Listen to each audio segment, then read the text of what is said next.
Hello, back. Yesterday, just go around mining and chilling. I don't do much, and basically just build up like my accessory, stuff. Yes, I'm basically farming for it. Wire and emerald. I could just go for full melee build.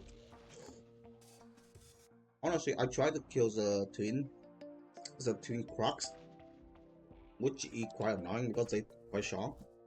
And with it, I don't think I'm strong enough, so I'm just gonna switch to adamantine. Adamantine ammo, I think, because they have more defense. 59 is fine, yeah. Oh, it's fine, yeah. Hmm?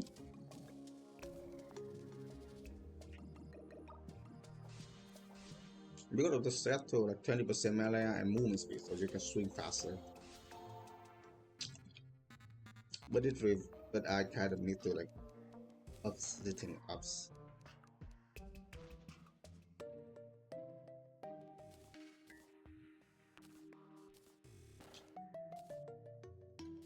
As much I like the frost set,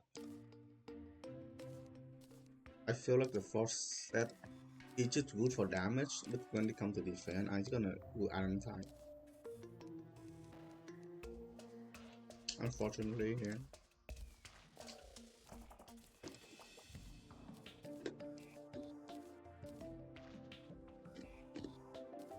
This is a, this is an enhanced mod. I wouldn't say it overpower, but I didn't do anything to know like this is it mod overpower or not. I'm just gonna use it as a utility. So now 72 defense with faster swing and everything. Okay, I'm going to try to kill the twin against twin procs. Or not all item could fit in the shop. Grab potion and rage.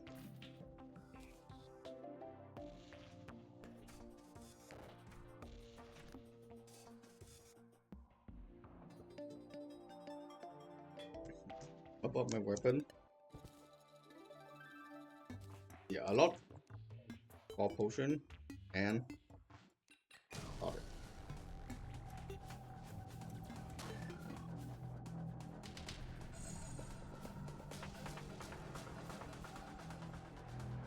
I almost died already. You know what the fuck?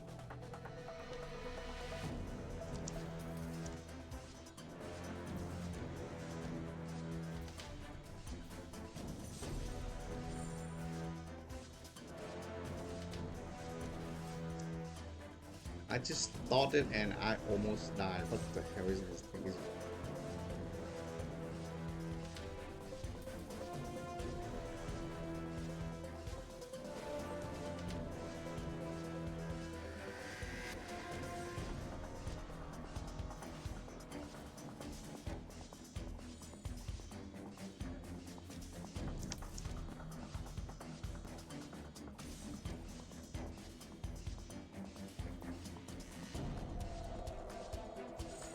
Oh! Yeah, that explosion did a lot of damage, so I kind of need to dodge that explosion.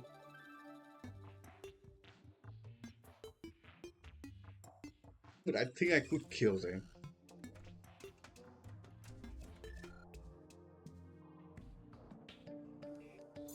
So the best way is just to dodging the explosive. That's the left one. Too. I got one platinum. Like, the reason I had a lot of platinum because I farming so much yesterday. Tried to kill the queen, not the queen, the other, the I forgot her name. The Medusa to get the mirror. Basically, I tried to grab the ant shield yesterday.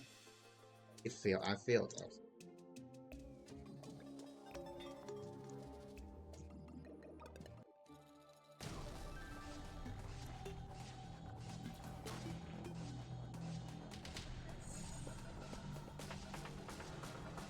Yep.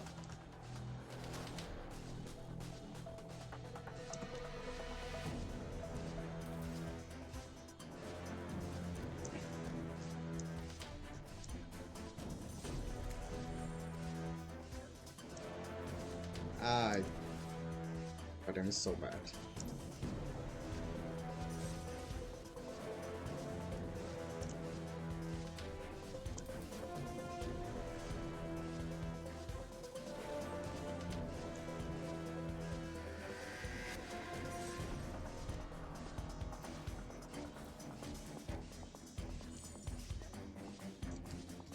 Oh.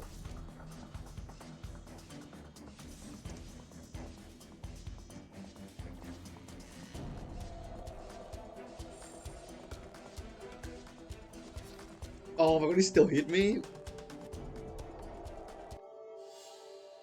Yeah, the explosive deal a lot of damage. But I think if I can dodge the explosive, I can survive that thing. Ah.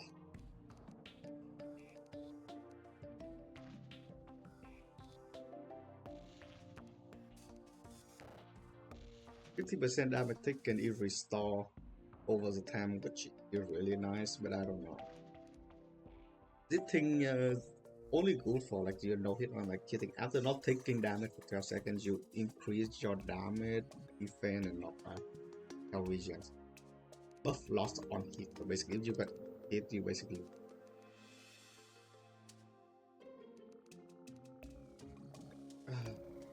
Yeah.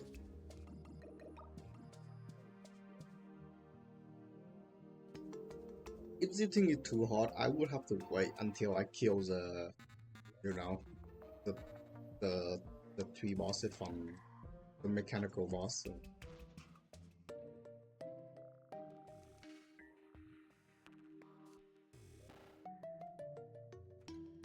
It was available early, but I don't know. Can I even defeat it at this point of the stage?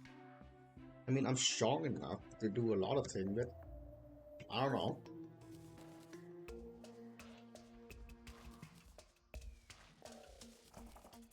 Ah, fuck it. I'm just gonna try to kill it. I will try to kill it.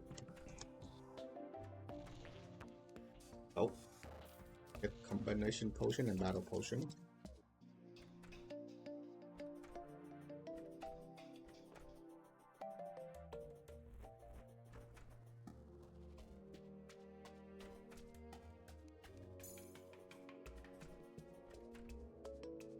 I may need to build a new house though, because like all the house full with NPCs, you know.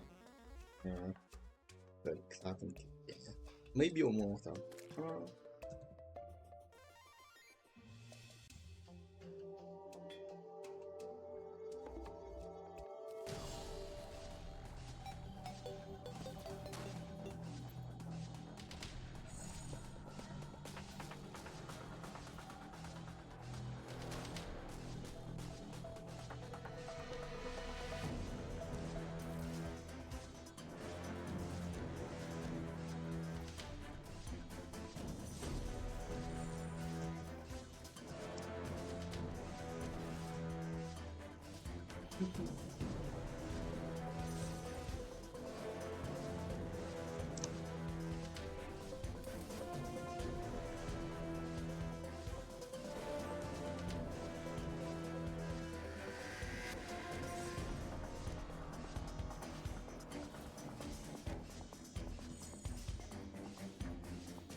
Ouch.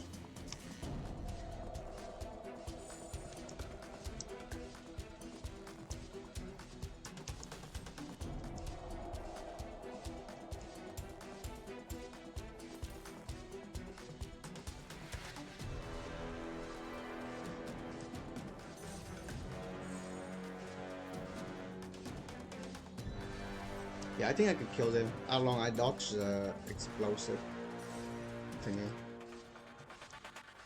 Diamond dust. Ooh.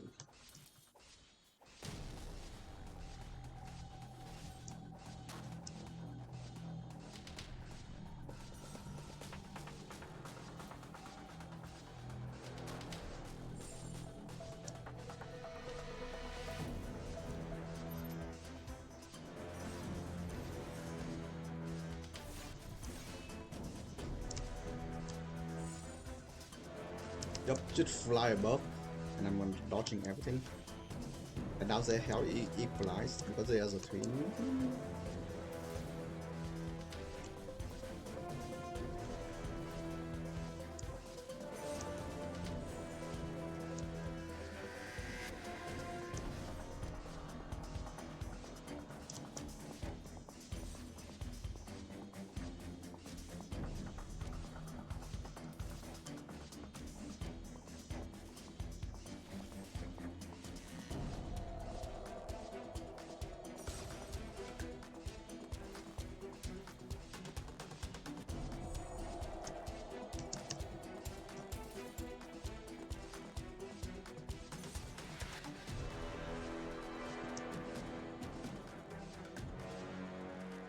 Oh, I actually killed it.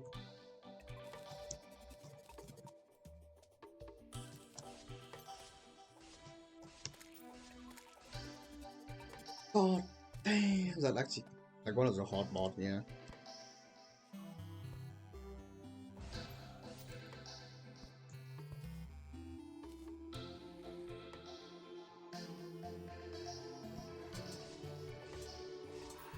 Oof. Yeah, I didn't play any video. I'm excited because I need to like log in. But yeah, I killed the EO Cruise of Twin Boss.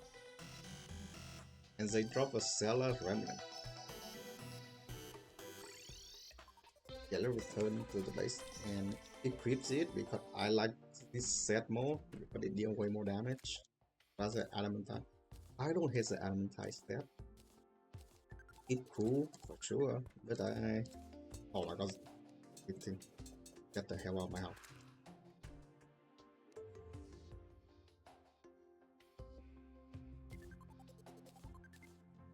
Like Adamantite set is fine, like you swing faster, you move faster, you basically increase the movement speed, right?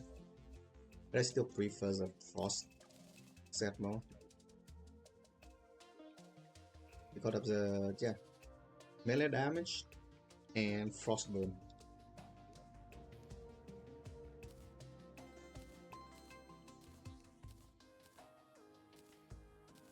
I saw a video about like people building a defense on terraria, and you basically really tanky and you deal lots more damage. I kind of want to see how it goes. You know, just like, I don't 100% know if it's good or not. People say it, I have to try it out. Testing it out to see it's good or not. Okay, so Stellar Remnant. Ooh, what is it? Oh, is it like a pet?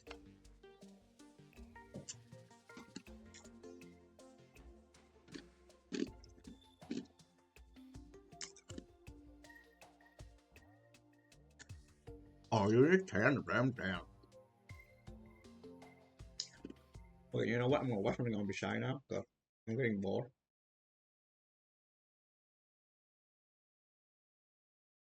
Yeah, yesterday watching a bunch of lost media, and I realized like majority of lost media are either the police hell and doesn't want to show up to people, or people doesn't want to, like or like the news TV just removes the stuff. Which is really cool.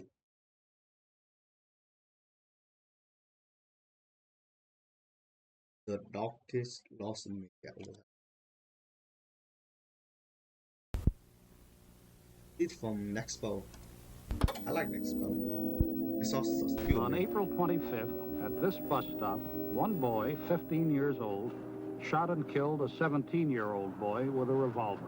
What the fuck? WXLT TV, Channel 40, Sarasota, Bradenton. That's not really required. Preview guide. Lost media is a topic that I have been enamored by for years, yet have surprisingly not formally gotten into. The thought of disturbing TV broadcasts, audio, and VHS footage that have been lost to time is fascinating, and the links that people go to find them is incredible. So much dark and disturbing content has existed even before the internet, and the aim of this series is to dive into them, their search, and their stories, because, as it turns out, some of the darkest lost media out there seems to have always existed I don't like it. among us. Among Us. Zip one, just make yourself look like Zip. I don't like it. I don't like Zip. But yeah, I don't know.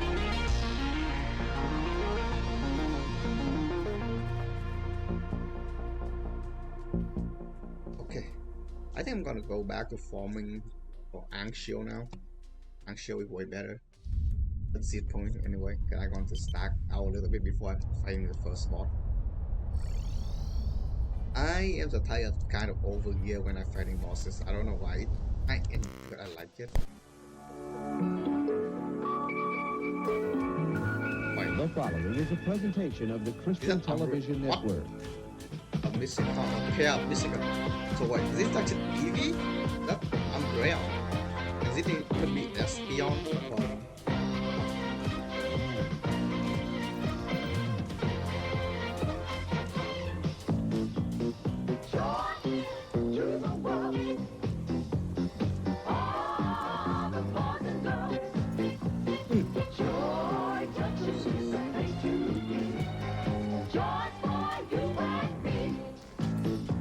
Come and join us for a half hour of fun and games at Joy Junction.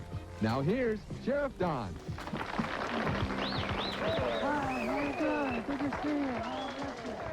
Oh shit. That's petrified. 1980. The show is broadcasting on the Christian television network named Joy Junction. It's textbook public access TV, set at the eponymous this weapon village is and from hosted by the town mod, sheriff. the Starbuck mod. Throughout the show's lifespan, the town residents would join in for educational bits about the Bible, and kids were encouraged to take part in various games.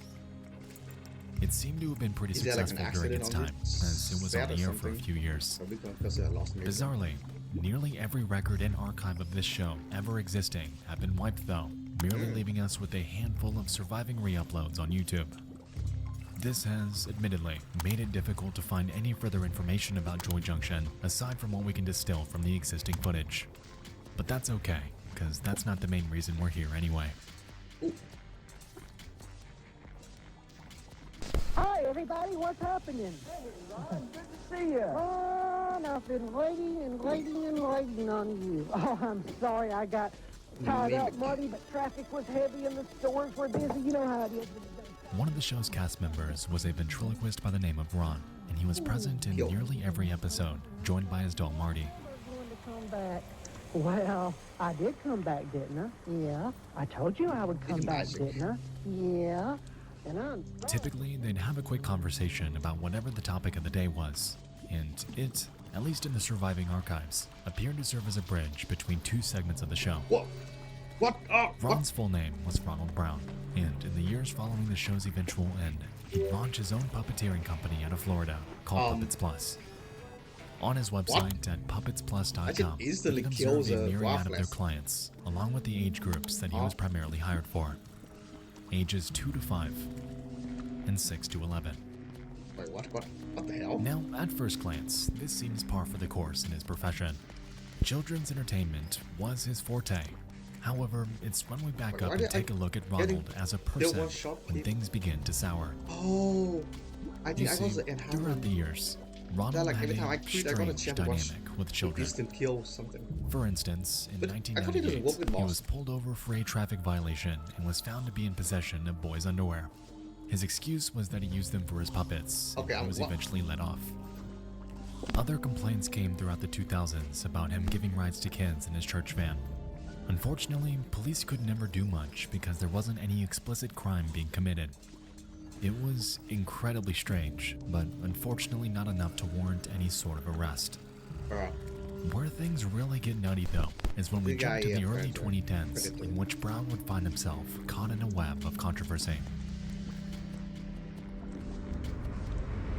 Wow, what he did. God damn it.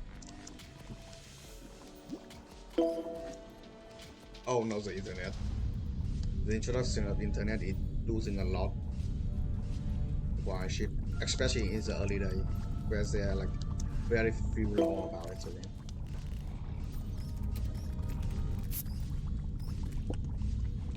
The World Wide Web.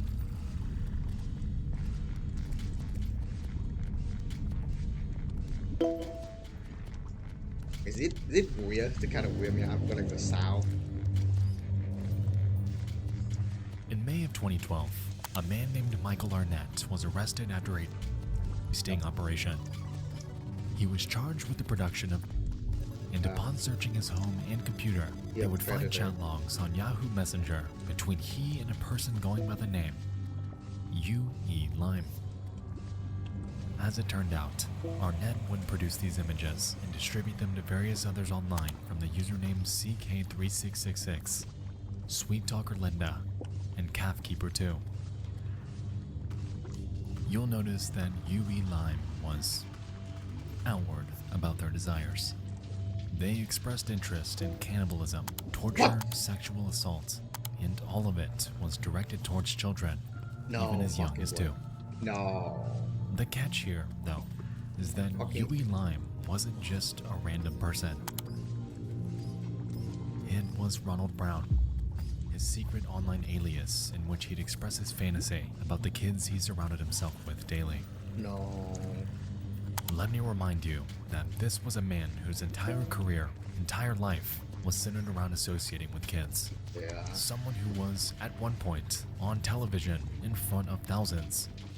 To say that these chat logs were a bad look would be putting it lightly. It's not even a bad And look. yes, the messages worst you're saying fucking look. are He straight should out of be the in official case jail, file. under the prison. Like, bruh. What? Yeah. Come on, Medusa, where'd you spawn me so I can get the mirror?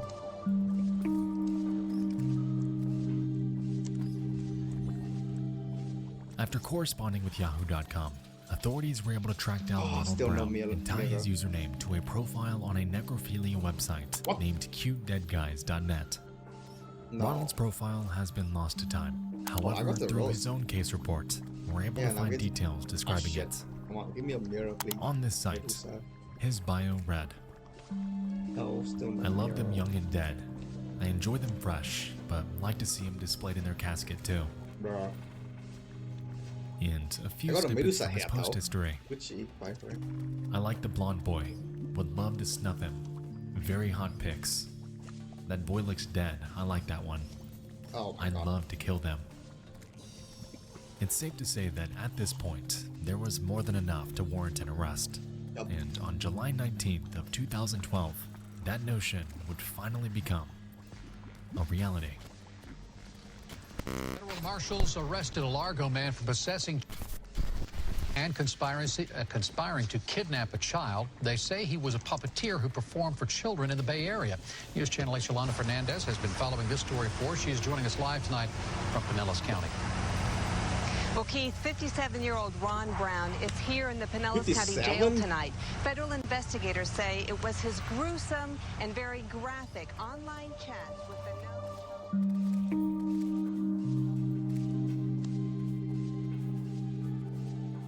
Brown's house was raided, and scattered across his home were pictures of kids being tied up, and even some that appeared to be dead.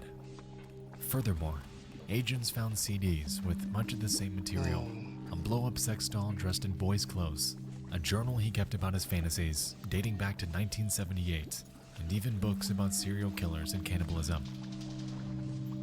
He was eventually found guilty of possession of and was sentenced to 20 years in federal prison with a lifetime of supervision thereafter. Had he lived out his full sentence, he would be out sometime in 2033. However, as of August of 2020, it's reported that he is now deceased. Oh, he died in prison? Yeah. Probably bad.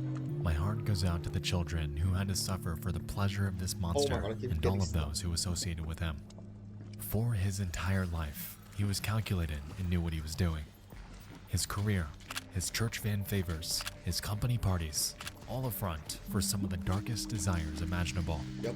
A lot of people doesn't know. Like, people, oh yeah, In this guy's hindsight, just like, I understand why Joy Junction's records were wiped. It was a show with a good premise and good intentions. I won't deny that.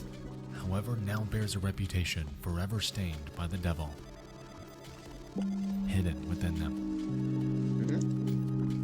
most of people doesn't know what other do behind closed door and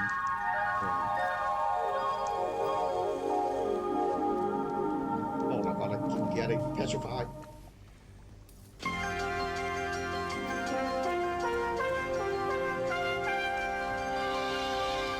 Before we continue, just a couple quick announcements.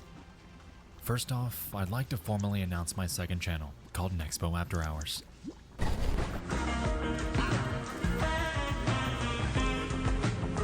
Here, I aim to bring you guys analytical videos about smaller web series and horror video games.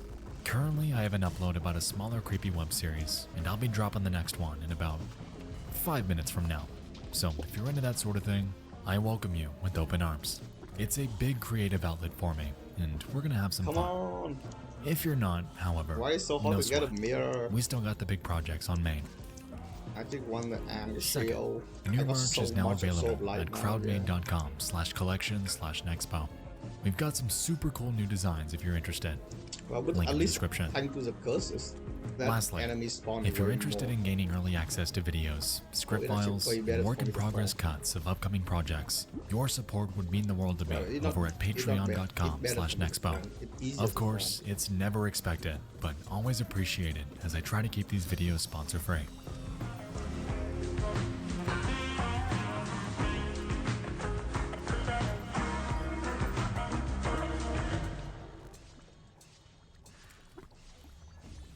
I think I never play. I not play like how do I say it? I forgot what I'm about to say.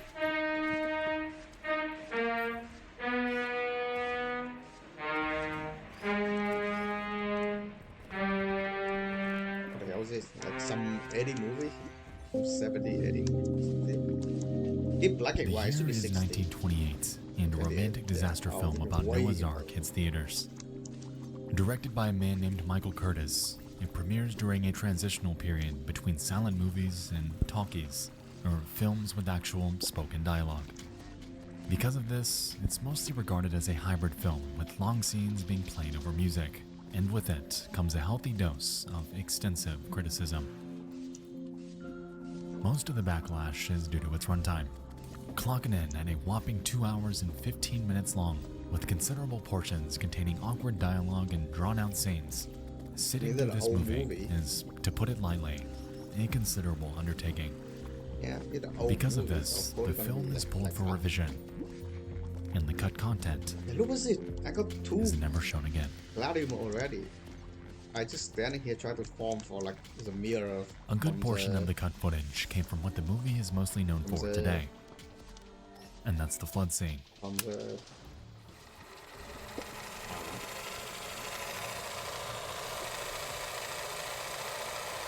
Yeah, from Medusa.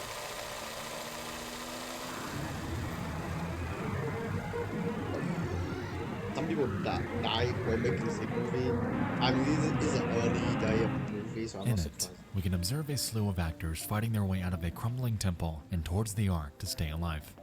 It's a grandiose set with a lot going on, and keeping in mind the time period, all of this was pulled off with practical effects. These people were, legitimately, submerged. Ooh, I always was someone dying.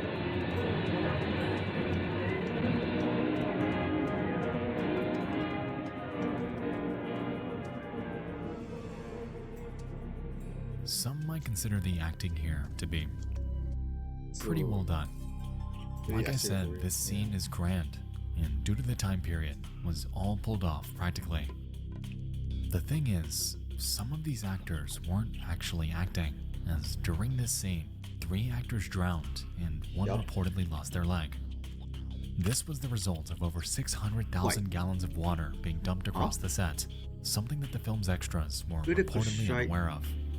It's been reported that, before filming commenced, Michael Curtis was warned against putting so many people in danger. However, he shrugged it off, claiming that the extras were expected to be prepared for anything. Why do I and that, quote, unlock it? I didn't kill the they're just Moonlord yet, gonna have right? to Or take maybe their this is the chances. boss, right? Yeah, the first boss. In the original cut of the movie, 13. it's rumored that you could see these deaths happen on screen with a much more fleshed out flood scene. Oh, is it? However, since the revisions, that original version is forever considered lost. So every time I create, It's rumored that Curtis was in pursuit I had a of buff. relentless perfection. He Oh wanted my, this look movie at to be that print. grand and Look authentic. at that. However, in It this reads so chase much. came a loss of life that did not need to happen, leaving Noah's Ark forever stained with an enduring legacy yup, people die working with him. of tragedy. Is the guy even got thrown in prison or something, or was they just there? Like he just scot-free.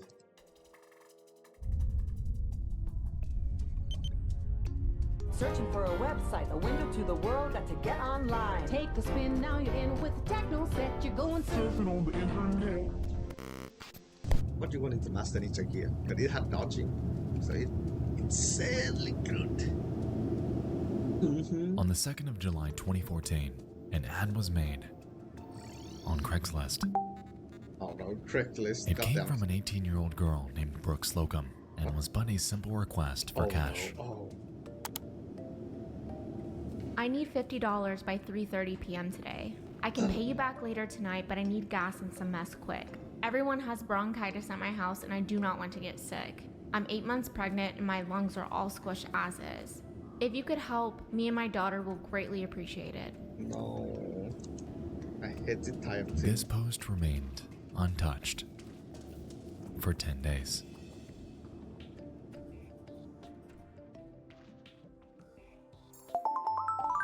Oh no. That. You know something really bad. At 10:08 p.m. on the night of July 12th, Slocum receives an email from a man going by the name Mike's Hard. I can host, what are you thinking? I'm 25. This was a reply to other separate ads that Brooke made around the same time period, in which she would solicit sex for money. Looking for. Oh my According god. to her friends, it wasn't willingly, as her then boyfriend, 25-year-old Charles Oppenir, would coerce her to do this while accompanying her during these meetups. Reluctant, Slocum responds 20 minutes later. Well, we're looking for donations if possible. Kinda in a tight spot, and we have a baby on the way. As far as the fund goes, though, there won't be any mail. How does $120 sound? I can drive you over here if you need. No, we can travel, just can't Okay. post is all.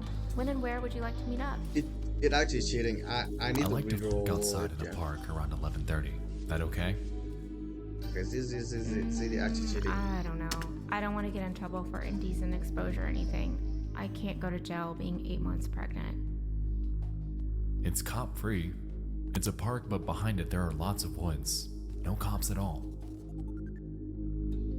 This last email arrived at 10:59 p.m., and as we can see, Mike's Hard was keen on meeting that same night. Needless to say, Slocum ended up accepting, and their trip to Gazon Park in Wyoming, Michigan The panda was on. orange. It's in a meal.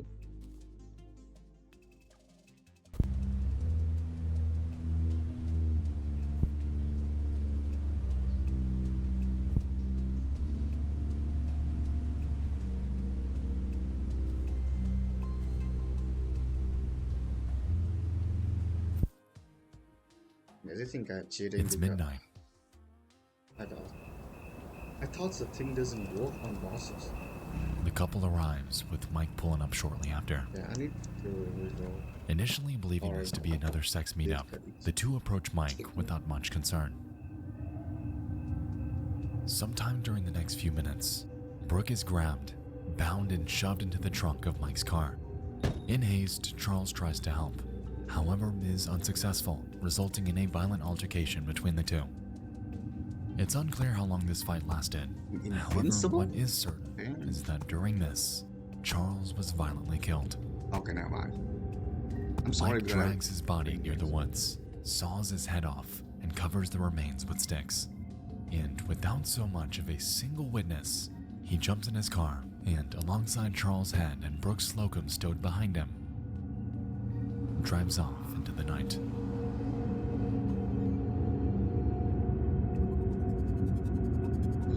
missing but using weapon had effect that only been crashed. After realizing that Oppenheimer's car had not moved in days, police began probing on his whereabouts. When asked, his parents drummed up nothing, his work nothing. No one knew where he was, but his car was there. Execute And so they began searching the park on July 17th, 5 days after the incident with Mike's Hard. Upon scouring the wooded area that lined its back end, they then discover a headless body under some brush. And it was later identified as Charles Oppenheimer.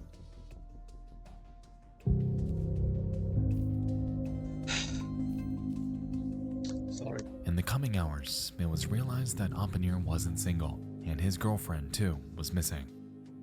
In haste, authorities obtained a search warrant for her apartment and began searching her laptop. On it, there were a myriad of conversations. However, one thread from Mike's Hard stood out among the rest. I have to remove it. The Internet Crimes Against Children unit was called in for analysis on the real name behind the alias, and they found that this address was tied to another email, which was tied to a Facebook for a man not named Mike, but Brady Ostrike.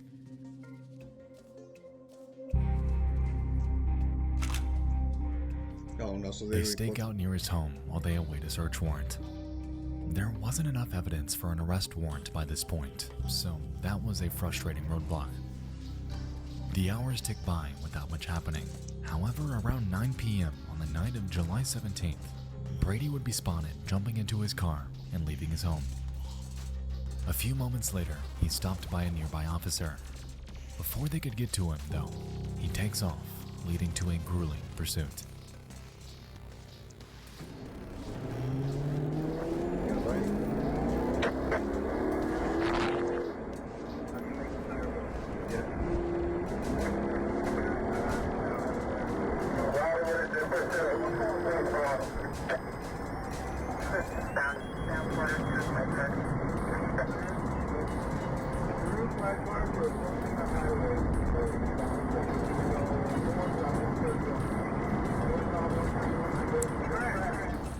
Eventually, he loses control and crashes into a cement barrier. As the officers pull up for apprehension, however, he on the head and falls forth to his death.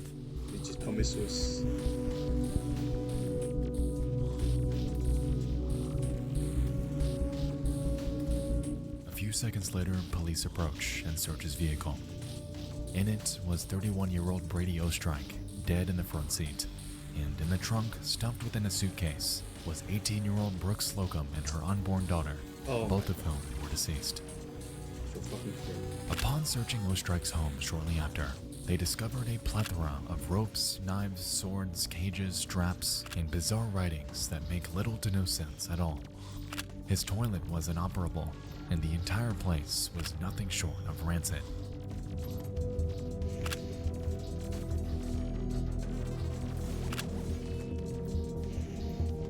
Most interesting of all, however, was the discovery of cameras.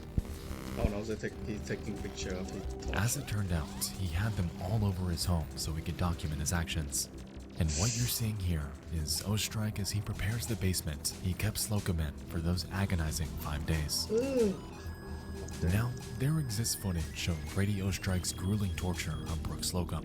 However, you'll never see it. The police department has gone on record to say that they will never release it, however describe it as something straight out of a nightmare. During the time Slocum was captive, and even when police were right outside the home, she was locked in handcuffs with a chain around her neck. Reportedly, Ostrike had bound her arms to the ropes hanging from the ceiling and left her dangling while he sexually assaulted and tortured her before strangling her to death. All of this was captured on film. What a sick fucker. Years later, Oppenheimer's head was found off some back roads, 17 miles north of Gizon Park. It's a chilling end to a disturbing online saga and really drives home the fact that you really don't know who it is you're meeting with on Craigslist, dating apps, OfferUp, what have you, until you actually come face to face. What began as a simple request for just $50 had led to the loss of 3 lives following a days-long nightmare orchestrated by a depraved man. The torture footage is, as of 2022, considered indefinite lost media that may never see the light of day. However, considering what exactly it entails, I don't think it's considered lost media. I don't think we'd really want it to. Yeah. I mean, it exists, but it's too much for general knowledge, general public to know, so yeah.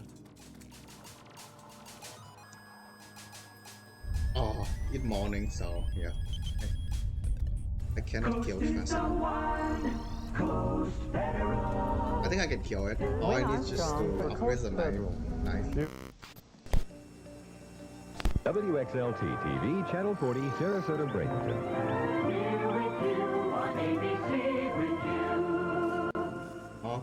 Oh, wait 1 second. There's something happening.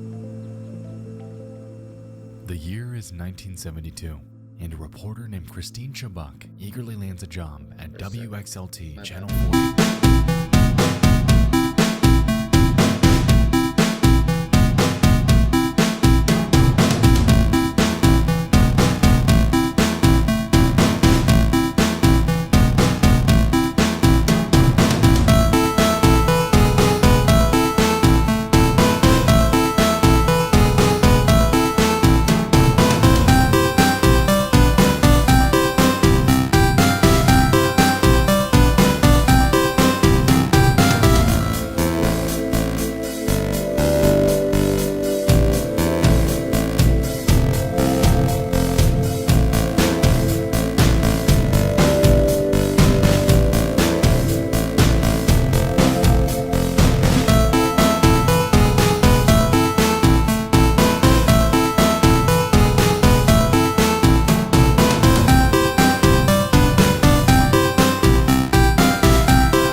Nope.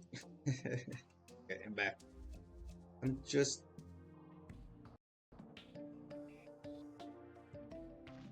Yeah, I just go to the bathroom, to be honest. Yeah. I don't know, I think my chat died. To be honest, I don't know. Oh.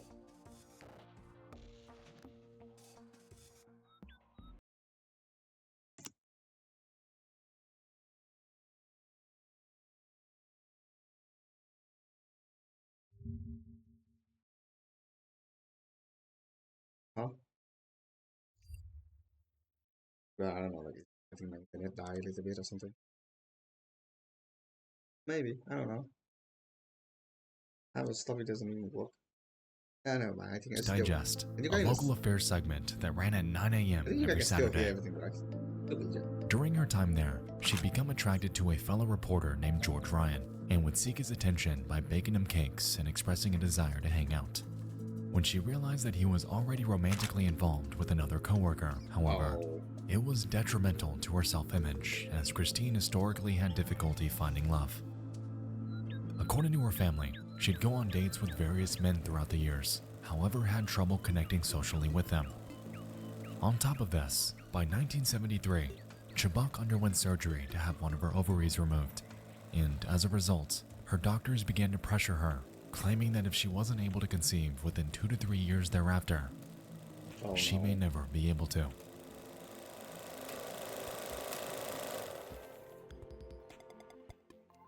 Basically, that the following program is brought to you in living color on not NBC. Crazy, like kind of desperate for like a partner.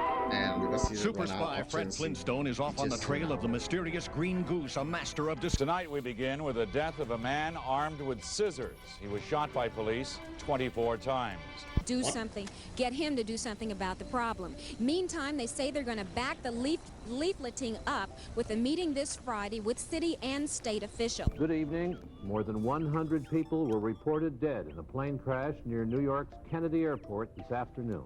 The plane was an Eastern Airlines 727 nearing the end. As 1974 approached, Chubbuck witnessed a shift in news methodology. Christine always had a desire to pursue what she believed to be high-impact stories about issues affecting the community.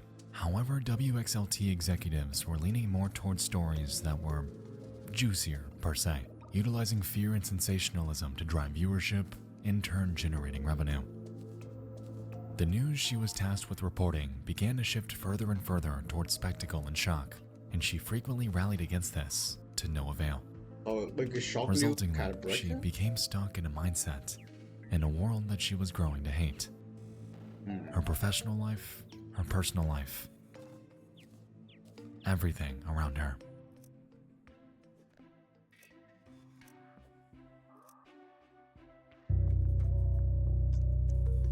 For one. So is it like Good evening, I'm Steve Newman, and this is Channel 40 Weather Watch. It's going to be even cooler tonight than tomorrow night than tonight. The reason for this, with the passage of the cold front today, when we picked up some showers, skies have cleared very nicely. And on the 15th of July, 1974, Christine enthusiastically entered the station. Oh no. Instead of opening Suncoast Digest traditionally, however, she claimed that there was a newscast she had to read to open it, something that hadn't been done hitherto. She takes her seat at the news desk, and for the first 8 minutes, opens her segment about 3 national news stories and a shooting that took place the day prior.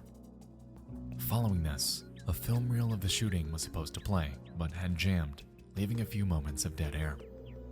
In response, Christine apologized for the error before taking out a script she had handwritten and reading to the viewers the following. No, something.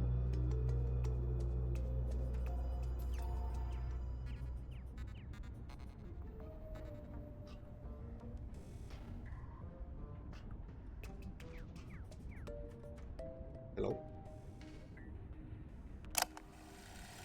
Oh.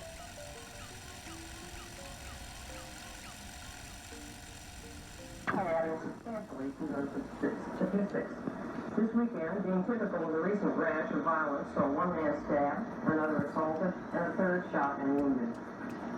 Sarasota police report the finding of an 18-year-old, a man by the name of David Wynn, in the parking lot of a friendly tavern on 27th Street. Wynn had an apparent stab wound in the chest, which, according to witnesses, was inflicted by James Whitworth during a fight. Police charged Whitworth with aggravated assault. Wynn is in satisfactory condition at Sarasota Memorial Hospital. The second attempted armed robbery in a week has involved law enforcement officers from both Sarasota and Manatee County. Last week, teenage gunmen held up the highway bar and, after a shootout and high-speed automobile chase, held a family hostage and finally were nabbed by Sarasota Sheriff's deputies. Early Sunday morning, the Beef and Bottle restaurant north of Sarasota Bradenton Airport on US 41 was the site of an attempted armed robbery and shooting. TV40 newsman Bob Peterson was on the scene shortly after it began, and he filed this report. Sorry, for those of you who saw Late Night Weekend News Watch last night, we did have a film report and a commentary by Bob Peterson. Unfortunately, we had technical difficulties and cannot bring it to you now. However, watch tonight at 5:30, and we'll have that story for you then. As of this morning, Grace Foster, who was shot in that incident, is in satisfactory condition at Sarasota Memorial Hospital. In keeping with the WSLT practice of presenting the most immediate and complete reports of local blood and guts news, TV40 presents what is believed to be a television first. In living color, exclusive coverage of an attempted suicide. At this moment, Christine drew a Smith & Wesson revolver that she had hidden in her bag, placed it behind her right ear, and fired, immediately falling forward onto her desk. In a frantic response, the tech directors quickly faded the broadcast to black and scrambled to play a movie thereafter. Calls began to flood in, with viewers questioning the authenticity of what they just witnessed, with some believing that this was just a morbid joke or a prank. However, it was far from it. She was rushed to Sarasota Hospital, and back at the station, the news director, Mike Simmons, had discovered 2 pages of a script left behind by her. The first page contained what we heard prior, however the second was a follow-up intended to be read by a third party. Today, Christine Chibuk during a live broadcast. She was rushed to Sarasota Memorial Hospital, where she remains in critical condition. I think she... Surprisingly, Christine's prediction turned out to be correct, not only because she was at that very hospital, but because she remained in critical condition for 14 hours until her eventual death. Christine's body was cremated and spread in the Gulf of Mexico, marking the end of a life full of despair. To those around her and to her loved ones, however, an agonizing void was left that would forever go unfilled. I feel bad for her. Reportedly, only one tape of this incident existed and was kept by Bob Nelson, the station's owner. After his death, his wife Molly would inherit it before handing it over to a law firm for good. As of now, this is where it lies, and for the foreseeable future, may never see the light of day.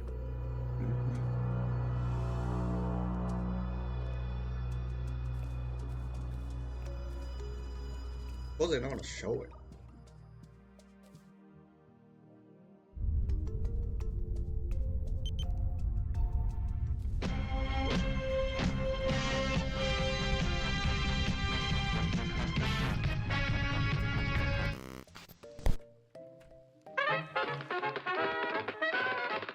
We will return after these messages.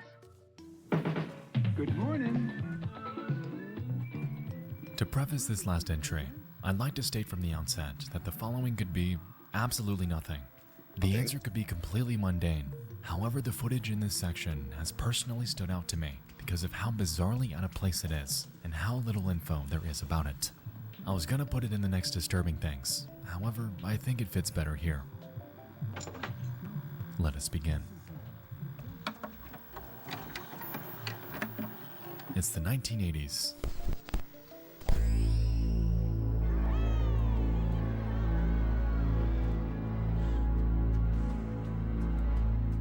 Beetlejuice makes its debut.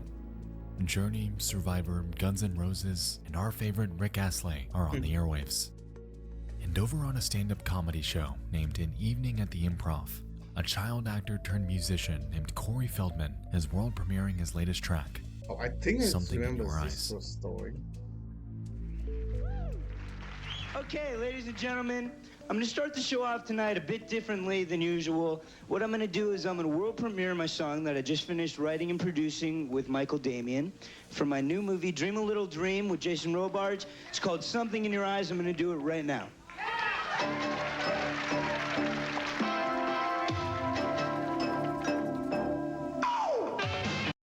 Kind of boring. You want to find something else to watch?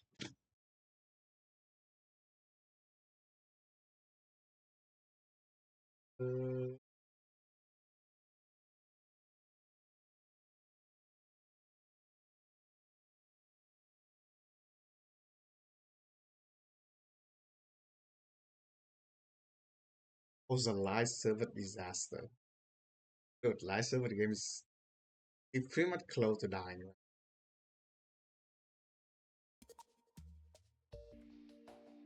Next Gen has a live service problem.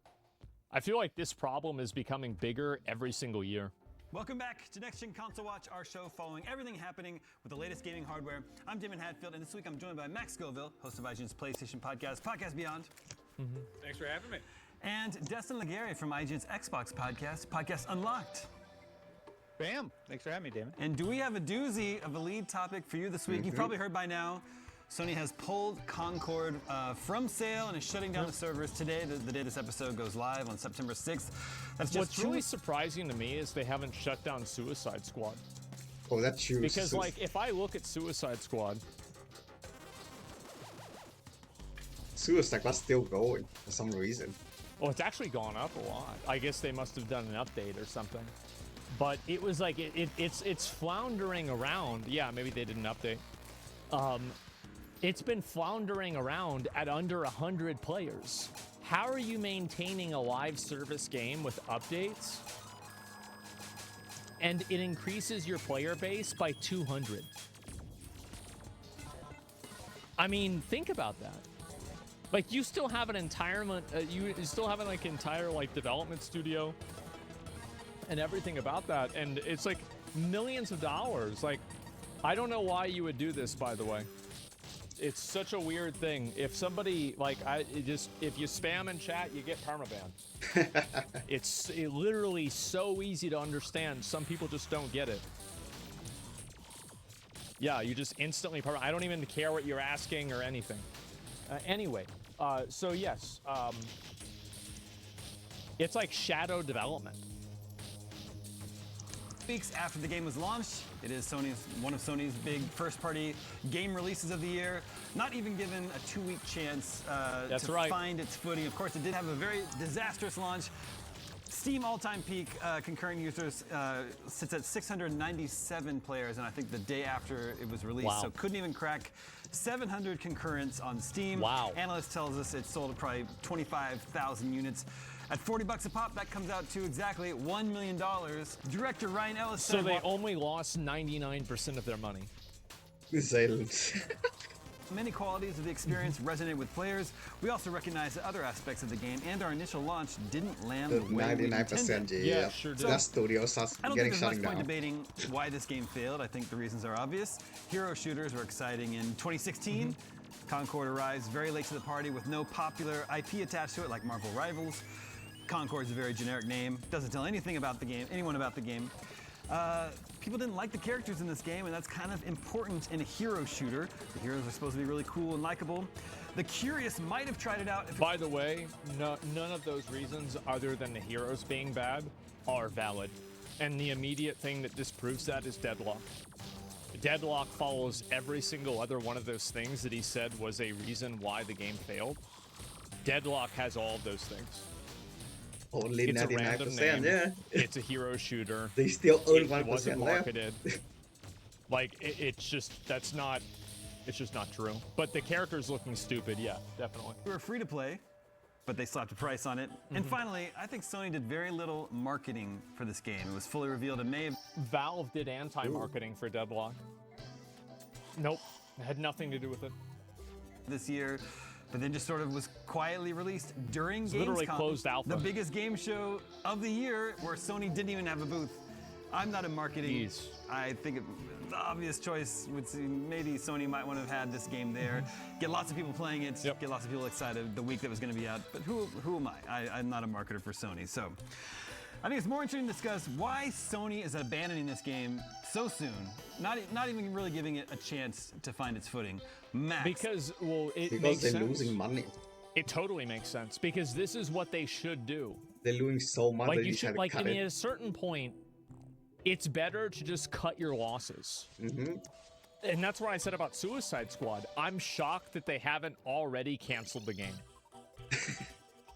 I start with you. What happened here? The big question is, who was this game for? And I think the Who Overwatch was this comparison game is an for? obvious one. Yeah. The general sort of Guardians of the Galaxy of it all was kind of something that jumped out at me. What's funny is to look back at the initial reveal for this game. The very first glimpse we got of it was this completely sort of ambiguous, nebulous, like literally in a nebula, this ship traveling through space. We had no idea what this game was. We heard it was a first-person shooter of some variety, something multiplayer flavored. And the thing that people were talking about for the better part of a year about this game, following its announcement, was the CGI cheeseburger that was shown in the trailer, which is quite a literal nothing burger, as it turns out. Then we got this sort of the big reveal of the cheeseburger, the cinematic narrative cutscenes that we're going to be holding this so together, which admittedly looked pretty slick. And then that immediately tossed into gameplay that really, I think... Yeah, it's crazy how good this looks. I mean, if you actually just like take a second and look at the quality of this looks really good. Looks sick, that really, I think, left a lot of people cold. And again, hero shooters were the new hotness back in 2016 when this game was early in development. I think they spent something like, 8 years making this thing? Oh, wow. Yeah, back then, that was also, there was one Guardians of the Galaxy movie out, and then there was another one that people were looking forward to, and now we are like... That team has disbanded in the MCU. Like, we're so far beyond that. And anybody who is actually like hankering for a Guardians of the Galaxy game, we got one of those in like 2018. And then if you want to play a new hero shooter featuring Marvel characters, there's one coming out in December. Marvel Rivals is right around the corner. So it's just... A lot of people say that game is good. It feels like the answer to a question that nobody asked, aside from, I don't know, maybe some VCs or board members. It very much looks like a product for the sake of being a product. And it sucks because clearly a lot of people worked really hard on it. It is definitely polished. I saw a photo on Reddit that people were being a little bit snarky of, which is a screen cap of the IGN review that Travis Northup did, giving it a 7, saying it was good.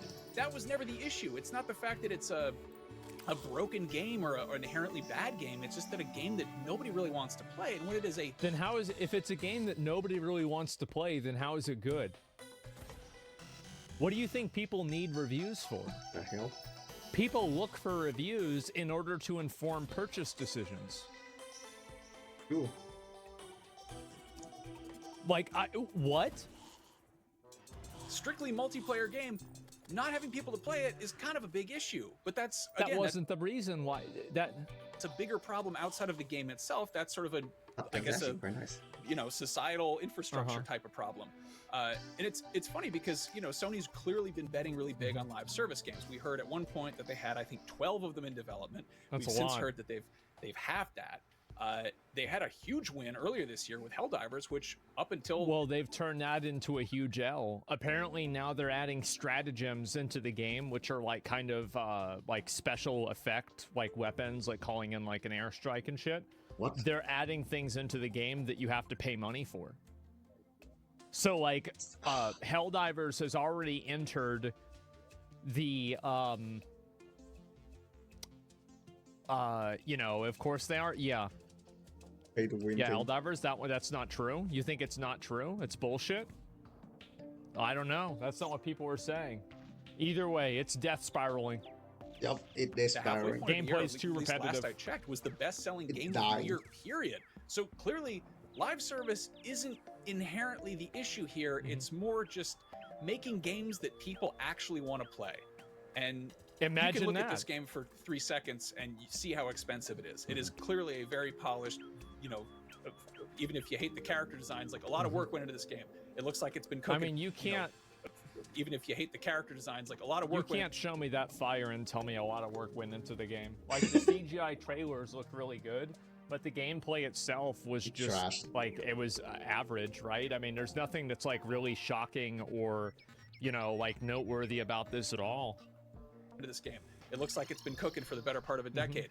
But then it's also, you look at I don't know, the games that blow up on Steam. You look at something like Power World, like AAA polish is not necessarily the thing that gets people gravitating towards games. Well, it wasn't polished. That's the problem. Is that like people think that AAA polish means that the game has a good trailer.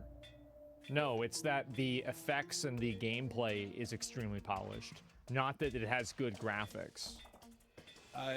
There's graphic doesn't mean anything. Runaway hits on Steam that are arguably like games as a service that are kind of janky, and that doesn't matter if people are having a good time. Exactly. This just kind of feels like you know, that that final paper that you spent all night working on, you really just wanted to get everything perfect, get it totally right, and then you wound up not turning it in on time and failing the class. So, yeah, big flop for Sony. Not surprising, kind of looking at the timeline of events here. Skipping Gamescom again. That was sort of a big canary in a coal mine moment. I think that Sony. I think that one of the big reasons why the PlayStation 5 Pro, I bet they edited and had to change the trailer because Concord was one of the flagship games that the PS5 Pro was supposed to like empower. I think that's what happened. The fact that Sony didn't even decide to get this in front of people. So, yeah, it's sad. And I hope that it also kind of serves as a warning because... I don't think that it's sad. I think the market rejecting a bad product isn't sad at all. I feel bad for the people that lost their jobs on a personal level. But the reality is that when you make a bad product and you go into a free market, guess what? You fail. See so many games That's pop up natural as live selection. service projects and then quickly just keel over and die, or you know, we start sort of hearing the beginnings of their death rattle, so to speak. Foam Stars was a big PS5 and PC and PS4 game that launched earlier this year, and again, it's a games as a service. It is a game. It is sort of like Splatoon, but it's foamy. And come on in, everybody, and check it out and play it. And that just recently flipped the switch to free to play because people, I'm guessing, weren't paying money to buy it and to play it. No. So, well, that's what happens with any game. Like this Foam Stars, I remember seeing this game, and this game reminded me a lot of the PlayStation games that they tried to make in order to copy Nintendo, but they couldn't do it the right way. And I used to always meme on Sony about this because they would try to be Nintendo and they couldn't do it, but they actually did it. They did it with Astrobot.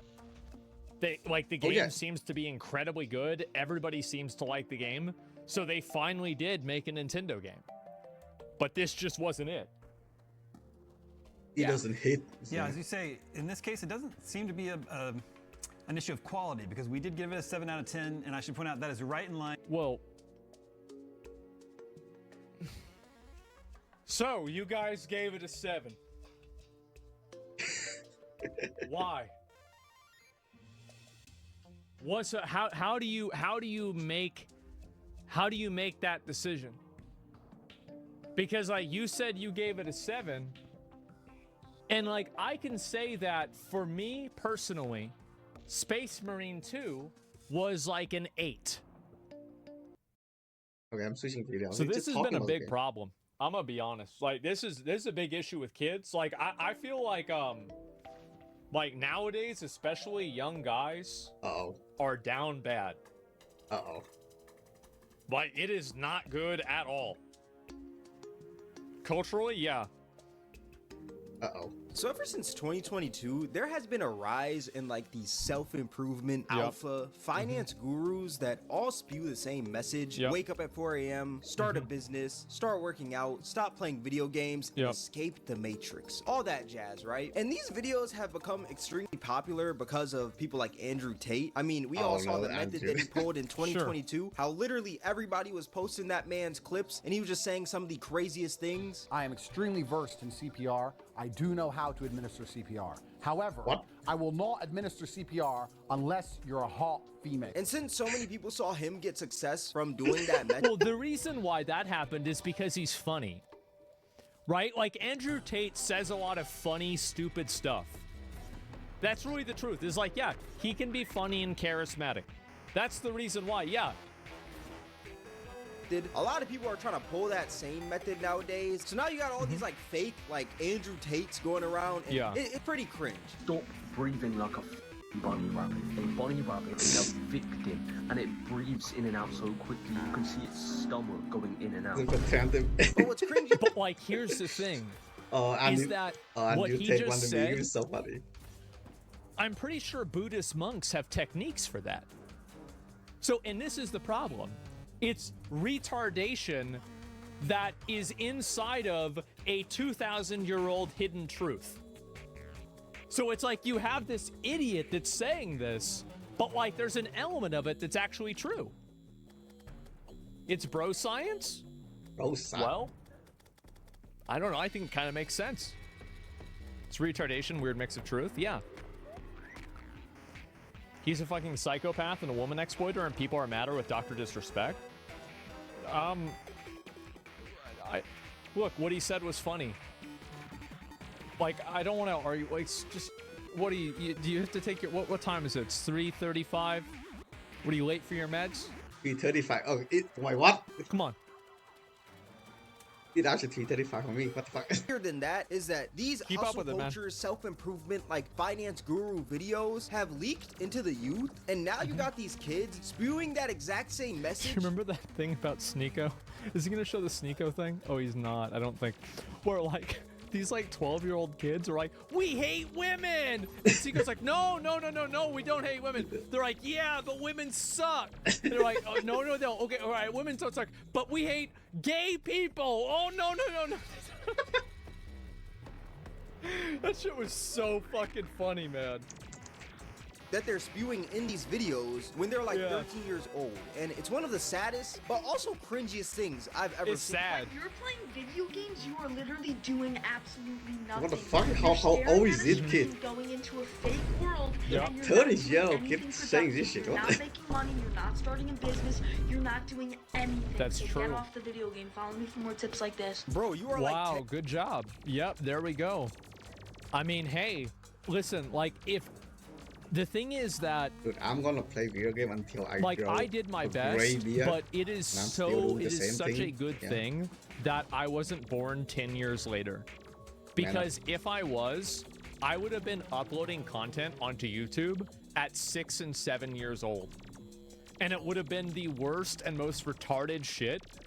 And I would have been doing it my entire fucking life. And so I feel bad for a lot of these kids because like that kid's like what, like 15, something like that.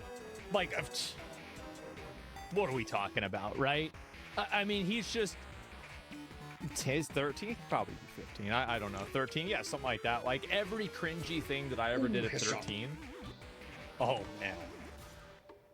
Oh man, it's way worse than that. 10 years old. Why do you need to be making money and have a business at 10 years old? This video is insane to me because the internet has literally brainwashed kids / teens into thinking that doing normal things that teens do is a waste of time, like playing video games, chilling with their friends, or just watching a movie or something like that. Apparently, those aren't normal things that teens do anymore. Apparently, you got to be set. I think that the reason why people act that way is because they don't have any friends to play video games with. That's really the reason why, is that a lot of the people that are probably, it's the same thing what I said before about how like you have losers on the internet that are dictating how you should interact with other people, is that they probably don't have a lot of friends in real life. They probably don't have a lot of this stuff. And so that's why they're on the internet looking for a dad. And, you know, they find something like that and then they act the exact same. Because they losers. If you find they unironically got no bitches. Yeah. With mansions, Rolexes, Lambos, and a whole business by 13 years old, or you're a failure, which is actually insane. How am I supposed to have all that by 13? Bro, by 13, I don't even think I had $13. But before we to be fair, bro, like I was making money as a kid. Like I was farming. Like I was making money at like 5, 6 years old. Trying to fucking, I was selling whatever the fuck I could. I was burning CDs, selling them, selling answers for tests. I was selling soda once they got rid of soda at the school.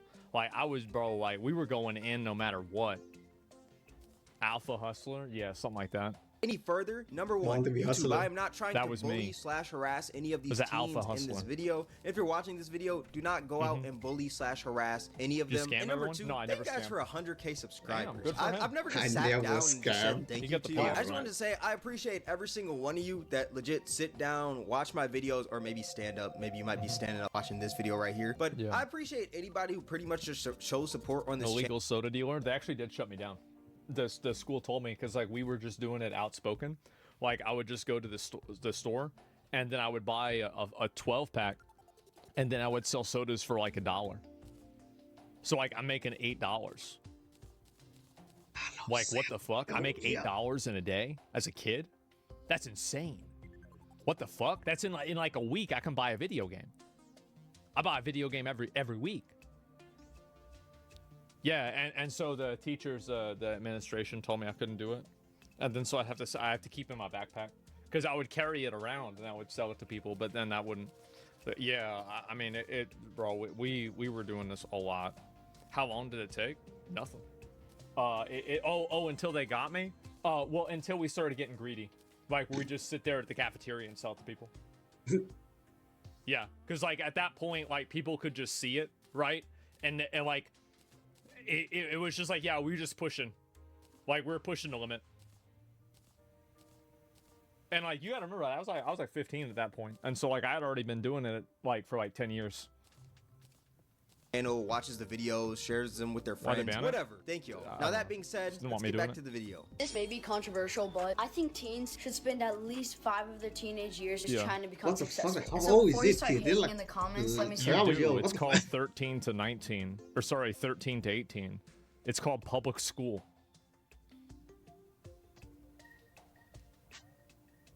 Yeah. Yeah, you remember, you know that thing that you go to every day? Yeah. Oh, I need to craft it. I'm a dumbass. It literally takes $82 a day to make the average yearly income in America. And online, there's literally like hundreds, maybe even thousands of courses or different models that you could use to make that money. Right now, I'm doing video editing and I own an agency, so I'm making even more than that each day. And I'm only 13. Good for him. Like, everybody clowns on these kids, but I really respect this. At least I do. At least the kid. Because like we were out doing this all the time. So, yeah. We were out selling Kool-Aid. We were out doing, like, we were making money however we could make money. I was out there buying like bulk magic cards because I memorized the price of every single magic card. And then I would look at the magic card like packs that people had, and I would do the math in my head and see if I'd make money off of it. Then I would go and I'd sell the cards, sell them to the card shop. Is it true though? It's probably not true. Yeah, kid's probably not making that much money. But like either way, like I mean, if you're going out there editing for people and shit like that, I think that's a good thing, man. Well, at least a kid doing the editing video instead of doing some random shit. I don't think you should shit on this kid. Like this kid's actually trying to do something, right? He's trying to make money. This is good. Oh shit. So you could easily do the same thing. I find this video insane because this kid hasn't even lived 2 of his teenage years, yet he thinks most teens should spend 5 of their teenage years trying to become successful. He's got a point there. It's like, what the fuck do you know about this? You're 13 years old. No, that's true. But, I mean, I respect somebody who's willing to live it, you know?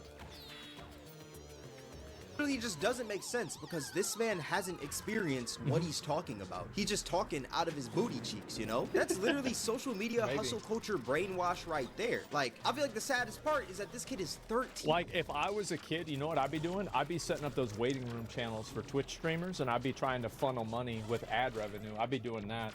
I'd be like, dude, if I was a kid, I would wake up every day, and all I would do would be think about how to scam somebody. Yep. That's all I would do. Yeah, ABC. That's all. That would be my entire life. Cheating. Like, I'd probably end up being in jail by the time I was 17. Like, if the internet was as popular as it was, yeah, I'd be doing that. I'd be like impersonating people. I'd be trying to figure out cryptocurrency shit. Like, yeah, I having skill in nice, but don't try to make the law. Saying this, bro. He was 12 last year. Isn't that insane? It's different if this kid lived his teenage years, then said this. Like if you learn how to editing videos, yeah, that's nice. But if you spend like way too much time for it instead of like enjoy his teenage years, and he's just saying this on his first teenage year, that just pretty much confirms that he's just spewing what he heard online he heard from one of these gurus. It's 3 a.m. on a Sunday night. All my friends are getting like, this is a 10-year-old kid. What the hell? No, they're not. No, they're not. You're too young for that. They're not going out to parties at 3 a.m. on Sunday. Get the fuck out of here. No, they're not. Shut up. And I spent all night working on my business. But just watch, in a couple of months, when I'm gonna be chilling in Dubai and living my dream life, you guys are gonna call me lucky. Just watch. Number 1, your friends are not out. I think that's really fucking funny. In a few months, I'm gonna be in Dubai living my dream life, and you're gonna be jealous. Fuck yeah. Fuck yeah, good for you, man. drinking and losing their virginity on a Sunday night. Everyone hates Sunday because it's pretty much the prelude to Monday. Yeah. Nobody is doing anything on a Sunday night except for sleeping, my boy. Number 2, who are your friends losing their virginity to? The hookers in GTA? You do not look a day over 10. And number 3, just because you're up at 3 a.m. grinding for your business, that doesn't make you better than everybody else. No comment on that. Like, the way that this man is talking is making it seem like, oh, I'm better than my whole class because I'm up at 3 a.m. grinding. And it's like, bro, you're not better than them just because you're doing that. Let's be real here. Anytime that somebody brags about working a really, really long period of time, I just assume that they're inefficient. Yep. Or like a scam. That's me. I assume that they're inefficient. They don't know how to do it. Like, yeah, no, you get it done real quick. You finish you get to figure out a way to do it really fast and do it a lot. It's 3:30 right now on a Monday night. I've been staying up all night working my new business. What is it? So a few months from now, when my business is taken off, I'm going to be chilling in Dubai, living my dream life, and everybody's going to call me lucky. Just wait and see. This man literally just stole Well, that was from 2013 or 2023. So, like, we can find out. Is he in Dubai now? Now he's probably in puberty, actually. That's probably not true. From the last kid. The only thing that he did differently was add some music and some like little effects and stuff like that. Other than that, this is the exact same video as the last kid. They just said the exact same thing, word for word, bar for bar. No, Soldier Boy. Word for word, bar for bar. I hate to be that guy and say that someone else's dream is unrealistic because I'm kind of living my dream right now. I mean, I've always wanted to create videos. No, I never say that. Like, if you want to be rich, living on a yacht with models in Dubai, scamming, then you can do that. You just have to work really hard and be really creative.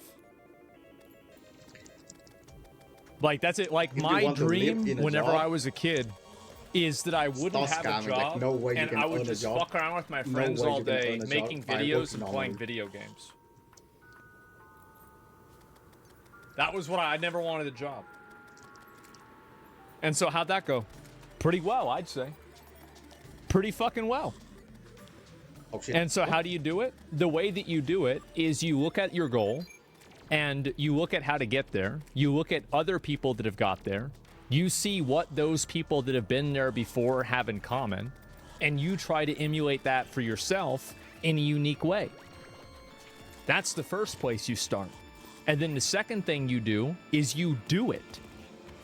That's the problem that a lot of fucking people don't have. You're simplifying too much? No. See, this is the problem. How do you lose weight? Work out more and eat less food. But everybody's fat. It's so simple. Just because something is simple doesn't make it easy. That's not the point.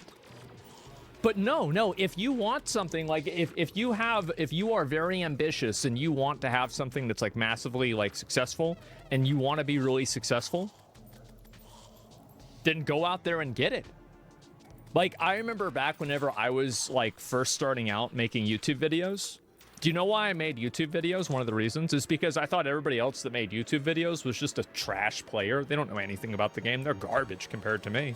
I could do way better than them. And then I did. And then when I started streaming, I thought, wow, I'm watching all these streams. These streams are so boring. These people are so flaccid and lame and dull. Like, why would anybody watch this garbage? I'm going to do it myself. And then I did.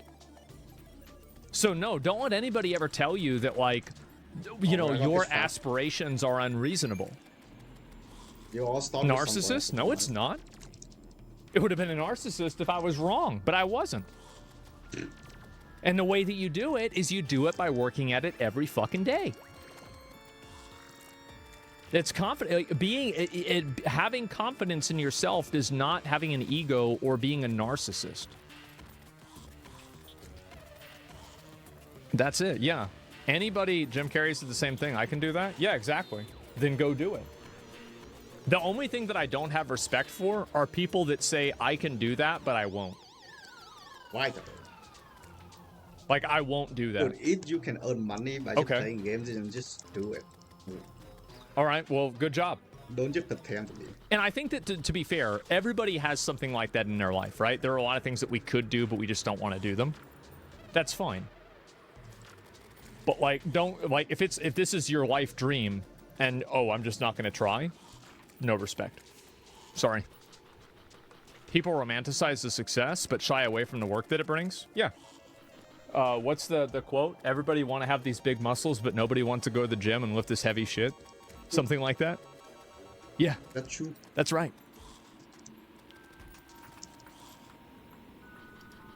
On YouTube ever since I was young, and now I'm doing it, so I don't really want to hate on somebody else's dream, you know, but do it. How in the hell are you gonna move to Dubai in only a few months? That's my question right here. Like, bro, number one, you don't even have your license. Number two, I don't even think you can put in an application to move inside of a crib. He's too young for a learner's permit. How is this gonna permit. make that happen? It just doesn't make sense. Like I said, I'm not really trying to hate or anything in this video because it's not necessarily these kids' fault. It's more of what they see on social media. Like, if they see somebody talking about, oh, I'm about to move to Dubai in a few months, they're gonna spew that same thing. But like I said, like, how in the hell are you just gonna randomly up and move to Dubai in just a few months? Like, it does not work like that. This is not GTA. It's just kids. Yeah, they're just saying They kids. They think it's funny. Yeah. That's it. Yeah, no, there's nothing wrong with that. They're kids. Kid being dumb, yeah. It's like if we had a camera on us whenever we were kids, I'd be saying way more cringe shit than that. That would have been some of the easiest shit that I would have said. I will get instant ban. Like, I mean, I don't really, I try to be, I try to be supportive. Just go on Dynasty 8 and cop a crib within 2 minutes. It's not like that. And also another question is, why are these kids so obsessed with moving to Dubai? They don't say nowhere else. What about... The reason why is because a lot of the kids are probably kind of losers in their real life, and they don't have a lot of friends, and they have like some form of like mild Asperger's or autism. And so they don't have friends, and it's hard for them to make connections with people. So they use this as an outlet for like their like energy. And that's why they're not out there hanging out with their friends, right? That's the truth, right? Like I'm saying, like, this is the truth. And so like you're like a little kid, you don't have any friends, and so like people don't like you for whatever reason. Well, now you're going to be talking about how in the future I'm going to be in this good position because of what I'm doing now, right? So it can make you feel good. That's the reason why they're all doing it. You cope by making up a fantasy? Yeah, of course. That's why. Atlantis. When I was young, like you did, yeah, absolutely. I said these girls don't like me in school. They don't even know I'm a level 70 warrior. Stupid bitch. What's she know? What's she know about that? To live in Atlantis. I wanted to live underwater with the mermaids, Aquaman, all that stuff, bro. That was probably sick. But now we got kids saying Dubai. Like, what the heck? Yeah, because they're watching video on unlimited and bunch of like stressing out.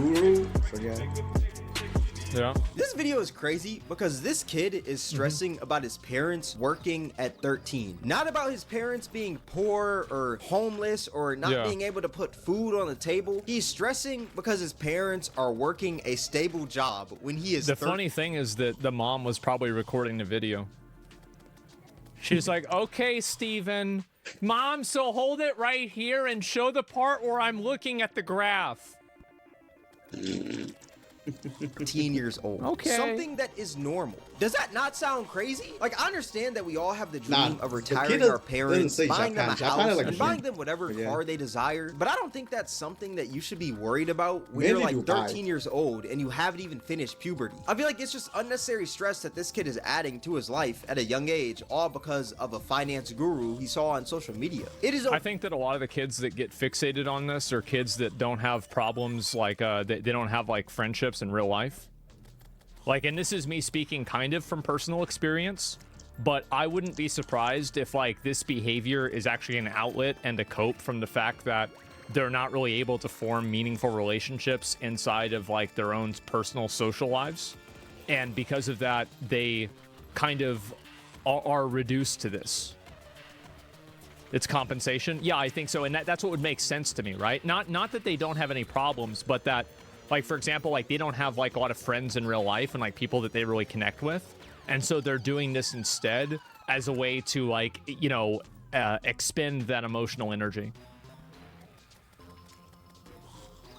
Okay, if your parents are working a stable job and they can provide for you. It doesn't seem like you in the trenches, my boy. Like, you're living in a nice house, dog. Day one of becoming a millionaire at 14. I woke Day up one. at 6:30 and went on a bike ride before taking a cold shower. Then I spent some time planning out videos and had No way, is it kid doing the day in life of a he doing a video of day in life of the millionaire or like financial guru type of video? Oh no fucking way.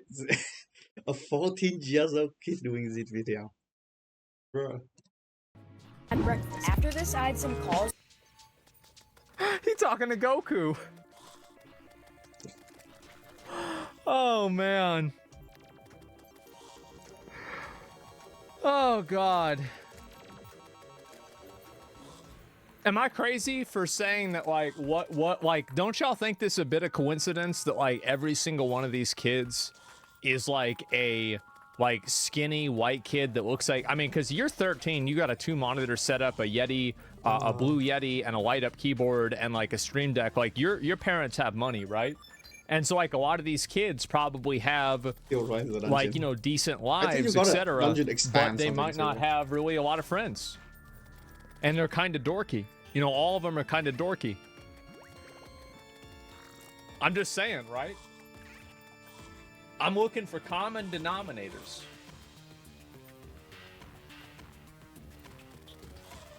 No way. Makes sense, on my yeah. Discord server before spending some time scripting.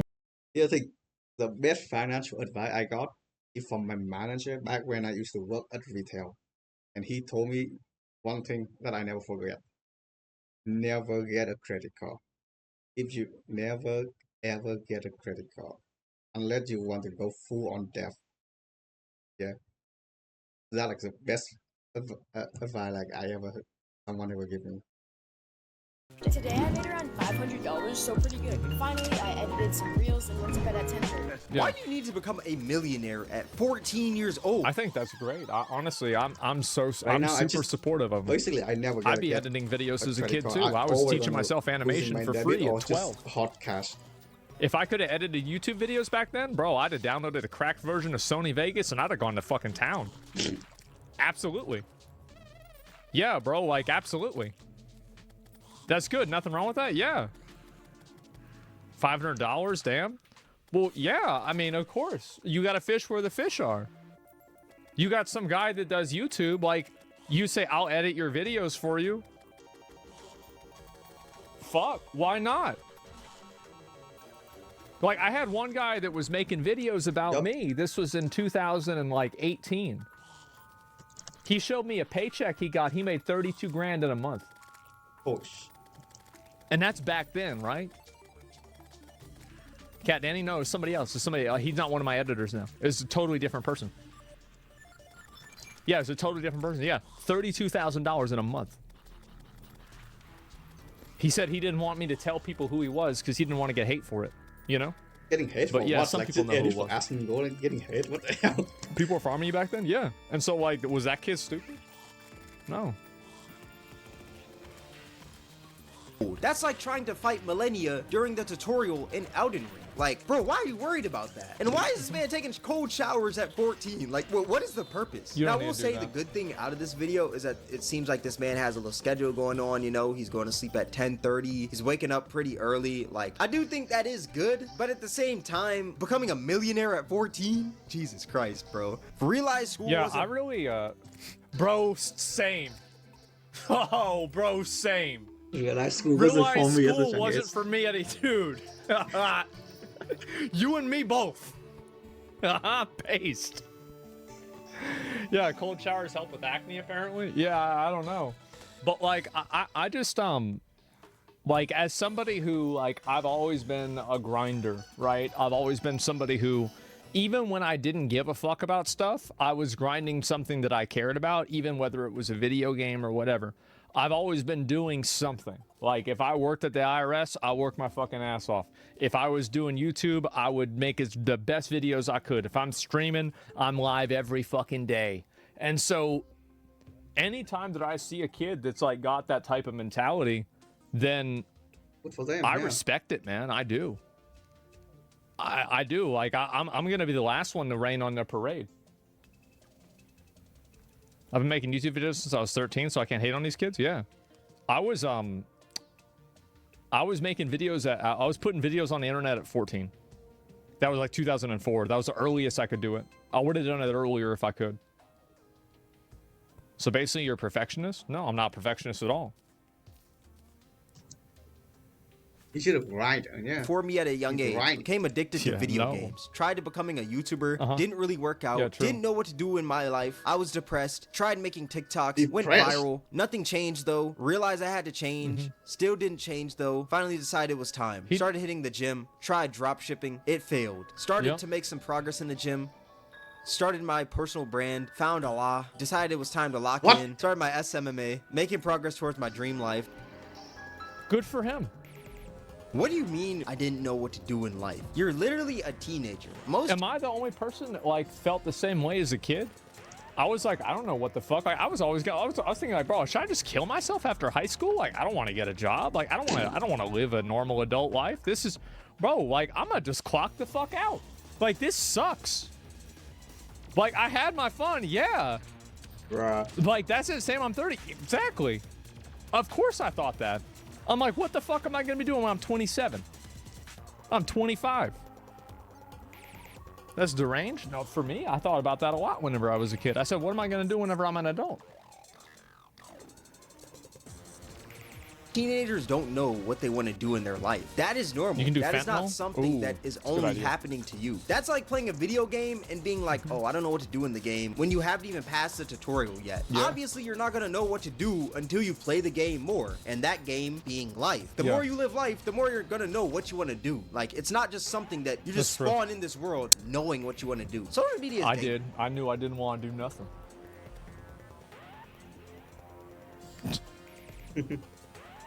I knew that right off the bat.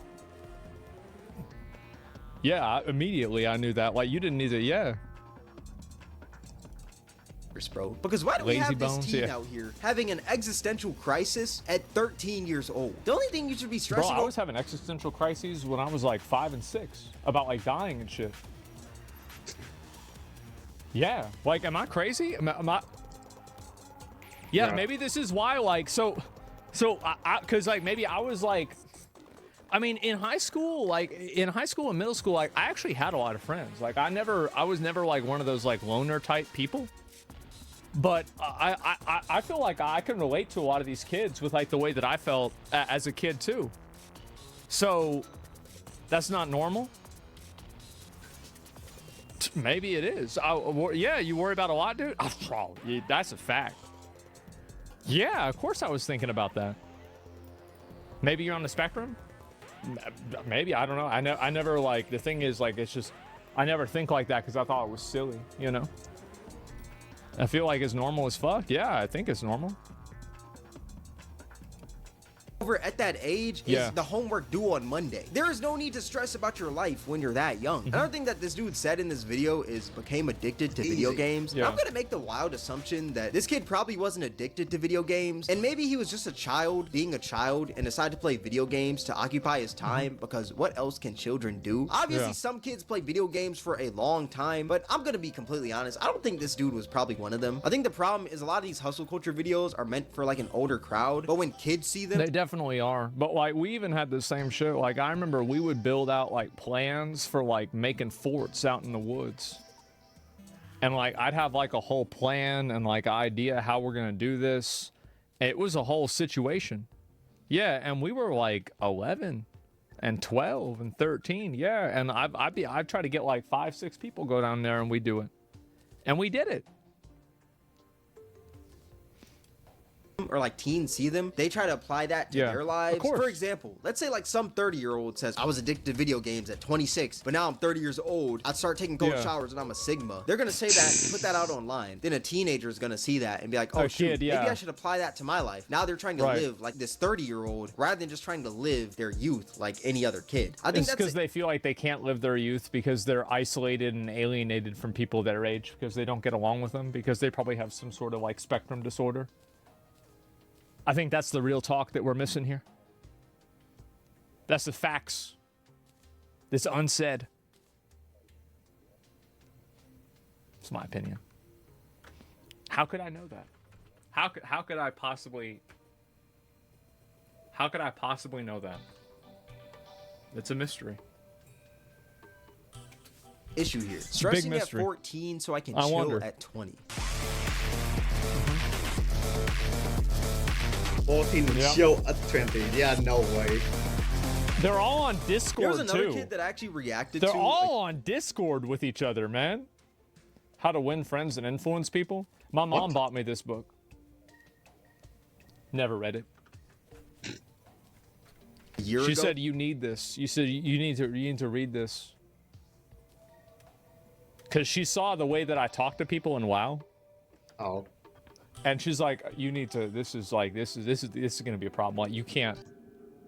Yeah. Wow, yeah. That did this exact same thing. And I feel like the problem with this is that you're gonna burn out once you're 20 if you're stressing at 14 years old. There's no need to stress at 14 when you're living in a nice house. You gotta keep in mind, every book was written in the past. I'm trying to live in the future. I don't read no fucking books. I'm not trying to think back. I'm trying to think forward. A home gym. Like, what is there to stress about? This man is just making up stress just so he can stress at that age. Day 167 of monk mode. 14-year-old entrepreneur. Yeah. Oh, that's so nasty. cringy. Oh, that's nasty. I love how whenever they cut over to their business, it's just like an open thing of a PowerPoint presentation, and there's like really nothing happening. That part is kind of funny. Wait the same. You know, or like, it's like, yeah, I'm on a business call, and it's like, I'm on a Discord call with a person that has a profile picture of Goku. Corniest thing I've ever seen. This man said school matrix. That's a fact. Most Andrew Tate coded thing But it's true, though. It's 100% true. It is, bro. The school is, at like, high school is 100% the matrix. The matrix about to get me. I actually think that, like, if I had a kid, I would make them go to public school. Like, let's say I'm a billionaire. I would still send my kid to public school. And I would send him to, like, an average public school. Not, like, a rich kid's public school, but just, like, you're going to go to a working class, like, middle class high school, and you're going to learn how to deal with people. Oh, no. You're going to learn how to deal with somebody who is a fucking, who can't really speak English that well. You're going to learn how to deal with somebody who, you know, like, has all these different things, right? You're going to go, yeah, you're going to level up on a PvP server. That's right. Yep, that's a fact. The debuff, he'll lack better relations. No. I think that you'll develop better relations if you develop the ability to develop relations. And so being able to get along with people that you don't necessarily have a lot in common with, and being able to find common ground with people who are different than you, is something that is more important than nearly anything else. And a person's ability to do that is probably the biggest indicator on whether they will be successful or not. And so, like, if you are 14 and you've already had to spend years dealing with things you didn't want to deal with, dealing with people you didn't want to deal with, when you finally go to work and you have to deal with Deborah, who's a fucking bitch, you can still say, "Good morning, Deborah," every day and not get sent to HR for telling her that she's a fat bitch. Because you know how to act, because you've been trained to do that. You know how to deal with people. No, I'm telling you, it matters. It matters a lot. The deal with Mary? Yeah. AKA manipulation? That's right. Absolutely. You gotta learn how to fit in. You gotta learn how to make things go in your favor. Oh my god, I hate pirate invasion. In my life, bro. I'm not gonna lie, It is. with them boxing skills, please invest Extremely in a good gun. thing. I'm not gonna lie, them boxing skills are not saving you, dog. Overall, this is just the byproduct of, like, hustle culture being so popular online. Everyone thinks that they need a Lambo by 16, when in reality, that's just unrealistic. Honestly, this is a bigger issue than just self-improvement or just hustle culture itself. It's more about the impact that social media has on the younger generation. And that's not even talking just these kids who are doing, like, this hustle culture thing, right? Just in general. I feel like social media has impacted the youth so much. It has. Like, if a streamer says something, a bunch of kids are gonna go out and Chad, say is this real? that same thing. If a self-improvement guru says something, Drop a bunch out of of people are college. gonna go out and say that same thing. If someone's I used to have some, but people always be talking about, you know, drop out of college. And I remember, like, I was in, like, high school and people were saying, like, oh, well, Bill Gates dropped out of college. And even then I was like, yeah, he dropped out of Harvard, bitch. You barely got accepted to state. You're going to no, he didn't drop out of community college. He dropped out of Harvard. Yeah, that sounds about right. Like, influencer twerks, they're probably gonna go out and twerk. Like, this pretty much just shows the impact of social media. These are just kids seeing what they see on social media and just replicating it, you know? My overall point, because I've been yapping a little bit. Remember what I said before about how I think kids shouldn't be on social media? Yep, I agree. This is another reason for that. He shouldn't be on because social media. It fucks kids' heads up in like a lot of different ways. It's not like the only vertical of that is, you know, like underage girls getting preyed on by individuals, right? But there's like 50 other metrics as well where it happens. It's such a reality distorter.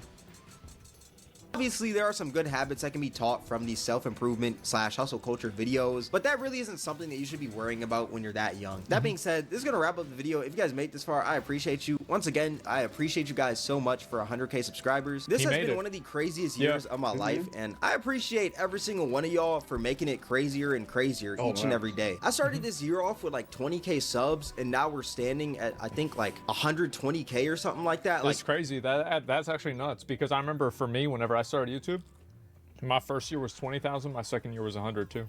I remember that very clearly. It's pretty crazy. Yeah. Once again, thank you guys, because y'all are literally insane. I've never just sat here and said that, but thank y'all. Twitch Camera WAK. Make sure to join the Discord, link in the description. If you guys enjoyed this video, then I highly recommend you guys check out my most recent video. It'll be right up here on the screen. All that being said, thank you guys for watching. It's Cameron, and I'm out. I think that a lot of those kids, like, isn't it weird, like what I was saying about how every single one of these kids that's talking about like this hustle culture shit is the exact same, like demographically. I think that's very, very interesting. That is extremely interesting. And I think that honestly, you know, I said the reason why I think it happens. I don't shit on the kids at all for like trying to get ahead or whatever. I think obviously like you shouldn't care about it a lot, and like kids shouldn't worry themselves about this a whole lot. But at the same time, like I think it's better that they're doing this rather than anything else, right? I feel like most kids that are working on real success keep to themselves and don't post on social media. This is mostly for attention. I think it is too. Absolutely. Okay, give me like 1 second. I got to do something. I'll be right back.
Okay, I'm back. I'm just checking on a few stuff on behind, so yeah.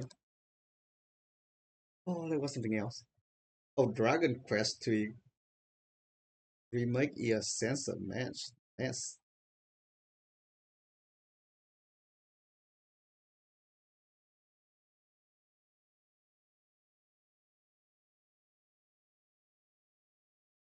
God dang, my internet is fucked up for some reason.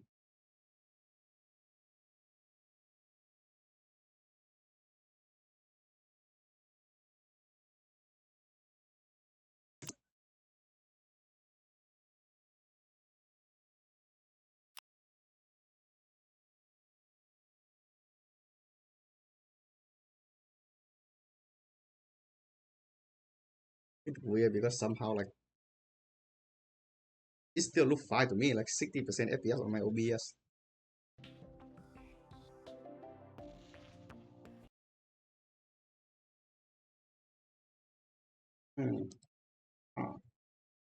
Dragon Quest is a censored mess. My dudes, get your loops. When I first heard we were getting a Dragon Quest 3 remake, I said, hell yeah. Wow. Bring on the bunnies, the loincloth warriors. Bring on some of that puffer, lava. Ooh, y'all know what I'm talking about. Whoa. Something's going on here, boys. Something just ain't right. We're going down.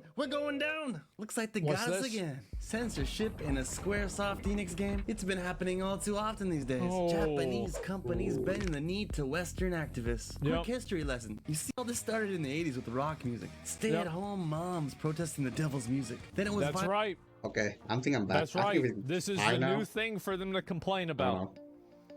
Because they got nothing else to do. They sitting at home. They got to figure out something to get mad about. First, it was rock music.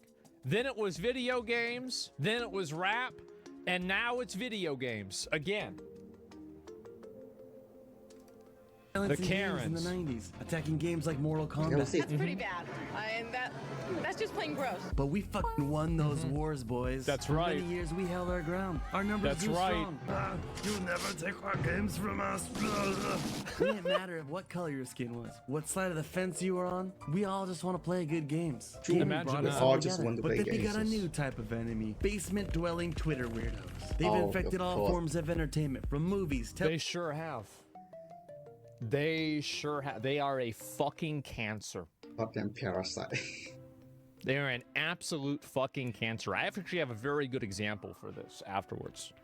Television, websites, and gaming. They spent years penetrating major corporations using DEI programs and slowly destroyed the chins and chests of many of our loved characters. Don't take my word for it. Let's see what the Square Enix ethics team thinks about this. 私の仕事の成果はユーザーが違和感なく最後までプレイできること。I'll translate that into non-Weebanese for you. The results of my job are that the users can play until the very end without feeling any discomfort. Oh god. Oh, that's so good. 誰も違和感感じてねえよ、このバカ野郎。Nobody was ever feeling any discomfort.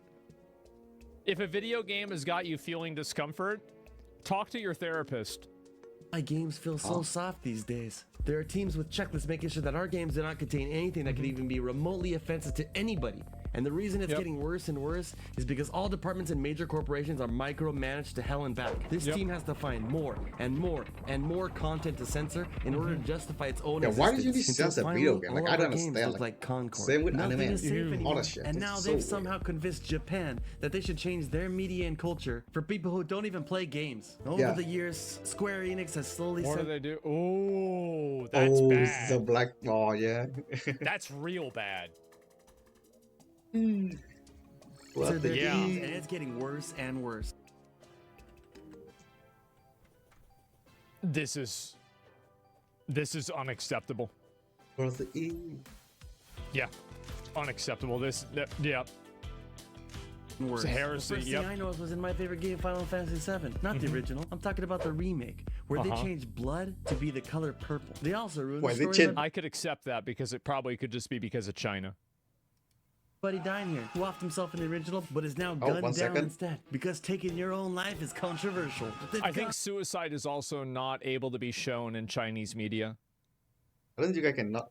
I think so. I think and so it, both right? of those my bad. point towards China, but I don't know.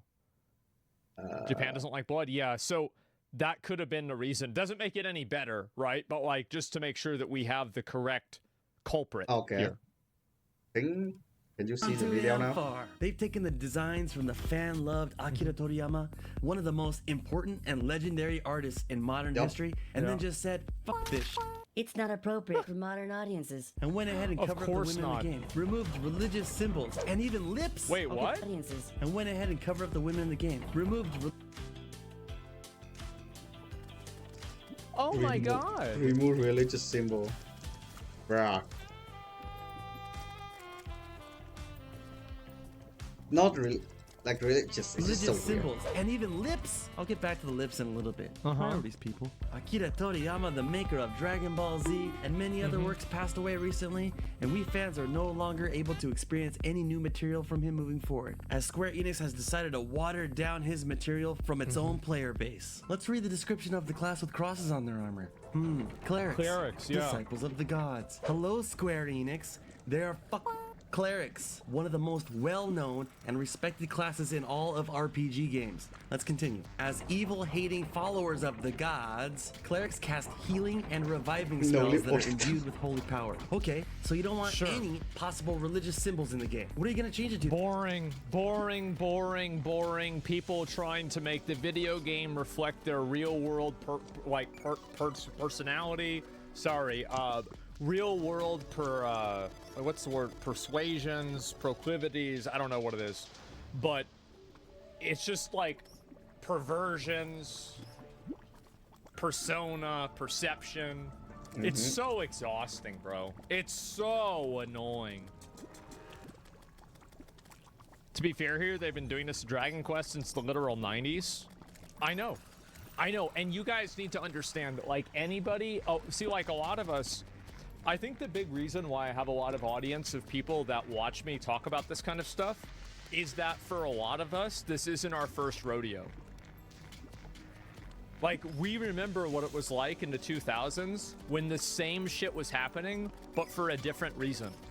Yep, the sensory of music, the art, and insanity everything else. kind of stopped, and now it's picked back up again. Yeah, we're getting tired. Yeah, exactly. The same scare? Yeah, well, it's the same scare, but for a different reason. It was even weird because it stopped? Yeah. Back then it was from the outside, now it's from the inside. That's a really good point. You're right about that. That a pitchfork, the weapon of choice of many depictions of the Christian devil. Have you gone mental? Nobody gives a shit about the cross, and somehow this is even more offensive. Not only can we never again experience his work, check this out. Did you know Square Enix is partnered with a DEI consulting company named Sweet Inc., where one of their employees publicly disrespected Toriyama-san shortly after he passed? Toriyama gave us the best and worst black characters in anime. Man. That's crazy. Wow. He created some of the worst black characters. That same company is now getting paid to destroy. Like, am I the only person that, like, whenever I was in middle school and high school, like, every black guy I know that liked anime, his favorite anime was, like, Dragon Ball Z? Like, especially in middle school. Dragon Ball Z unites like, and everyone. especially like Mexican or Hispanic too. Like, oh yeah, everybody, like, that's what it was. Yeah, you need to go tell them that. Destroy his work. It's unforgivable. Anyways, back to the body type B characters. Look at what they're doing to the women characters in the game. Here's the original, a warrior class. Looks great, right? Bam, here's the remake. For some reason, they think it's better to cover up the women's tops and bottoms with some spandex-looking shit. Only the women, by the way, because only women can be sexualized. Of course. Which is ironic because we got body type A characters and body... Dragon Quest III Remake confusingly removes gender from protagonist. Confusingly removes gender? What the... Sorry, what?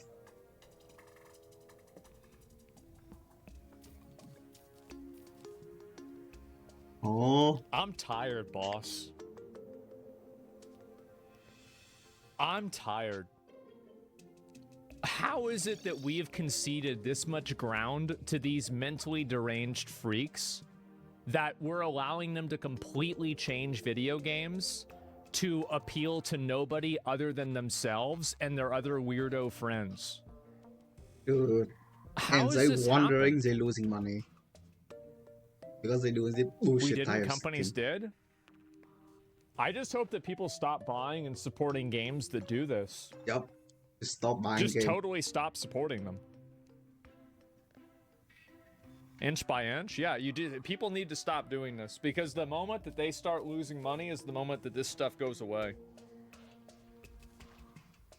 Because you are the enemy, Asmon? Well, I am. To them, I am absolutely the enemy. Like, I'm the bad guy. 100%. WoW has the same stuff? Yeah, and it's cringe for WoW too.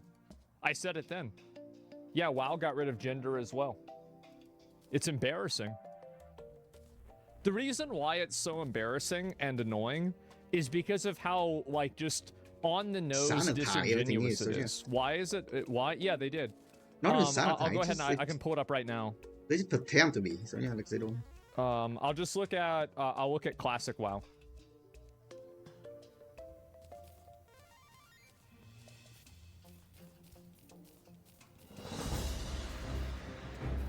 WoW day again. Elden Ring 2. Yep, Elden Ring 2. See?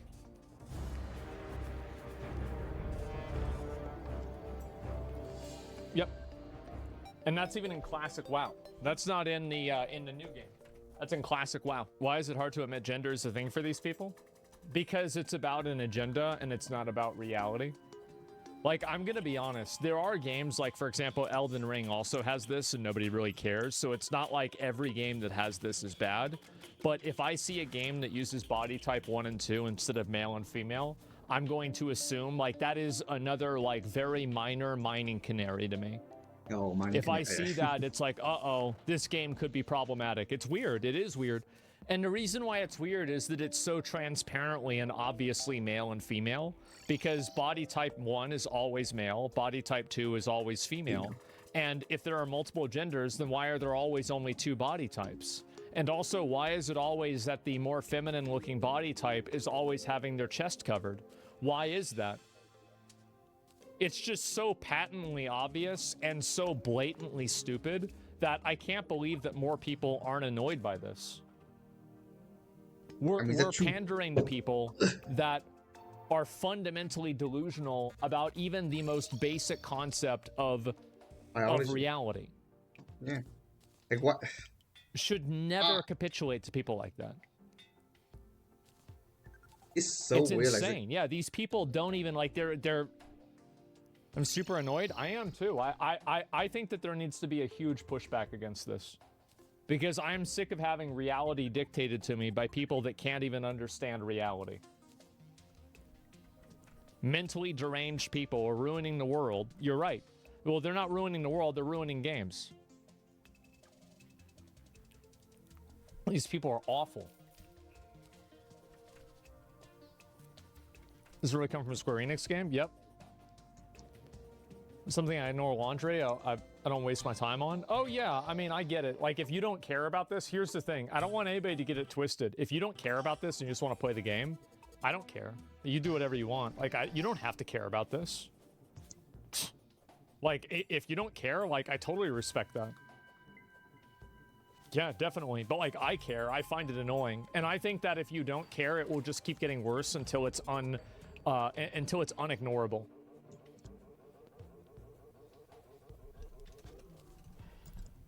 Top B characters. If there's no difference, then why are they covering up only body type B? It's because they're women. It's like buildings that skip the 13th floor and go straight to the 14th. Great point. point. Believe in this shit. Stop trying to fool people. Same thing happened with the Asobinin class here. They changed the cut of her outfit. In Japanese, the word Asobinin is a term you refer to people that are a bit on the promiscuous side. The kanji on the left means to like play, hoes? means person. It's a joke that only older players would understand, and younger players would just think it's a clown and a bunny person that like to play games and mess around. On top of that, they even censored the bottle of whiskey. Now it's just a bottle. They've completely butchered this class. Censoring alcohol tag.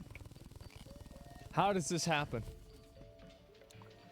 They've been censoring alcohol for what though? Like What the hell, dudes? These modern sensibilities love to destroy designs made by others, while at the same time have no imagination or creativity. Take a look at Concord, for fuck's sake. Body massage machine. There's a reason why the shit they make does not sell, and yet they think they can fix Toriyama-san's work? Give me a break. Now back to That's always my favorite, is that these people who you don't even know their names think that they have the awareness and, you know, the artistic mandate to change the person's art who made Dragon Ball Z. Like, you're fixing it for him. You know what that reminds me? This is them fixing it, okay? This is them fixing it. Guys, we fixed it. Yep, there it is. Fucking weirdos, I know. They're fixing it. Mouth conspiracy. It looks like ogres can't have They're big, modernizing juicy lips it for some reason. Why is that? Is it because they don't kiss their loved ones? Wrong, you racist son of a bitch.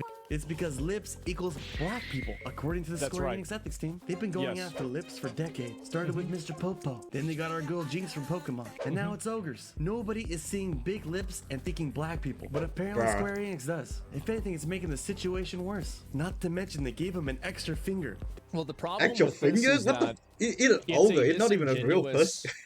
assumption that the reason why, because like obviously, like it was a Like, very this is the common Law of the thing Ring, in Mr. like Ogre the again. old days that for like minstrel plays and like to have actual blackface, and the red lips were part of the actual blackface, but it's very evident that that's not what's being represented here.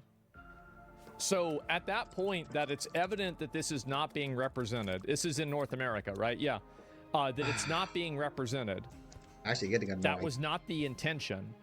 And so if somebody gets mad about it, they're getting mad about something that you weren't trying to do, putting words in your mouth, saying that you said them, and then wanting you to apologize to them for something that they said that you didn't even fucking say. What is this? It's like the level of dishonesty with this is unbelievable. It's out of context. Yeah, they take it out of context on purpose. And then they get mad at you and they expect you to act under what they want you to do. It's the game's equivalence of the Netflix Witcher problem? Yes. Maybe the person trying to see racial stereotypes as everything and everything is the racist? Yeah. There are a lot of things that have like very passive racial stereotypes, but those racial stereotypes are not being acted on. Like, it's all over, like, media, right? Like, it's, like, massive. Like, there was the Hogwarts, like, with the Harry Potter goblins. Like, goblins, like, there's, like, 4 or 5 Jewish stereotypes. Most goblins in video games now, like, 1 for 1. But people aren't seeing that and thinking, oh, my God, that's a Jew. No, because that's not the point. That's not the intention. That's not the goal. That wasn't some kind of secret agenda. Just stop it. Like, stop making things up to get mad about them for no reason. It's not happening. There's a lot of jungle. They can't even get his artwork right. This is a joke. Look, I don't want to tell you dudes what to support or not, but this franchise is being turned into a kid's game, and it completely disrespects Toriyama Akira-san's legacy. It's not being turned into a kid's game. It's being turned into a game for 35-year-old people that behave and think like kids. Millennial, yeah. And shits on what makes the series art quirky and unique. For me personally, I'm going to continue to fight censorship in our games. I'm going to be it. That looks really cool. And if you don't care about it, well, I'm sure you'll get along with the 90s moms just fine. How would you Well, you'll care about censorship eventually because people like this always have problems. Their entire life is built around having problems, finding problems, and then complaining about them. And they will never stop having problems and finding problems because that's their job and that's how they get attention. So if everything is solved and they're happy, then they no longer have power and attention. I only and reaching they're hell doing it when for I power get and my for attention, not necessarily because my they think pickaxe. they're doing a good thing. My So they're never going to Russian stop pickaxe, having I forgot the name, problems. yeah. This is an issue that will continue just getting worse until people put their foot down. to have a teenage daughter go out on a date with someone who's just watched or played 3 hours of that game? Peace. What? That's right.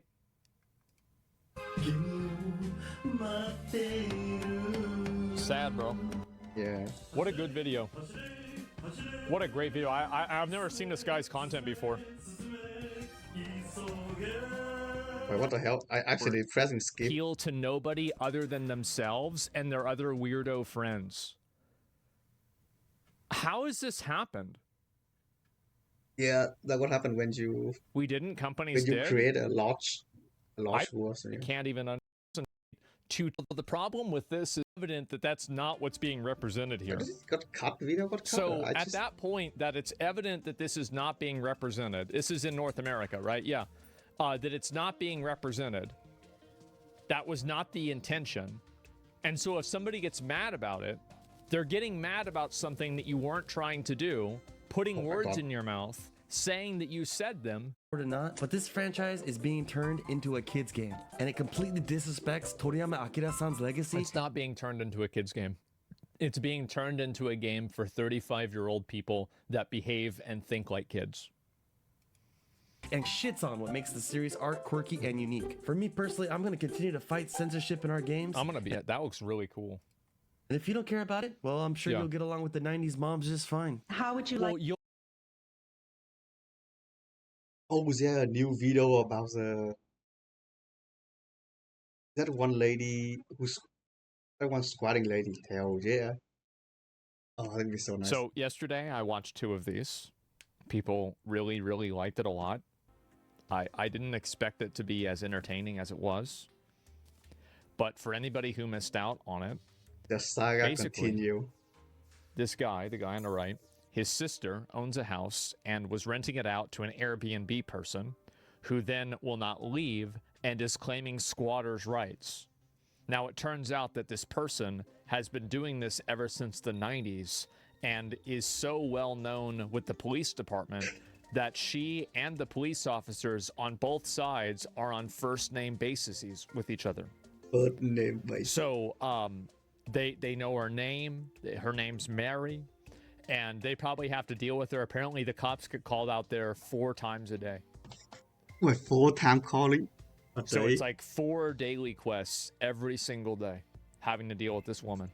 Yep. And this confrontation is that he is trying to make it as unpleasant for her as possible to make her leave on her own. Because the police won't do that because of squatting laws that they have in California. Yep. This is the true 2024 metaphor of what happens when an immovable force meets an unstoppable object. Or wait, an immovable object meets an unstoppable... Wait, I feel like sometimes I am so bad with dyslexia. Oh my god. What happens when an unstoppable force meets an immovable object? There you go. What the hell is this? It's bad, guys. It's real bad. W intro? Yeah. So you guys can understand what's happened. We have come here over 10 times. That is ridiculous. That is over 1 time a day that we've been here. Every day. Every day. Every day. It's a civil matter, hey, I'll see you in court. It's a civil matter. I'll see you in court. I'll see you in court. It's a civil matter. That's her room, by the way. That's her room. Oh, What does it take for you to stop? You nasty piece of shit. Oh. Does you have anything better to do in life? What is your name? I'm Emerald in League of Legends. Damn, that's pretty good. I'm pretty good at League of Legends. What is your name? I have a max RuneScape account. I was pretty good at Iron Man mode. Okay. I have a court order keeping you away from this door and keeping your music. I've been a member of Hustlers University for 2 years. Damn, he is based. I'm a member of Hustlers University. I'm a student. Hustler University? He got her to say it. Hustler. You're a sick fuck. The crazy thing is this woman, she has been a parasite for 20 years and 30 years. Yeah, it was 30 years, I guess it would be. Over 30 years. But she's never met a kick streamer before. They're making her mad now, so yeah. Yeah. Mary, come to me, sexy lady. Oh, there it is. Oh. There it is. Yep. 6 in the morning. Let's go. Turn up. Turn up. Make me some breakfast, bitch. Autism. She called me a Yesterday. She called you fat? I don't know what I'm more offended about. She's fat. So I get a lot of pussy. Oh, yeah, she invite homeless dudes tomorrow. That's more free content, honestly. The snow glows white on the mountain tonight. Not a footprint to be seen. Oh my god. I don't care what the what to Oh, he's smacking on her door there. Just randomly beating on the wall. There it is. Oh yeah. Hold me. Go open the door, close the door. Yeah, there it is. Oh no. 6 in the morning. What floor, bitch? Wake up, bitch. I'm walking and I realize I'm very blessed to be able to Yep. like, be an opportunity where I Say no can blade. capitalize on such a shitty situation. True. You know, recuperate losses, stuff. Uh-huh. Squatting and shit, and streaming. Not a lot of people can do that. A lot of people get. True. Can you just turn off the electricity? Oh shit. Oh, almost faded her out. Oh, she's oil all over. Olive oil. oil. Wait, she putting olive oil on the ground? Oil all over those splits. Ugh. There you go. Get it back in there. Get that shit back in there. There you go. Yep. Oh. Oh. Oh, he just puts all the olive on. 6 in the morning. Wake up, bitch. No. I'm going to Oh, bed. God. Oh, shit, I slipped and fell. Ah, shit, I slipped. Fuck. No, I didn't. It's so fucking ridiculous. How is this even happening? Oh my god, wake up, Mary. Wake up. Yeah. Nano machine. She was pouring like bleach all over the floor. Yeah. and- Oh. Yeah, but she did it again this morning. Then she Which put is all this oil or crazy. like I'm not sure pee. I have video of it. All over the floor, and I was bringing it away from like the Ew. walkway. What the ew? Yeah. Just save that video. I got it. Yeah, oh, we got it. Banging on my door. See? Hey, Mary. Hi, Mary. Oh, the caught move. Yeah, we know you. I was Don't just do it. grooming the. She was throwing oil all over the place and bleach, so I There was trying she to oil is. it out of the area. My, he I don't think you should throw. Uh heard it. oh. They got aggro. You see this woman just backs up. No. Uh-oh. Oh. I'm good. What's going on? So she's like throwing bleach all over the floor and like throwing oil over the floor, like the common area, like my hallway. So I'm like brushing, I'm like sweeping it in, sweeping it away from my area. Alright, so she was cleaning her inside her bedroom? No, she opened the door and threw it out in the. Oh, okay. She was like throwing it at us. Yeah. Last night she was throwing it at me too. Yeah. Yeah. Oh. Well, because you know, like all the police are just waiting for her to do the one thing that they can get rid of her for. You know, they're waiting for like that one time that she slips up and they can get rid of her. They know she's in the wrong. Yeah, they know she's wrong. Mary, you gotta stay away from Everybody knows her name. Alright. Everybody knows her. Alright. You got this guy's statement? Yeah. Yeah, please. Alright, hey Mary, are you gonna leave? It's all over the floor right here. She's literally just pouring it out in the hallway. Yeah. It's like all over the It's place. nasty, bro. Like, what is wrong with this woman? Crying to the cops. She's crying to the cop. Civil, Mary. Everything is civil. Yep. What's civil, what they mean by civil, is that this is not our fucking job. Don't call us again, you crazy bitch. This is not our job. We don't want to deal with this. Nope. His banging on the door. I wonder if they get another call from her before they get back to the police station. Like they're driving and they get another call on the way.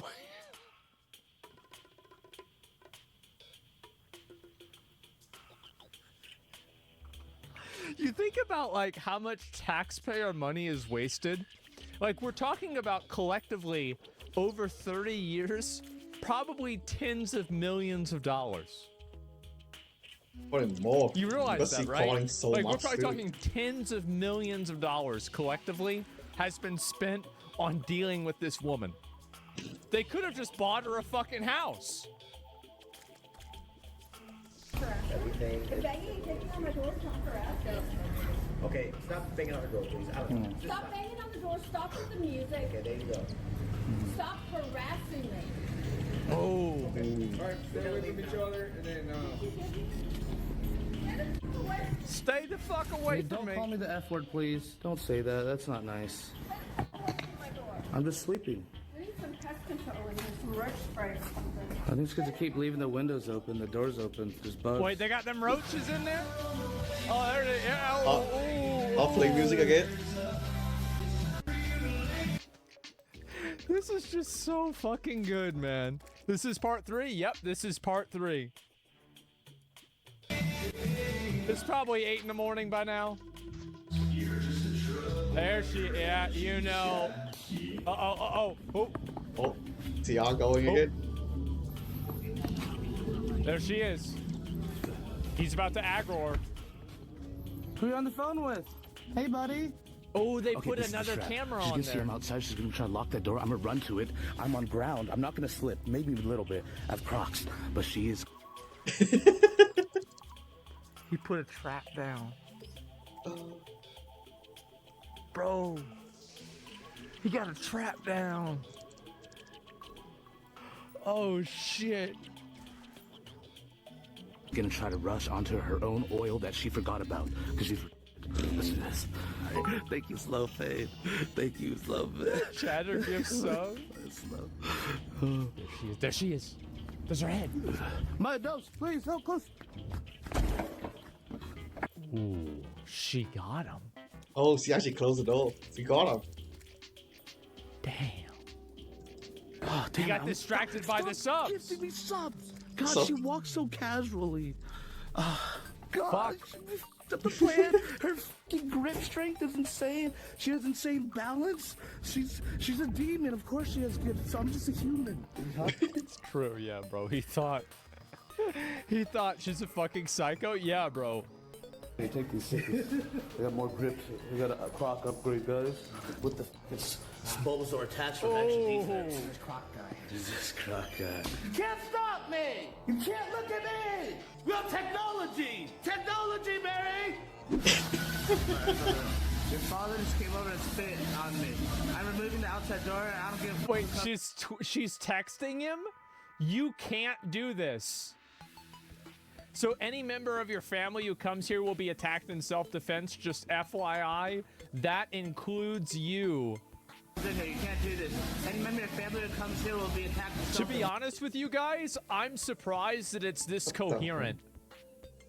Like, if you were to ask me, like, what I thought, like, her text messages would look like, it would be like...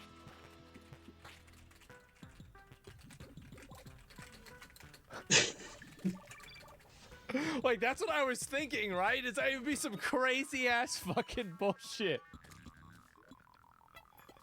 It's text-to-speech? Ooh, that could be it. Just for your information, that includes you. And after that, after she said that, yeah, you know what I did? I moved right the next day. No, you don't have witnesses. I tell your father and the rest of them to stay the away from me. If anyone else from your family coming back here, I'll defend myself by any means. Also, I will figure out where you work, found a place for your school. You Vietnamese are uncivilized, rat-eating scum. I have a Oh, damn, she actually was racist. Racism, god damn.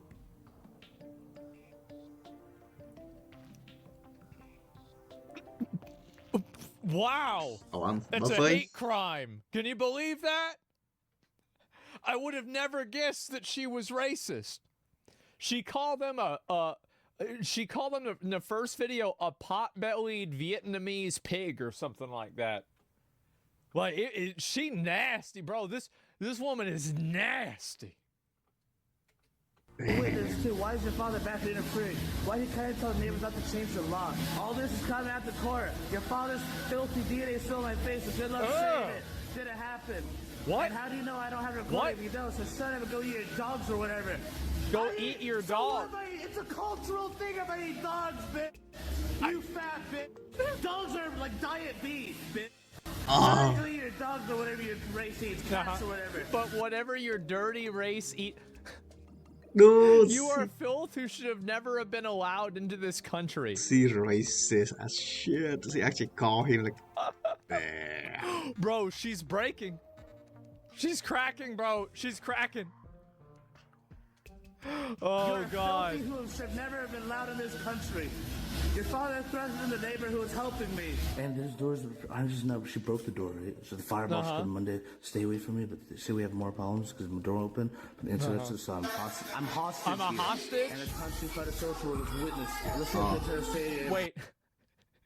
She sent him a check mark emoji. Oh my fucking God. Oh fuck. Perfect. Yep, she's showing her true level. We literally, this bitch just start paying rent or whatever, and we literally offered this $1,000 just to leave. So we wouldn't have to get to this point. Yep. But fuck it. She wants me to get free content. She wants me to create the best That's video right. in Now you in can't. life. Yeah. Fuck you, bitch! You fat bitch! He's forming. He started No on. matter, hey, I'll see you in court. It's a civil matter. I'll see you in court. I'll see you in court. It's a civil matter. It's a civil matter. Oh, he's... She in that room. Do not remove this without court order. And it's the police again. She called the call It's been again. 3 minutes, so the police are back. Uh-huh. Okay, trying to break in someone's door is not a crime? No Airbnb. No, you heard it. You heard it. Posted and photographed. Break the door down. And you're out of here. He just pulled up. Oh, there we go. Somebody's got to do their daily quest. It's a civil matter. Oh no. Yeah. Another cop coming up. Yeah, let me see. Throwing bleach and oil on the floor. Yeah. So you guys understand that 911 is called for emergency only? Yeah. Emergency. She's calling 911. Oh my God. This bitch is wild. Calls only. You guys are calling us for like civil issue, and then you know it's like non-stop. Yeah, so Oh, there she is. He's showing him the video. And I'm just sweeping up with my broom. Yeah. This is out of control. This out of control, yeah. Even the police are just fucking fed up. Though. Are you fucking kidding me? Guaranteed, they can't even get back to the station before they get called again for this shit. No one is here. You Oh, yeah, sorry. Yep. And as soon as y'all leave, what is he doing? Okay, Mary, we're to the point where if we keep responding here, we're going to receive a citation for abusing 911. I'm going to... Oh, the cop. Fucking based. The god had enough so today. Fucking based. There it is. A citation? Well, hey, they have to follow the protocol. Here we go. Yep. No, well, he has a video of her like throwing bleach on the floor. Yep, he does. And he showed it to him. Yep, that's right. Sorry, Mary.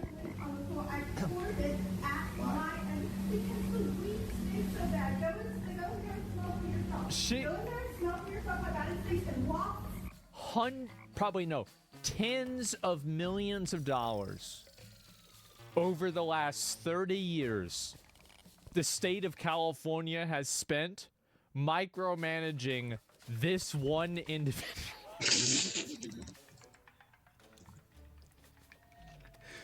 30 years. People's entire career has been about micromanaging this one person.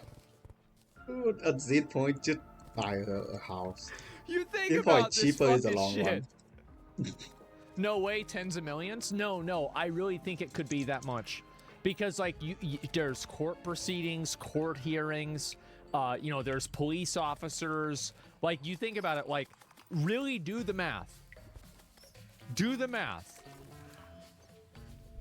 30 years plus. Underneath my door. Can you not see the marks on my door where he was banging on it? Can you not see that? No, I see it. Okay, well, I'm sorry. I see dirt like at the bottom of the door. Yep. But I mean, what? So I'm saying anything. 30 G of this shit. If I am the cop, I just tell me to switching area. Hey, dude. Hey. Yeah. How long is it gonna take for you to sweep this up? I don't know. I don't really have like I only have like a broom. It's not. I need like towels and stuff probably. Go get some towels maybe. Do you have towels? No. I only have my bath towels. That's it? Yeah, I got paper towels. So have you ever taken into consideration that because there's stuff on the ground, that maybe that sound of him hitting the door is the broom? Have you ever taken that?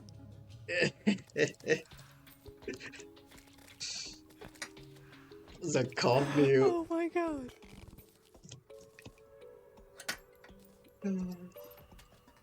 No, it wasn't that. It wasn't It's that. like, I love how, like, I guarantee you that these guys probably grew up watching Bad Boys 1 and Bad Boys 2, and they wanted to join the LAPD. And this is what they get.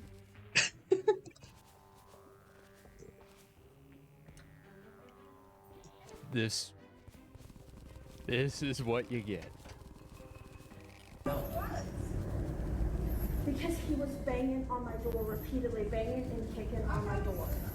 Banging and kicking. Why is it only that you're the only one that calls? Nobody else between this house? Nobody's calling except for you. Nobody That called. is what I was referencing earlier. They are trying to get me so worked up that it looks like I'm the problem here. Yeah, that's right. So they got you all worked up. See the yep, exactly. They got her into the enrage. Okay, but Mimic. I can It's definitely not this is mimic. the first time calling 911. Absolutely. Oh, never mind. No, 911. No, this is like. I've never called 911 before. Yes. I'm I've not never. calling. I don't abuse 911, but I have been But here this since not yet. May 20th or May 21st. I was here until this didn't start until June 19th, which was a holiday. That's when it started. So when y'all be like, we've been out here every day. Yes, you have, because she wanted to kick me out early to make a room. Yes, you have. Yes, you have. You have been out here every single day. Yep. Another Airbnb guest.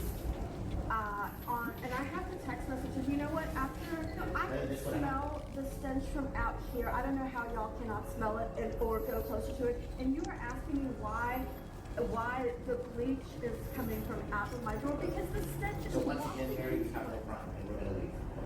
Okay. Fucking based! Oh my god!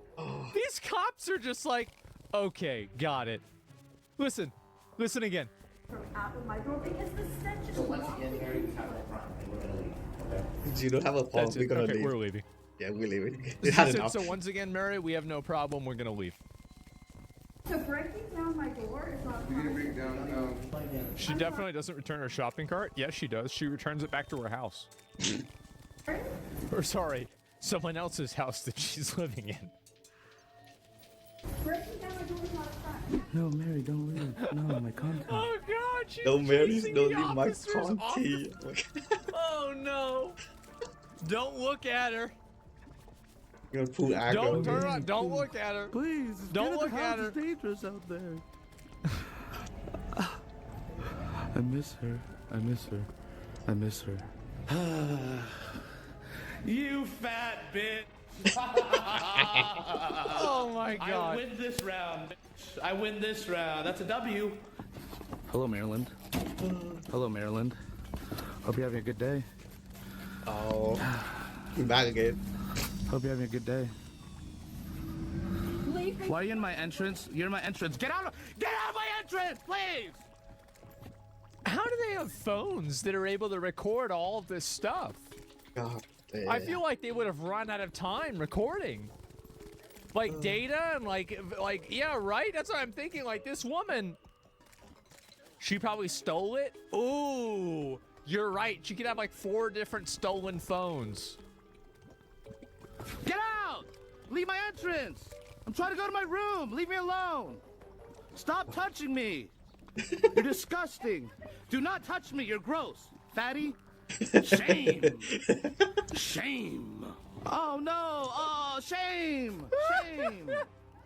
Shame. Go back. Go back to so what? Stop touching people. Shame on you. You're touching people. You're diddle. She's a did. She tried to talk to a 50-year-old boy. You try to touch me. Some random guy across the street. Leave me alone, please. So you keep trapping me. You went to my entrance waiting for me.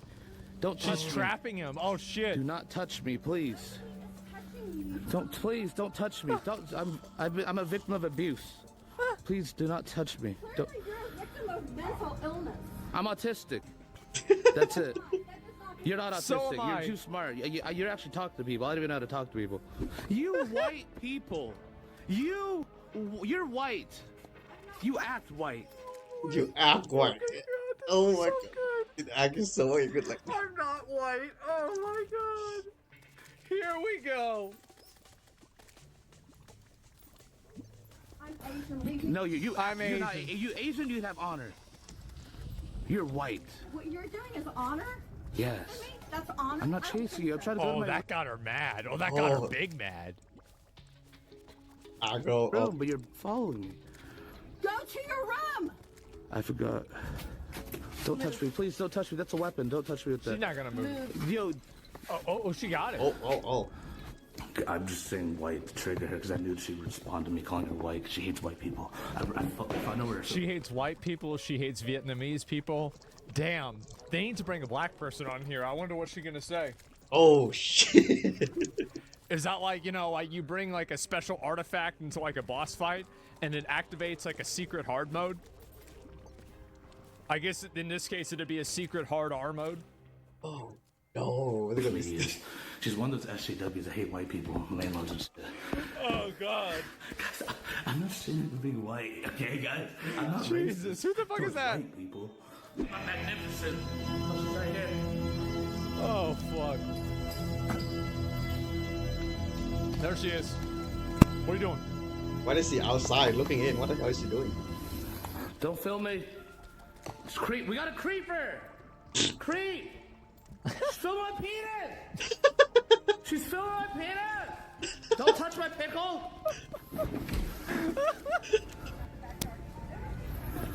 The cop again. Oh. The best thing is that this is probably 45 minutes later. Oh, it's a cop again. Oh, not again. The cop just always see her and say, okay, not again. Millions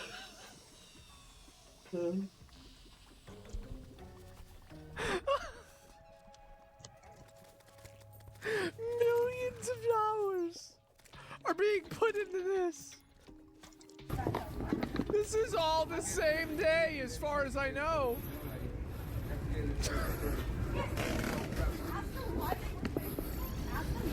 Wait, yeah, we can tell what time it is based off the shadows. Wait, yes, you're right. Wait a minute. Okay, where are we at now? We're at 16 minutes exactly.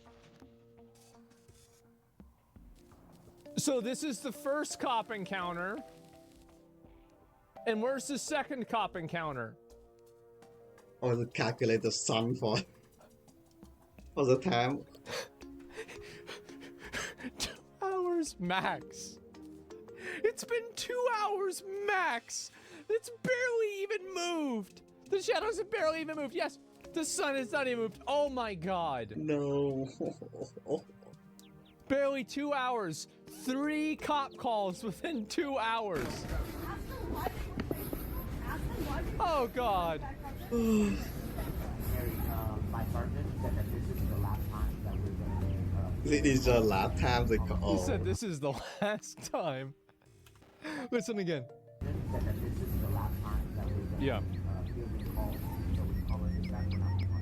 Yep, we're not coming out here anymore. Did you hear that, Willis? I mean, also. Whoever's on the phone with is that fine.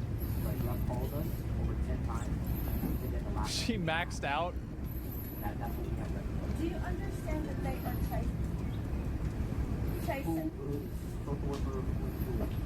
Her name is Asha Wasuke, and I'm not going to.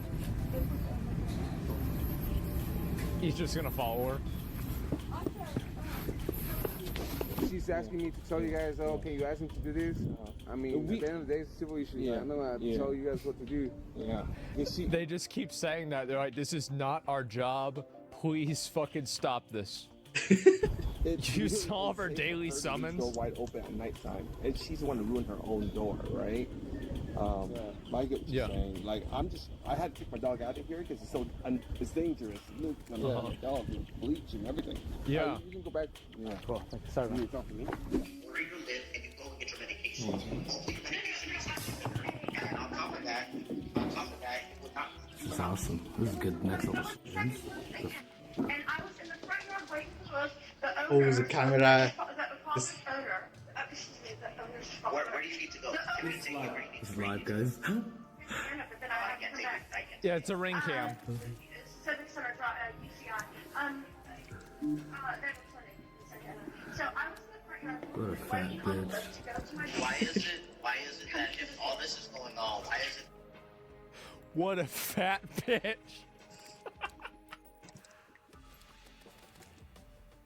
These are top tier content. Actual top So tier it's content. 10 in the morning. Oh, it's 10 in the morning. And it began at 6 in the morning. So the cops have been there 3 times in 4. I'm surprised the cops still doing it, like.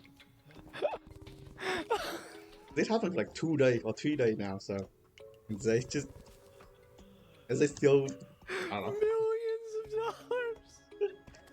dollars. Is that me actually gonna have enough, to be honest? that I nobody need to give knows up. all these different neighbors? Oh my Look, God. there are people who are outside, why is it that nobody else is calling but you? Ask them why they witnessed that and what they called. Look, there's literally people outside right now, so they would have heard it, they would have seen it. Why is nobody calling but you? Why are you always the victim? Yep. Yep. That is where we're at. See, now the cop is like, it's like, all right, listen, because you know why, right? It's because he's 4 hours into his shift, probably 5 hours into his shift. He's hungry. He hasn't been able to get lunch. He just keeps getting called out here for this shit. Like now the cops are fucking mad. It's lunchtime. Yeah, this is becoming a problem.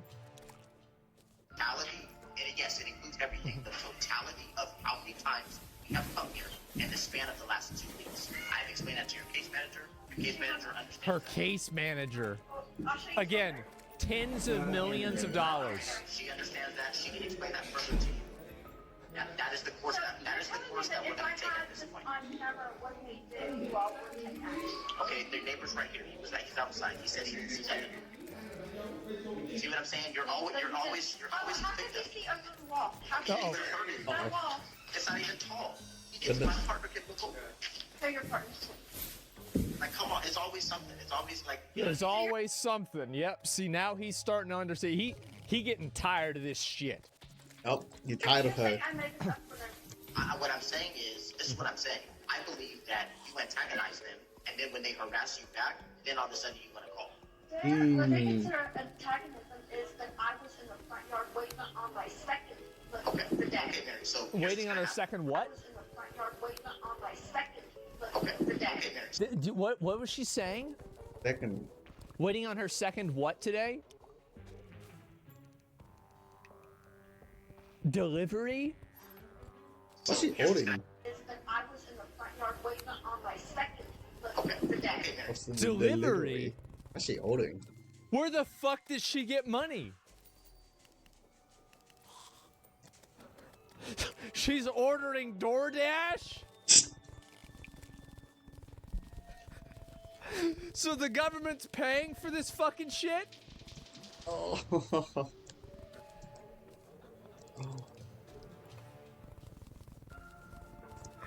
Oh my my god. So here's what's gonna happen. We're gonna leave. We're gonna go and talk to the neighbors. After that, we're gonna take off. If you call us again, we're gonna write a report. If you call us again after that, you're gonna fat the abuse of 911, and you're gonna be a suspect for that. If we continue and we call again, you're gonna go to jail. Yes. Or likely to continue for the 911 line. She had to sit down, bro. She had to sit down for that one. She had to sit down. That's right. Oh, fuck. You going straight to jail. You call us again. That bitch. Base.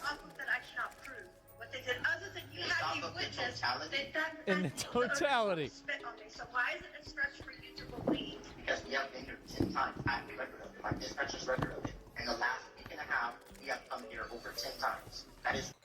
Last weekend, I've come here over 10 times. So it's over once a day. So you think about 10 times. And so how much does let's do some math here, okay? So every cop call, let's say, is $2,000 of tax money, right? Oh, shit, I didn't Do you guys pay think attention. $2,000? Like, just on average, you think 2 times? 2,000, maybe more? Let's do 3.5. Let's do 3.5. And let's assume that the cops have had to deal with her 250 out of 365 days of the year. And this has been over, let's say it started in 1994. 1994? So, oh. let's go ahead and do some math. Oh, and then there's the caseworker, right? And then so, okay, well, let's just look at this right now. Okay, so 3,500, excuse me. God damn it, I'm messing myself up. Sorry about this. Give me a minute, I'm a big idiot. Okay. No, that was her text message. Okay, so 3,500 times 250 times 30.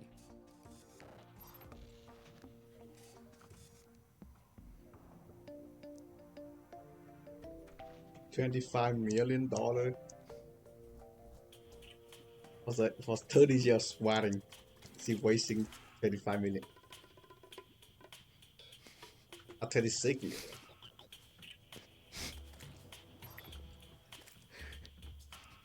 The inflation? Well, no. I mean, like back then, I'm just assuming that it's probably about that same amount, right? Let's say it's amortized for the right value. And then you add in the caseworkers, and you are looking at this woman has probably cost the state of California over $30 million. At that point, micromanaging her life. At that point, you buy a house and make her pay taxes. And this is not even counting, you're right, it's not even counting court dates. Wait. It's got to be $35-40 million.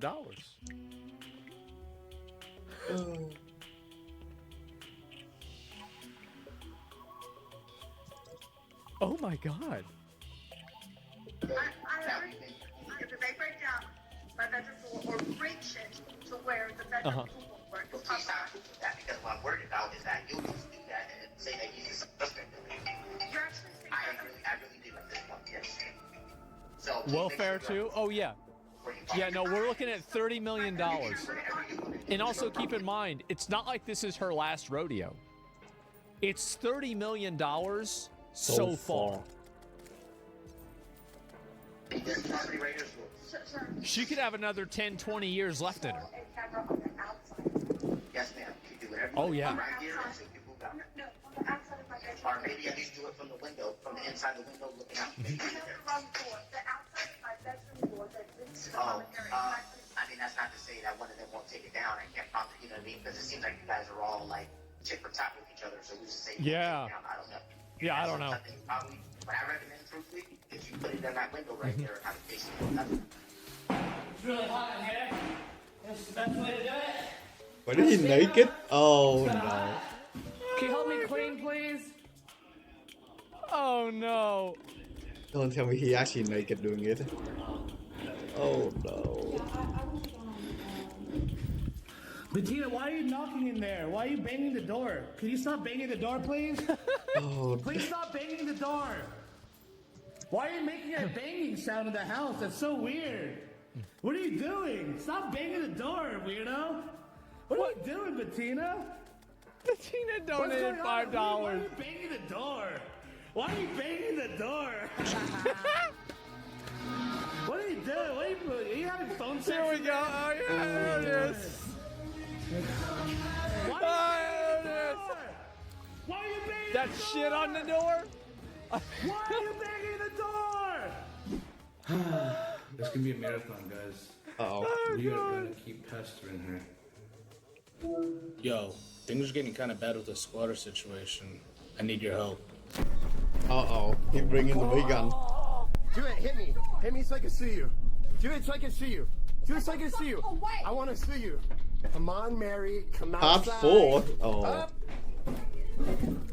Oh, she tried to me. She tried to me. Okay, all right. Tomorrow will be the finale. Tomorrow we will watch it tomorrow. We'll watch the finale tomorrow. I want to drag it out. This is something. No. Yes, we're watching it tomorrow. The reason why is because I think that binge watching shows is less entertaining. I don't like doing it, and I like doing it one after another because I think it's better. Yes, absolutely. We are watching it tomorrow. Oh. This is insane. The best part is that the cops are finally fucking fed up with it. They've been called out there over 10 times in a little bit over than a week. Oh my God. They know this woman on a first name basis. Jesus.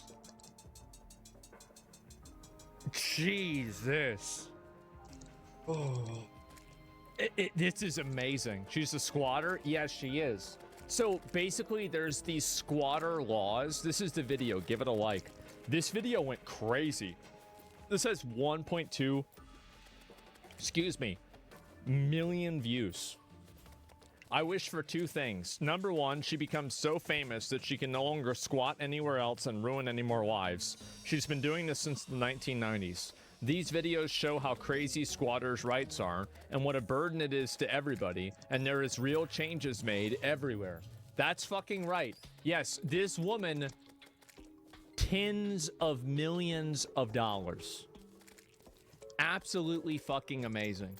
Squatters What are seem the squatters are? 90s. So basically back in like the Wild West, when a cowboy would go out to, go out to the West for manifest destiny, and then he'd get killed by Native Americans, and then they'd scalp him or something like that, and then he'd leave his homestead. Well, they had a squatters' rights law. That way people could move into those houses when, a cowboy got killed. And so we have these like very, very vestigial laws that are from like the 1800s that are referring to squatters' rights. And they haven't gotten removed. And that's how it's happened. Give me a sec.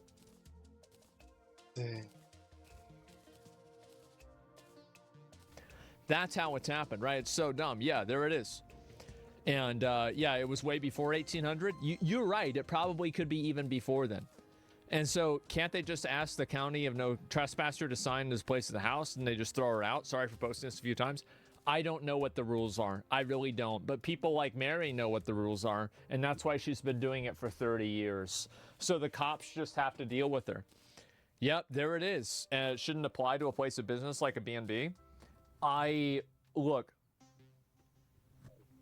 I don't know like what it is. I just think that it's fucking ridiculous. It is insane.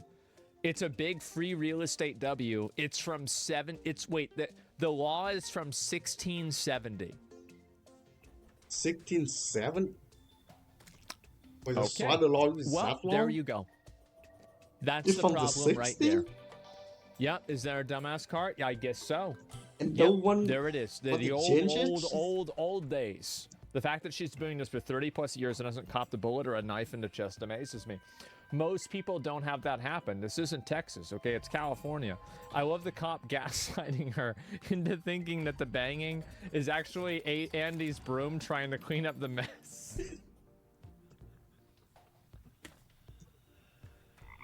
Oh God, that's true. You're right. Stop harassing me. Coming from a person living in your house illegally is crazy. Don't you have anything better to do in life? She's literally squatting. She lives rent-free in her house. Andy lives rent-free in her head. She has the audacity to call it her room and her door. I'll never understand some people. Well, they're just animals. That's it. It's the same. Remember what I said before about how, oh, food? Huh? Food? Food? Wait. Really? Food? Nope, fatty. You would want food, fat ass, fat idiot. Oh man, fuck. Oh, it's fun. Oh, let me see. It is any. Dude, I love the internet because of this thing. This type of thing is the reason I love it more than the internet. Back then, the internet may be like a virus, but I like this more than the internet more because you can just see. You can see so many things happening. Oh.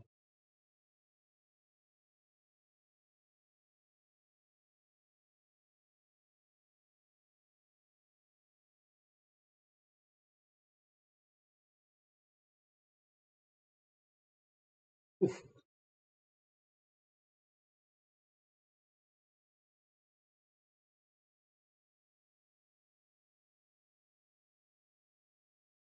They didn't return the shopping cart.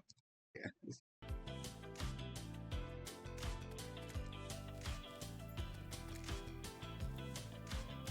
What is your name? I will talk I'm Agent Greg Gorey of the Cape Cod Gories. Agent, you have a warrant? You... Cart return here, Narcoteers. Cart return there as well. Now I spotted something. Oh, that's a nice car. Oh, yeah, Corvette. There's a secondary card. Yeah. Oh, right here. Good. Oh, no. Internet back then, you only hear story. Because you don't know it is true or not. It like playground rumor of like Mary Manson like remove his ribcage to do something. But now, thanks to the internet and everyone can just recording everything, you can pretty much see everything. See something, it's so outrageous you don't believe it real or not, but it actually real now. Like, oh, dude, if I told you, okay, this lady has been squatting on around this county for like 30 years now, and the cop cannot do anything because of this law. And you back then you would think I'm just bullshitting, but now you can see it, and it's 100% real. Amazing. And it's this lady in the gray sedan. Oh. We keep you left your cart there. Cart returns right there. Can't hear you through the windshield. Wait, he caught her? Oh shit, okay, now I get it. Because I wasn't picking up on this. Okay, so basically... Cart, right here. He sees that this woman is in her car, and he sees the shopping cart is here. Okay. I understand now. Oh, no. And it's this lady in the gray sedan. Going in, I'm gonna read all my accessories. We keep left your cart there. Uh-oh. Cart returns right there. Uh-oh, he pulling aggro again. Can't hear you through the windshield. I asked you something. Got something on to put it back. That's not your cart? Really? Are you sure? I do not believe her. Get in front of the car. Get in front of the car. Please get in front of the car. That's not your car. Please get in front of the car. I can't hear you. How do you access summons? Please get in front of the car. Like a jerk. Or lazy bones on board. Pardon me. Just so used to having. What is it?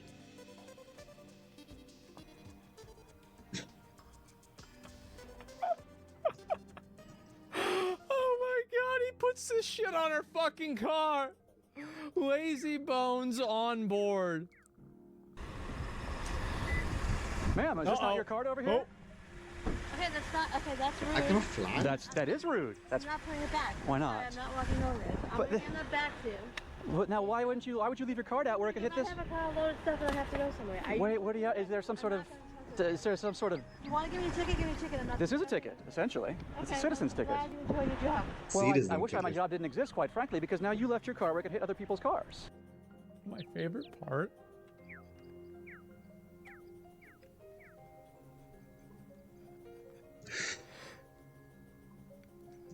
What the hell is going on here? What is this? Cars. Oh my God. Thank you, sir. I'm trying to be polite. I'm not polite. Wait, what did he say? I'm being polite. You're a good man for doing that. Thank you, sir. You're a good man. Hey, there it is. That's a that's a real American right there. Yep. Holding her accountable. I'm trying to be polite. That's right. Am I being polite? Glad you do it. Thank you, sir. Glad, yep, this is for not a sure. paid actor, by the way. Hey, I'm trying to have a nice day, but this could hurt someone else's car. Even the other guy is liking it. So there's no angles, there's no wind, and I'm asking you to take your card back, madam. Do you want this or not? I'd like for you to... Do you want this or not? I want the cart to go back, and I'll take it back. There you go. Thank you, madam. Now, if the cart could go back, it wouldn't be blocking this spot. He's gonna put it back on the fucking car, isn't he? Did you listen to that, man? He was very... The other one. Oh no, no. It's just, dude. How it is funny, sir, how like indignant she is. She had somewhere to be real fast. Now she doesn't I love care. how everybody's shitting on her. This hits your car or mine. His car's no wind. It's not going anywhere. There's no. You've never seen. I can hear the wind. That's the fucking. You know how gravity works, madam? Oh my. Here's another car magnet for you. Right? I'm glad. Now it's got our phone number. We can call if you're not. I've tried to give you. Oh. I'm Agent See, Greg what you have to do is like, so if this happened to me, is it like, what you have to do is you have to get her to walk around the car and slowly kite her around the car.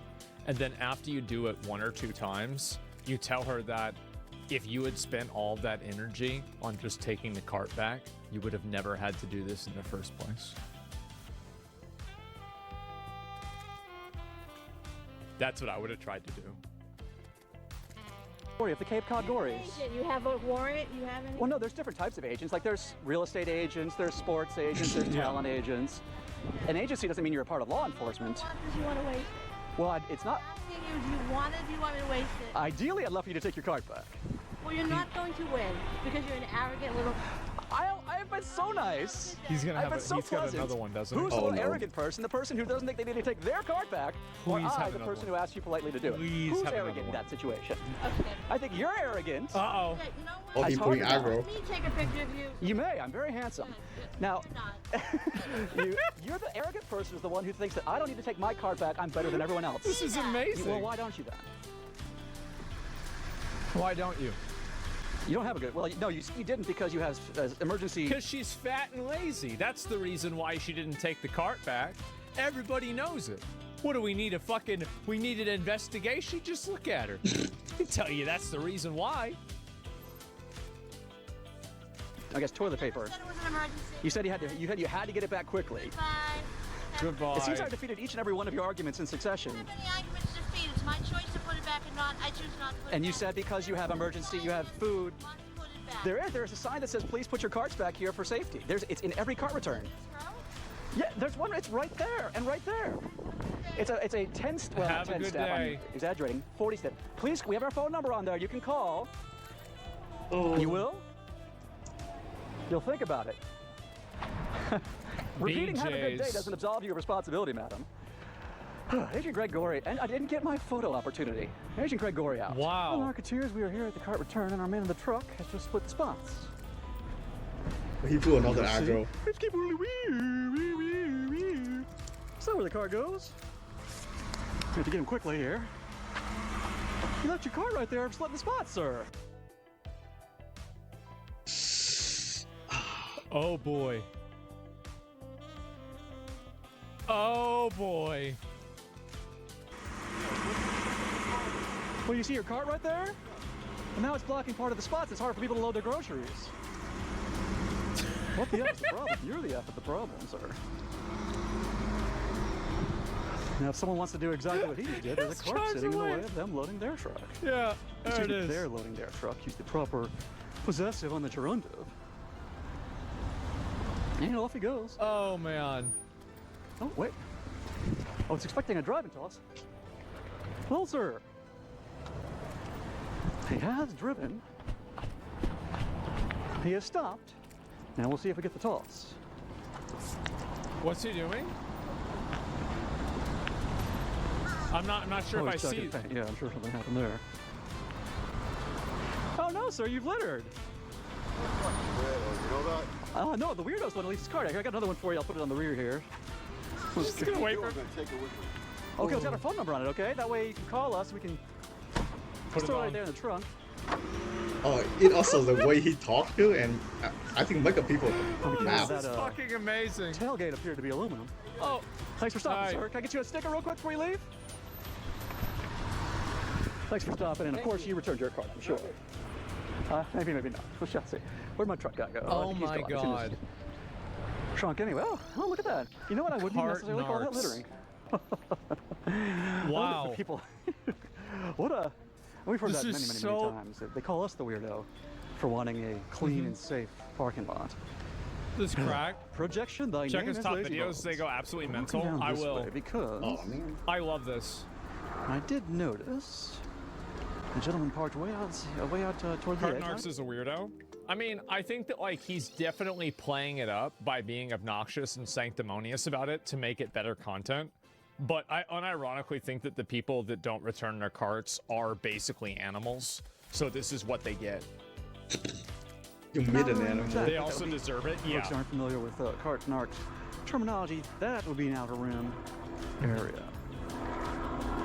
He's getting in his vehicle, it looks like. Oh, no, and there's his cart right there. Oh. Give him the old siren. Weep, keep, widdly, weep, scoop. That's not where the cart goes. Oh my god, I love you. What are you doing? Oh, like, can I get a picture of you? What's this? Oh my god, this is amazing. I believe you, sir, but what's going on over here? Wait, what?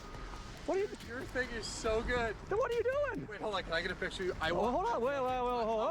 I'll return it. Well, since you said you will, I'll do it for her. My wife is gonna die. We watch it together. Can I do you do pictures? Yeah, of course. Okay. My wife gonna die. We watch your stuff for years. How's it going? That's amazing. What's this though? I looked around. I didn't know you did it in Boston. We do it literally everywhere. I'm Brett. Agent Greg. Nice to meet you. Where do you live? We're based out of Los Angeles, but as you can tell, we're a worldwide organization. Oh yeah. Dude, your thing is so I do social media for a living. Your thing is so good. Oh, what's this? Yeah, I know. But honestly, all the time. So I'm in Watertown here, Target. I will literally walk across the parking lot, and I'm like, the car narcs could be here. And she goes, they're not even around here. Oh my god, this made my day. This is so. We just had a new baby. This baby. Oh, well, when he stops putting, or she stops putting away her toys, and you say, and she says, oh, it's too far. Wait, do we get a magnet? Well, these are for people who don't return. Oh, then he takes it back. All right. Hey, nice to meet you. All right. Keep it up. You were fucking right. I like your attitude. You want to watch? I love how he's trying to like guilt trip him, and the guy just doesn't give a fuck at all. Like he's trying to bait him into saying something. He just doesn't care. He's like, yeah, we just had our baby. Yeah, it does not. Like I feel like the guy recording didn't really know how to react to that. Car's running. Oh. There's a baby, my wife's there. Oh, okay. I didn't see she was in the back seat. Oh, by the way, we don't. It's him. It's him. We typically, just to be fair, we don't approach. I didn't see a baby. We don't approach people with small children. Dude, no way. No. Oh my god. Your stuff is so fucking funny. I've been watching it for years. Well, thank you for being a nice guy about it. I'll get these over here. So fucking funny. Goodness gracious. Again, pleasant attitude. We'll take that. Oh god. Agent Greg. Yeah. Agent Gregory out. Wow. Oh. I don't even know what to say. This is amazing. I didn't even know this existed. This is hilarious, not getting the reaction he was fishing for. Yeah, the guy didn't bite, like, he didn't get mad. He didn't say anything. He was just, like, literally... I think that's the best part. That was amazing. Dr. Phil interviewed the guy in 2021, and there's a clip of some crazy people attacking him. Oh my god. Man's full-time job is returning carts, making more than $10 an hour. Well, there are people that do that, right? I mean, for sure. Like, I don't know if they still have people do that, but for a while that was the case. But no, I mean, I think this is true. if you're not returning the carts, you are probably an animal. Now, I think that if you're old or you have a medical condition or something like that, it's not that big of a deal and it's not an issue. However, that's usually not what's happening. Mm-hmm.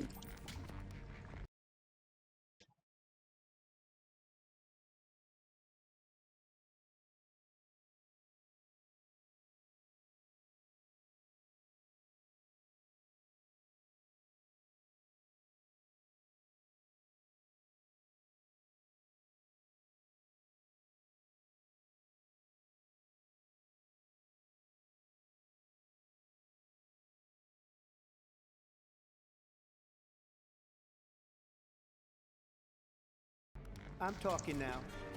If you don't mind, please. Uh-oh. Does that sound familiar? Transgender operations on illegal aliens that are in prison. They're eating the dogs, the people that came in. They're eating the cats. They're eating the pets of the people that live there. And it's a shame.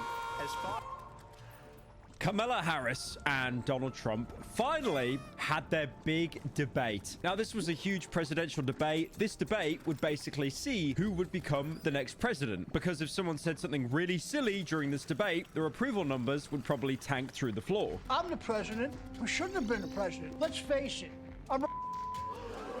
Now, this isn't the first debate that Donald Trump has actually took part in, but it's the first debate where he's gone against Kamala Harris. The main reason behind that is Joe Biden is basically dropping out of presidency. He won't be rerunning because he's a little bit sleepy. He needs to go lie down, get some sleep. Go on, stop falling up those stairs. So finally, it was time for the biggest debate of this year, maybe even of the decade, and it would finally decide who the American people would vote for. And the verdict? We're cooked. We're cooked. Oh my God, we're so cooked. Now, keep in mind the election is actually in November, but this debate was really important because it would probably sway a lot of, like, you know, undecided voters on who they were going to pick. Now, before the debate even begun, there were loads of memes rolling in. For example, this one of Rudy Giuliani, where he misspells debate as debat.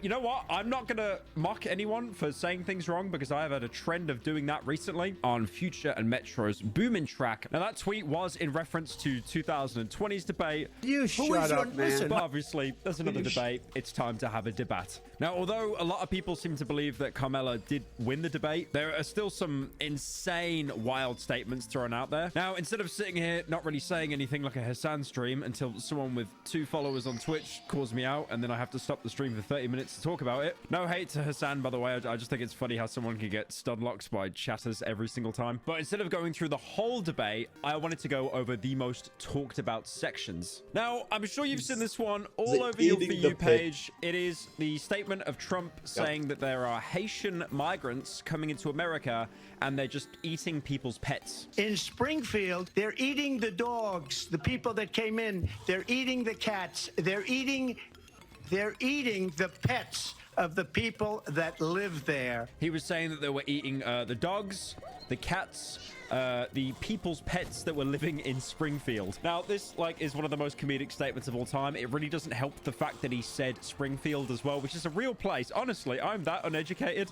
I didn't know Springfield was a real place in America until 5 years ago. I just thought it was a made-up place in The Simpsons. Now, there were fact checkers and moderators that were running the debate to basically call someone out when they were saying something that just had no proof whatsoever. And when they actually spoke up to correct Trump that Haitian people apparently weren't eating the dogs, they were eating the dogs and the cats, he still continued to run with the statement by saying he saw it on TV. There have been no credible reports of specific claims of pets being harmed, injured, or abused by individuals within the immigrant community. Well, I've seen people on television. Let me just say here, this is the people on television say my dog was taken and used for food. Again, he was contested on the debate, but it still doesn't end there. There were other sources like PolitiFact, that there was a city spokesperson for Springfield, which again just makes me think of the Mayor Quimby from The Simpsons. They are not eating the dogs and the cats. He actually sounds a little bit like Trump, doesn't he? I would like to say to the people of Springfield, we are not eating the dogs. We're not eating the dogs and the cats of the people. Springfield police also doubled down on this, basically saying there has been no reports of this occurring at all. A clip was found even showing how much of an impact Haitian people had coming to Ohio. About 10% of his workforce is Haitian. over 30 employees. I wish I had 30 more. Our Haitian associates come to work every day. They don't have a drug problem. They'll stay at their machine. They'll achieve their numbers. They are here to work. And so in general, that's a stark difference from what we're used to in our community. But obviously people that are diehard supporters of Trump would just bat all of this away and just say, you know, fake news, misinformation. There are Haitian people eating the dogs and the cats of the people in Springfield. You even had Donald Trump's son, Trump Jr., and he ended up posting this like AI art of Trump riding a cat with an assault rifle captioned, "Save our pets." How did that get nearly 200,000 likes?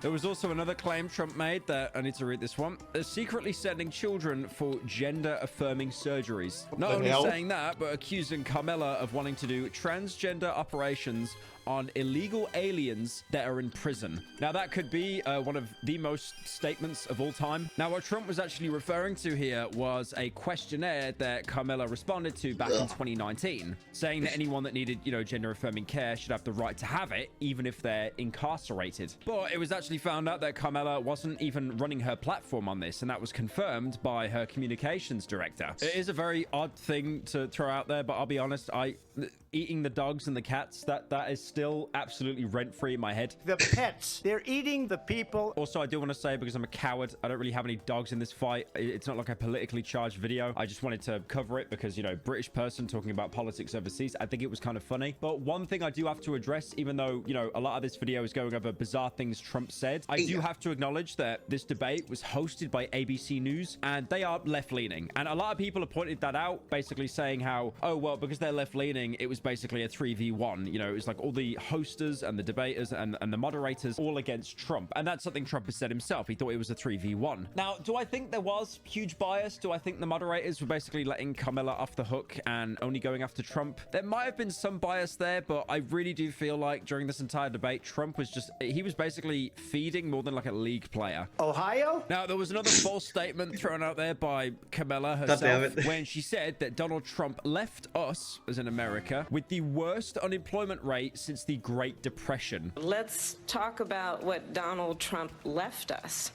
Donald Trump left us the worst unemployment since the Great Depression. Now, technically, looking at the statistics, unemployment did hit a 14.8% in April 2020. That was when Trump was still in office. But, however, near the end of the term, that rate actually shifted to 6.4%. 6.4%, still not the greatest, especially in today's standards, but that is nowhere near, like, Great Depression levels of employment by the time he left his presidency. So, it's nowhere near as dramatic as, they're eating the dogs, they're eating the dogs of the people. They're eating Ohio? But it's an example of like the Democrats also, you know, just making stuff up. Now, Harris tried to change her stance quite bizarrely on fracking. If you don't know what fracking is, it's basically the process of mining deep into the earth to extract oil and gases. They use a high pressure mixture of water, sand, chemicals. This is all to break down the rock. Now, this process can be very harmful to the environment, like most ways to extract fossil fuels, but also because you're drilling so deep into the earth, it can actually cause seismic quakes. Now, when she was asked about her stance on fracking, she said she wouldn't ban it, but keep in mind, when she was running for president against Biden before they kind of teamed up, she wanted to outright ban fracking. She even claimed at one point that she was on the tie-breaking vote on the Inflation Reduction Act that opened new leases for fracking. Vice President Harris, in your last run for president, you said you wanted to ban fracking. Now you don't. So then why have so many of your policy positions changed? My values have not changed, but in particular, let's talk about fracking because we're here in Pennsylvania. I will not ban fracking. I have not banned fracking as Vice President of the United States, and in fact, I was the tie-breaking vote on the Inflation Reduction Act, which opened new leases for fracking. So basically, she ran her original presidential campaign when she thought she could have won to ban fracking. But then, when she joined Team Biden and became vice president, suddenly she's okay with fracking. It's just that common case of someone in politics having to flip-flop for the popular opinion. You know, she probably thought, oh, banning fracking, that's kind of based. But then she was like, oh, wait, no, that's too left-leaning. Now no one's going to vote for me. And also keep in mind as well, if she was basically the only person in the Biden administration that was against fracking, she probably would have been given the boot. So there's no way she could have climbed that ladder. I mean, by, keeping her mouth shut, basically changing her opinion overnight, she now has the possibility of being the next president. So, it just shows that changing your opinion online and flip-flopping, it really does reward you. Also, keep in mind the Democrats are pushing for like cleaner energy alternatives, but during the Biden and Kamala administration, they actually had a record-breaking amount of oil production, more than the Trump administration. So Biden actually created more oil than Trump. That's crazy to think of. Now, one of the final false statements talked about by Trump was the very touchy subject of abortions. Now, he made a claim that you can do abortions after the 7th, 8th, and 9th month, or even after birth. You could do abortions in the 7th month, the 8th month, the 7th month, the 9th month, the 8th month, the 9th month, not true. probably the 7th month after birth. Basically making it out that you could birth the child. It's like, oh, that kid's kind of ugly. And then you just like one tap them and no criminal prosecution will happen. I can't believe I just talked about child death in video game terms. My brain is cooked. So obviously a brave statement incoming. That is not true at all. No state allows a baby to legally be killed after birth. There is no state in this country where it is legal to kill a baby after it's born. And the majority of abortions that do happen in America happen in the first and second trimesters of a pregnancy. Any that occur during the third trimester are usually for medical reasons or the fact that they just had no idea that they were pregnant. But that is pretty rare, and many medical providers don't actually provide that as an option at all. So I feel like this was a claim that was made to get a lot of people riled up, especially because of the Roe versus Wade incident. So that was a landmark decision in America that was overturned. And originally when that was overturned, Trump basically came out saying he was like the most pro-life president. But then the next day he went back to his old ways, like he almost never said that sentence in his life. So what does this show to me? America is absolutely cooked. Like, this is not like a Trump hate video or anything like that, but it's so hard to not meme on the guy because of like the claims he was making. Carmella and her team were definitely doing some like very underhanded tactics as well, using a lot of like, you know, half truths and very, you know, very sly ways to paint Trump as a bad guy. But Trump was just going nuclear. He was basically just saying that like, oh yeah, Haitian people eating cats and dogs, and trans illegal aliens are being trans in prison while they're eating the cats and the dogs. Now, you had a lot of memes sprouting up online and a lot of conspiracy theories. One of the first memes, of course, which happens every single presidential debate, is where they line up the two people debating and somehow it makes the words out saying Bladey. I say Blade. Now, unfortunately, that isn't real. I looked it up online. This is a bit that happens pretty much every single debate. They did it with the, you know, the Trump and the Biden debate as well. It's basically a bit that's just evolved the passage of time. If you've listened to Bladey, you've probably listened to Bladey if you watch this channel, let's be real. Now, if you don't know who Bladey is, that's a very good thing. But an introduction, which is a little bit of a side quest in this video, because this video has been rent-free in my head for about a year now. I need to show you a video from Wow Mao called Bladey in 5 years. What the fuck? Did you know the SoundCloud game, man? One thing I love about this video is they entirely communicate in impact, top text, bottom text font. I know a little. Ah, well, you must know this, man.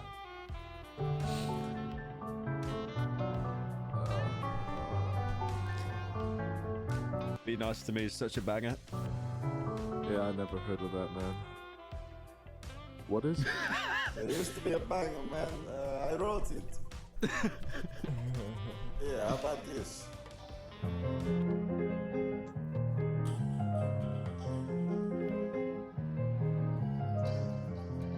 I'm gonna bleed in the club. I got weed in my lungs. What the fuck? I don't need that. Well, got no idea what you just said, man. Don't you remember none of my tracks, man? Yeah. What about this one, man? Shadow Wizard Money Gang. We love casting spells. Yes, I know that. Oh, that's charming. I'm sorry, I didn't know you made that. I didn't. What the fuck is it? What I'm watching? That was Joey. Hey, right on your block, I'm like Mr. Beast. I don't fuck with two, I'm Mr. Beast. Hey, I'm number one, I'm not number three. So yeah, basically the TLDR on that, if you listen to Bladey, you definitely have some kind of autism or neurodivergency. Cope all you want, you do. There was even memes going around with Trump and Carmella saying that they didn't like that Carmella had to summon the slime monster halfway through the debate. There was even a reference of like Charlie and the Chocolate Factory and how Trump would basically exaggerate anything he was saying, trying to pass it off as fact. There was this one as well that was great. Clients emailing me about a project that I still haven't started. So just a yes or no, you still do not have a plan?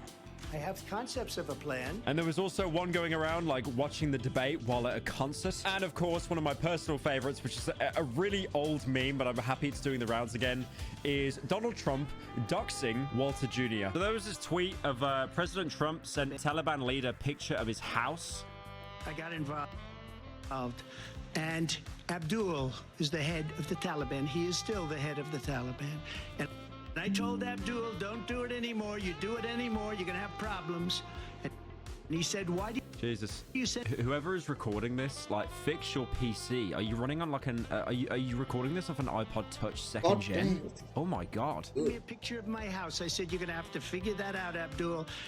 And for 18... Yeah, basically saying he sent a picture of the Taliban's house to try and scare them. And then this great meme resurfaced. I love this so much. It's one of my favorite memes. Know what exactly what you look like and where you live. Well, I use a VPN, so... That is SoCap, Junior. I just pulled your IP. I've got it right now.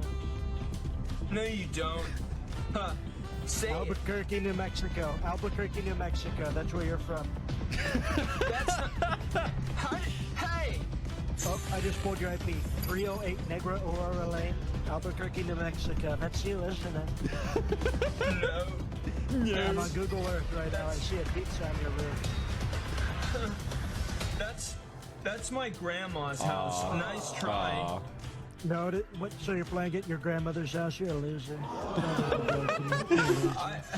Playing at grandma's. Playing at grandma's. What's she gonna do? Make you a cookie or something? Now, there was a lot of game theories, a lot of schizo conspiracy theories. One that I saw posted all over the internet is Carmela was so good at the debate because she was being fed lines on what to say. She had like a debate team basically just telling her exactly what to say, and they were feeding that information through her earring. So a lot of people claim that Carmela's earrings looked pretty similar to the Nova H1 audio earrings, which can actually play music from them. I don't know how good the music would be, by the way, especially if it's not in-ear earbuds. They're kind of just dangling there. Anyone could hear it. Now, a lot of people did jump on this thinking it was real until it was later debunked that she was just wearing Tiffany & Co. earrings that she had worn multiple times. Now, it doesn't stop there because we have a big player getting involved in this story, and that is Taylor Swift. I bet you thought I was going to say Aiden Ross, but no, Taylor Swift somehow got involved. So unsurprisingly, she fully endorsed Kamala Harris, probably because Kamala Harris would do like some kind of 1% reduction tax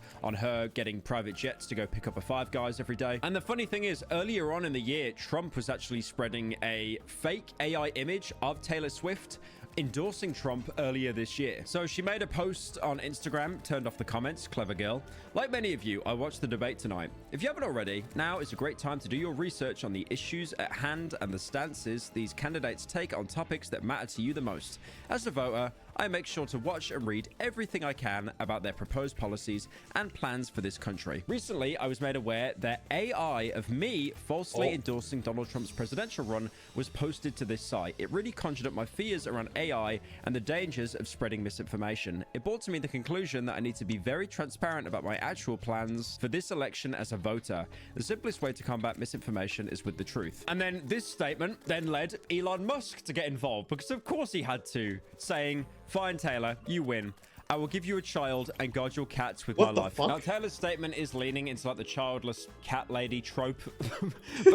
but Elon coming out and saying, "I'll give you a child, don't you worry." Now, joke or not, a little bit weird of Elon to say. He's 53 years old. And then his fans made it even weirder, because of course they did, showing a bunch of AI-generated photos of Elon and Taylor having a baby together. So, in conclusion, we're cooked. We're cooked. Oh my God, we're so cooked. I'm cooked. I live in the UK and I'm cooked, because in the UK, we copy anything America does. So by you guys being cooked, oh my God, I am also cooked. Now, I have no idea what's going to happen after this. Honestly, again, I don't really follow politics that much, but I thought Trump was going to go in there and do a clean sweep like he did with Biden. Honestly, if anything, this debate kind of shown that Trump is definitely showing his age now. Like, he is not a spring chicken. I even saw some people online basically saying Trump is just Biden, but like a couple years into the past, to the point that he's basically going to be showing the same signs that Biden did pretty soon. And I can't help but think, a lot of people on Twitter have noticed this as well. There definitely is like a Batman Joker dynamic here, where, like, you know, Donald Trump is the Joker and he's missing his Batman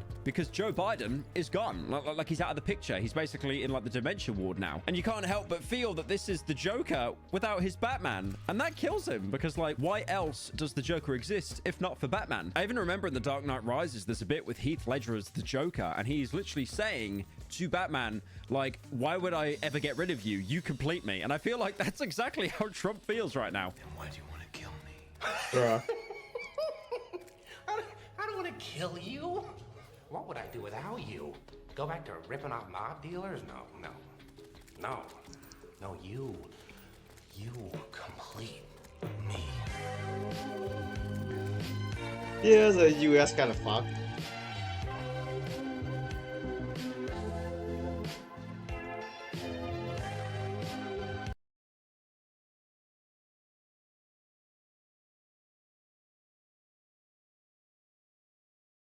Oh.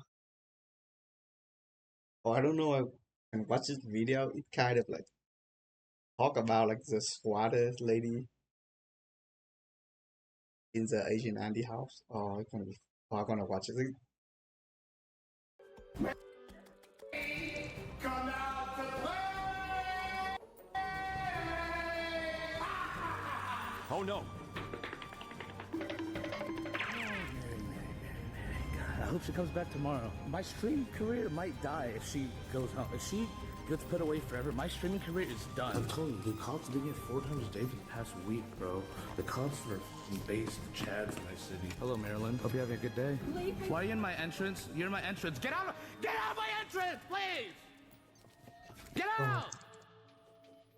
I've talked about how this generation is more fixated on short hits of dopamine than any previous generation. My parents will constantly tell me, oh, as children, we played outside. We didn't have these little phones that you touch, a touch screen phone. We had these big brick phones. And I feel that every generation slips a little bit more into degeneracy. This generation, probably the worst one so far. Shit. But I want to document it today because I've talked about many people on TikTok, Instagram, YouTube, people that clip farm and stuff like that. But what happens when you're put into a really bad situation that you basically had no control over? So we've now reached the point as a society, Joker reference, where people are now live streaming their entire saga about a squatter that has moved into their house that won't leave. This actually happened. There is a streamer right now who's basically having a roommate, and that roommate is a squatter that broke in when they were away from the home, and legally they have no power. They can't do anything. So what did they choose to do? Make content out of it. Of course they would. Now there is a lawsuit about this situation. I can't even say the word situation because it's like such a commentary buzzword now. But there is a lawsuit going on right now, and there is so much law to go over here. So the premise of this situation is there is a character called Asian Andy. That sounds like a racist bit, but genuinely that is the username he goes by. I've actually milked the word Andy so much, I just can't even say that. I can't even say that name seriously. Now, Asian Andy had a sibling who was renting out her place on Airbnb. That was until one person chose to stay at her Airbnb way past the date that she was meant to. I'm sure anyone that stayed at an Airbnb, you wake up and it's like, oh, damn, we got to check out. And you're late by like 3 hours and you get charged out the butthole. But this is a woman who basically thought, this is a nice house. It's mine now. It's mine. So because of the situation that Asian Andy's sibling was in, Asian Andy took it upon himself to basically try to exorcise this demon from the house. Now, if you're unfamiliar with Asian Andy, he's like what you'd call an IRL streamer. He does these like bizarre, deranged live streams where he lets, you know, his TTS basically roam free. I have TTS on my stream, text to speech. You know, people give $10. They say something funny. Usually it's not funny. It's just a bit that they stole like from 3 donations prior. But Asian Andy goes the next step with his donations. They are degenerate to the point that they're basically just doxing his address via his Amazon Alexa. Alexa, what is my current location? You are... Oh, shit. Whoa, stop. California. It says the exact location. Holy shit. No way. Alexa, order mail enhancement pill. Searching Amazon. Now, the reason why he's called Asian Andy is because he was associated with Ice Poseidon, and he used to be part of the CX network. That was before the platform was closed down in 2019. So this is the whole, like, Andy thing, and I feel like I need to explain this, and I'm going to do it very poorly. The Andy law scholars will be annoyed at me. So you may have noticed I say Andy a lot, right? Like, I'll say 1 minute Andy, react Andy, all that stuff. I stole this bit. This bit came from Ice Poseidon because Ice Poseidon would have like a bunch of people be on his stream who were basically just vultures and leeches trying to basically suck the clout from his little man boob. So all of these people that were circling around Ice Poseidon, they were called Andys. This guy is Asian, so we're now going to call him Asian Andy. This other guy, he's Mexican. Okay, let's just call him Mexican Andy. Oh, this guy is fat, so we're gonna call him Burger Andy. Also, there's a really funny clip with Burger Andy that you've probably already seen where like he's trying to get on a bus to leech more clout. They won't let him on, and the way the bus door shuts and it just shows like a deformed face because like the mirror's bent. It's a painful watch. You said I could get on if I had a worm. Oh, okay. You guys said I could get on if I had, and then earlier you said I could get on. Dude, Paul, is it cool if I come in? Come on, you said I could come on earlier. You said and I just ate a worm and shit. Dude, it's sketchy out here. I don't have to walk back through there. I mean, why'd you come here? I came here to see you guys. You said I could come with you.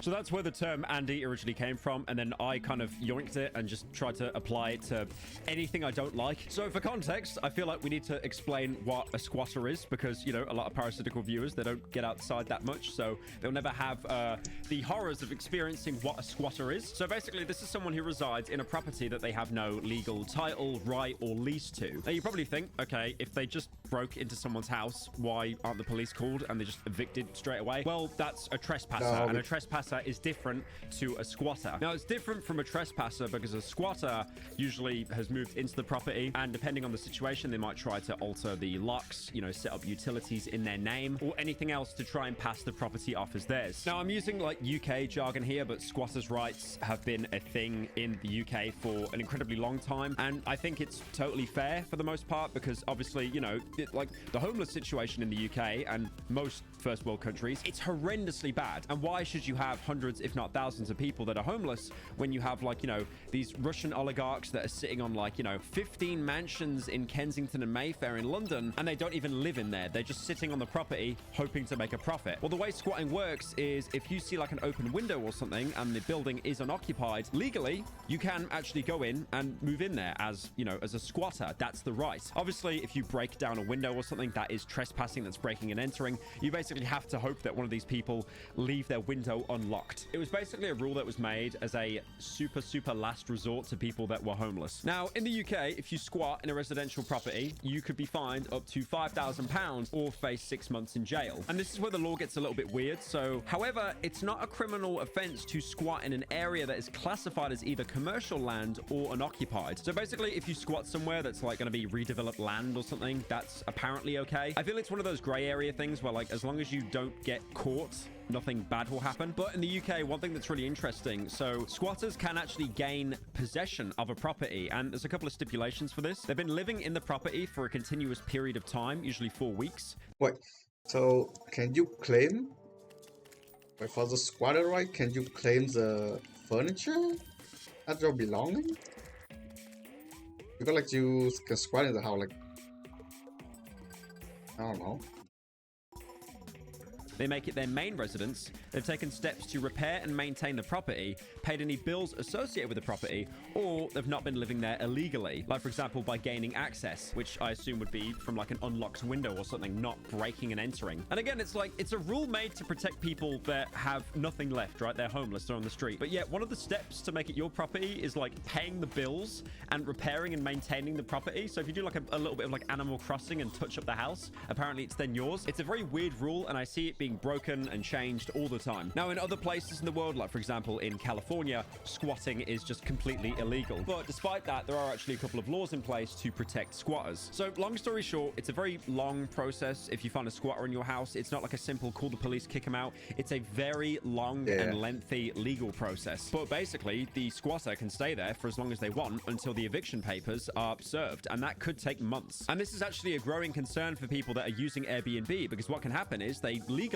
gain access to the property because, you know, they paid, they got a key to the door, a key cut, they've got the access to the property, they might just not want to leave, and then because of squatters' rights, they'll probably be evicted at some point, but it's going to take a very long time and a very long and expensive legal process. So now, knowing the context of a squatter, I want to introduce the antagonist of today's story, and that is Mary. Now, Mary is the woman that basically stayed in the Airbnb in Asian Andy's sister's home and wouldn't leave once the time that was set expired. So according to Asian Andy, his sister that, you know, owned the Airbnb used to be a teacher. She basically basically used the money, being a teacher, bought a home, renovated it, and then eventually rented out some rooms on Airbnb. But now the problem is, with Mary squatting in the residence after the expiration, she can't get any more guests into the house because Mary's living there. She's taking up the room that's been rented out. Andy's sister is basically using the excess money generated from Airbnb to, you know, raise her family, pay bills, all that kind of stuff. And all of that has now came to a sudden stop because Mary has chosen to just live here now. Also, for extra context, the house is actually in Orange County, California. And a lot of people in Orange County are known to rent out their houses or like rooms in their house for extra profit. Like, I've talked to a lot of people that live in California, and the housing crisis there, oh my God, it's somehow nearly as bad as like New Zealand or Canada. I don't know how it's gotten so dire. So Asian Andy basically explains that Mary has been doing this for quite a while. She's a seasoned squatter. She's 10th prestige squatting.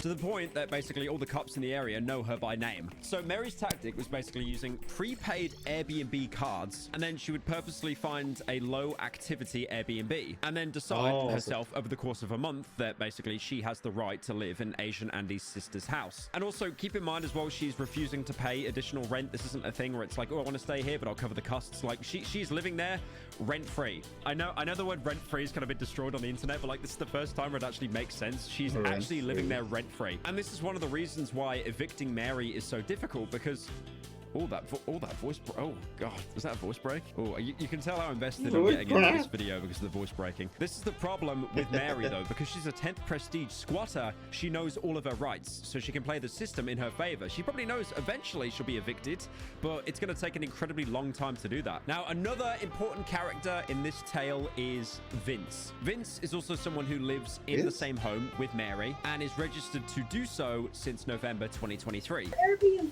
sir? I'm not an Airbnb guest. Okay, we talked to this. I've been registered to live here since November 2023. Now, Vince has direct relations to the owner of the home. He's her brother, and it's likely that Vince and Asian Andy are related as well. And he's had his own fair share of interactions of like why he just does not like Mary and vice versa. I mean, again, could you imagine a worse scenario? Like, you know, I know people have had experiences with bad roommates and stuff, but like, you know, roommates, It is worse. at least for the Not even most part, roommate. they actually pay their rent and stuff. This isn't happening here. So the first night that Asian Andy visits the house, again, he doesn't live there. He's been deployed there like a helldiver trooper just to basically troll Mary so much, hopefully she leaves. So the first night that he arrives, he basically proceeds to play really loud TTS messages and videos.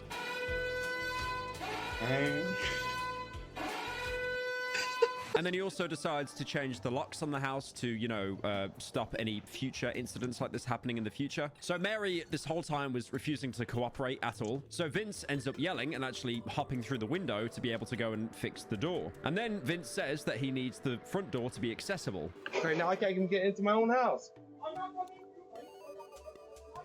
You locking my door? You are not letting me into my own house. Okay, we're both you both right. So where is my door? Let me get in my room. I'm not going to your room. I didn't get to my room. Wait, why does he change the lock for someone's own house? Like, what?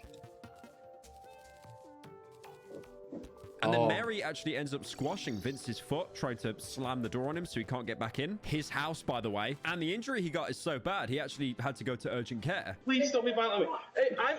Hey, yo, this is my house.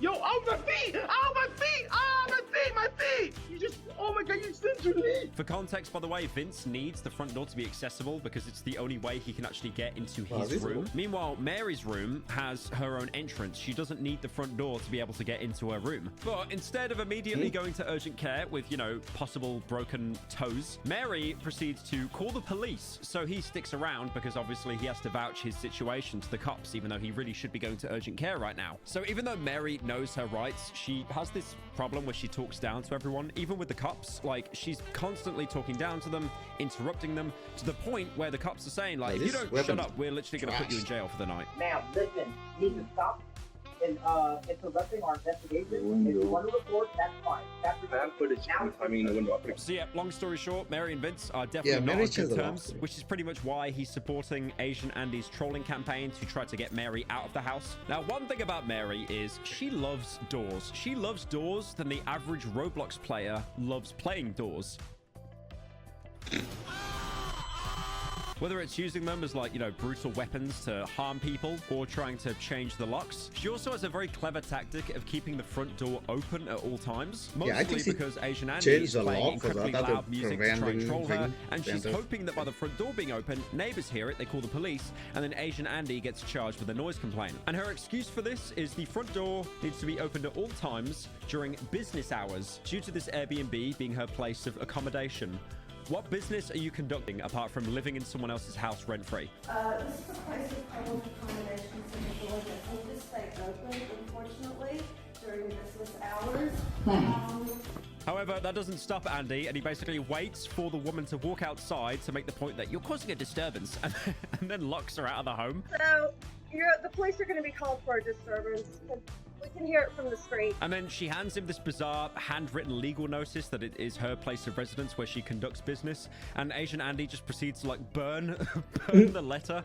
So afterwards, he tries to go to the backyard area, and that is where the entrance to Mary's room is located. She demands that he doesn't go back, and that's where they have this debate about like having autism. You're not allowed to go back there, do you understand?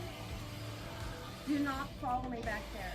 Are you autistic? You cannot follow simple directions. Do you have to call the police to explain them to you? We'll talk about this a little bit later because Asian Andy has this bit where he says he's autistic. I mean, I'm not sure if he is or not. He's a streamer, so probably. But, you know, she will basically mock him for having autism, but then, you know, 5 minutes later say, oh, I also have autism. Say that you have autism, and I actually feel bad for you because I have autism too. Okay? And when I was a kid, I didn't get the help I needed. People thought I was... Andy has autism excuse, and Andy has autism excuse, and Andy has autism excuse. I hate to say it, I know it's a dead bit. I know it's a dead bit, but this is a real Karen moment, okay? Mary once again calls the police, and it just ends up being a complete stonewall. The police basically, you know, telling her that other people rent this residence too. Even a neighbor gets involved at one point to confirm with the police that yes, Asian Andy lives there. Like no one is siding with this woman. No one. So after this report and Asian Andy trolling her for what could be basically a week now, like at one point he tries to like offer her food. He's gonna get like Uber Eats or something. Is it a but as soon flight? as she opens her mouth to say what she wants, thinking she'll actually get free food off him, he just tells her to shut up and she's a fat pig. I'm getting DoorDash. Would you like any pizza? I was gonna order some food. Do you want anything? On me. What am I ordering? I bet you would want food, you fat. Mary had enough. It wasn't squatting in somewhere she shouldn't be. It wasn't being harassed through TTS. No, it was the fact that she wasn't getting any Uber Eats. So she gets a bit crazy here, claiming that any interaction with her door is harassment and saying that Asian Andy is smoking crack. So, you said he was smoking crack. So, yeah, I really think he needs mental health intervention. Now, it's obvious that Asian Andy's not smoking crack. He's just having a little bit of the 420, the funny drug. The reason why she's saying crack, by the way, because weed is totally legal to smoke in California. So she tries to leave somewhere, I don't know, doing some like bizarre side quest. Maybe she's already looking to squat in someone else's house just in case she gets evicted from Asian Andy's house. But she states that Asian Andy shouldn't go anywhere near the backyard or her door. And what you know, he does exactly that. And she follows him back there to try and stop him. And then people in his chat start making AI music, which is funny because I literally just talked about how AI music is like killing smaller content creators, but here it's I give it a full blessing. Thank you.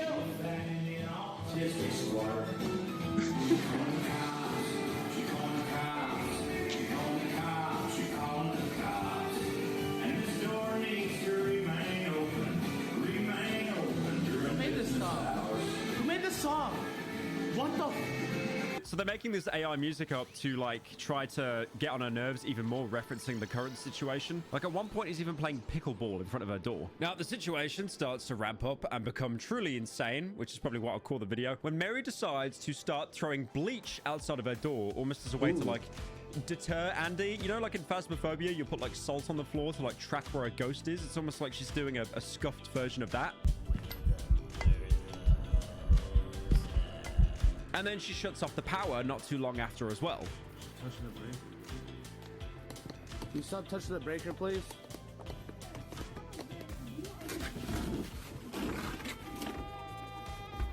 Stop touching the breaker, please. Now, once again, the police arrive, but they can't, like... Honestly, like, police in America get a bad rep, but like, I genuinely feel sorry for these guys because they can't do anything. They keep getting house calls. They have to answer. They can't say no because then they're basically breaking their code as an officer. But they know that they can't do anything. Like, it's a slow legal process. They have no power to like evict her. And again, guess who keeps interrupting the police talking? It's Mary again with her incessant yapping. The funny thing is, at one point she really runs out of cards to play, so she like snitches on Andy, telling the police that he's been smoking weed, and then the cops do tell her like, yes, okay, it's California. It's been legal for a long time. It stinks in there from all the weed he's been smoking. It stinks so bad it made me sick. Well, California is legal weed in indoor places, I'm so all about the ganja, but not to that level. She even gets really confrontational, calling Andy the F slur. Ain't nobody gonna touch you. Don't touch me. Please don't touch me. Ain't nobody touching you. Don't touch me. I have a girlfriend. Please don't touch me. Now, remember how she would like antagonize him for being autistic, even though she uses that she's autistic as an excuse? Well, Mary pulling out the abhorrent F slur, but then on top of that as well, basically just being completely racist towards Asian Andy and his dad. And even that, just all of his family. Now, the next day, Asian Andy, he arises from his bed and he thinks, what do I have to do today? Let me check my, let me see my checklist. Smoke weed all day? Oh, troll Mary. That's what I need to do. So after she's appreciating Asian Andy's singing and dancing, she then proceeds to throw a new substance on the floor. She ran out of bleach, so this time it's olive oil. Now, the funny thing is, he's mopping up all the olive oil that she stained on the floor, and you can see the corner of the TV playing, and it's like the ending of Whiplash when he's playing on the drums, like the most loud scene in cinema possible. The police come. Jesus, this is like Groundhog Day. It's just the same thing over and over. Like, one of these people are gonna crack. So the police come again, and they say, again, we can't do anything. Our hands are tied. This is a civil matter. Stop calling us to your house. What's going on? So she's like throwing bleach all over the floor and like throwing oil over the floor, like the common area, like my hallway. So I'm like just brushing it. I'm like sweeping it in, sweeping it away from my area. Everything is civil, Mary. Everything is civil. How is him banging on the door is not correct? Everything. Banging and kicking on my door? Alright, stay away from each other, and then, Don't call me the F word, please. Don't say that. That's not nice. I'm just sleeping. He then bangs on her door again with the broom, reminding her that he'll see her in, you know, civil court. I'll see you in court! I'll see you in court! It's a civil matter! And at this point, you can hear through the door, Mary is making another call to the police. They said they told him to stop. Clearly, he didn't get the memo. Where's the wife at?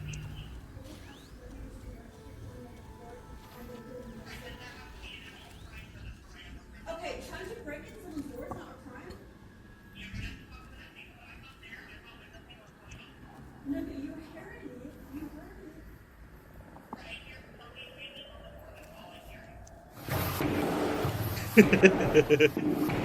They show up again on the same day, and they just complain to Mary saying, like, we have literally been here. We've been here on more call-outs than anyone else in probably all of California. And they even point out that it's not actually Andy that's calling the police. Mostly, it's Mary doing it. Well, not mostly. It's actually always Mary calling the police. You guys understand that 911 is called for emergency only? Yeah. Emergency calls only? You guys are calling for like civil issue, and then, you know, it's like non-stop. Y'all just told him to. Y'all were just scared. Oh, yeah, sorry. Banging on the door. And as soon as y'all leave, what does he do? So the police leave. They bicker again. And then she calls the police a third time in the same day. You know, honestly, I really wish they could just jail her for, like, I don't know, just like wasting police time. But the thing is, like, I think Mary is well within her rights, unfortunately, to, you know, walk out the jail cell. Red Dead Redemption 2, Dutch Vandalin busts her out, and she walks straight back down to Asian Andy's house, because I think that it's within her rights, because she's been living there and squatting there for so long and no one noticed that, unfortunately, she does have residency there now. They even confront her about this again, and Asian Andy has access to the Ring cameras, and there's this this beautiful scene unfolds. So here's what's gonna happen. We're gonna leave. We're gonna go and talk to the neighbors. After that, we're gonna take off. If you call us again, we're gonna write a report. If you call us again after that, you're gonna fat Bettina. The abuse of 911, and you're gonna be a suspect for that. If we continue and we call again, you're gonna go to jail. Asian Andy realizes he's at a chokehold. So what does he do? He calls in reinforcements. No, he doesn't call up the police because the police will just do absolutely nothing. No, instead, he chooses to call up one of his streamer friends, Scuffed Justin Carey. That's not a bit. That's his actual name. Going to go help out my friend Asian Andy. He has a squatter in his house, in his residence, and he needs help getting the squatter out. So he calls him over to basically try to hopefully get on Mary's nerves even more. Also, when he was in the CX network with like Asian Andy, he was known as Scuffed Jim Carey. I do like how the entire CX network was literally just built off like noun and then their actual name. Like noun Scuffed, noun Asian, noun burger. Now, if you thought Asian Andy was unhinged, which to be fair, he wasn't really. He was kind of just like chilling, smoking weed, and then like playing loud videos. Wait until you see Scuffed Justin Carey. You're gaslighting again.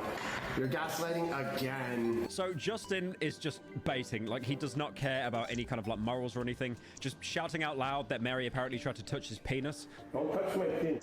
Nobody's touching your penis. Don't touch my. You try to touch my penis again. Oh, it's a new video. We had a new chapter. It's gonna be so You try to touch my penis again. I don't call the police. I'm gonna tell my mom. You know, just making more obscene statements and just general sound effects. He's basically like a working soundboard. Let's go! Even at one point saying that she like SA'd him and he's 17 years old. I'm 17. You tried to touch my penis. I have it on film. You tried to touch my penis. You looked at me, Dad. You looked at me square in the eyes, and you said, "I'm going to." You. He also proceeds to strip down into a Speedo and parades through the living room in his fresh new fit. Now, this guy would be the antagonist of any story, but I feel that Mary is that evil that we actually need another villain to cancel each other out. Now, the police are back again. This time, they actually try to get Mary to leave. Look at this damage to my door. I was told that you wanted to grab some belongings and leave. Oh, so that. Okay, wait a minute. So you're here to get me to leave? That's what I was told that you supposed to. No, I asked. Sergeant That's what you told us. said. No. Are you gonna come around to the back and talk to me? No. So you don't want to take a report about this vandalism? Do you not see what they tried to break the door in? No. You don't see that? No. Oh. I'm sure your body camera sees it. I'm going to shut the door slightly so you can. Wait. Have a good day, Mary. So you're not going to take a report?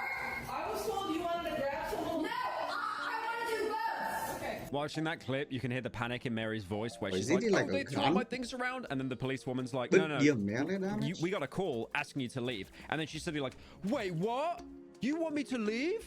But this is my house that I'm not paying anything to be in. But don't worry. Scuffed Justin is not done yet. So he speeds his way over to the door to try to get into her room. Oh, you tried to hit me. I have it on camera. I'm gonna prosecute you. He's at my back door. I'm gonna do it. He's Do at it. my Hit me. back door. Hit me so I can sue you. Do it so I can sue you. Do it so I can sue you. I want to sue you. But Mary just keeps swatting his hands away. Come on, Mary. Come outside. Up. Up. Oh, shit. She Oh, tried to shit. hit me. Damn, what's wrong with your teeth? Why are your teeth like that? Ew. What's wrong with your teeth? Are you poor? Oh. Oh. Ha ha. I got the stick. My stick now. My stick now. Wee. Wee. Wee.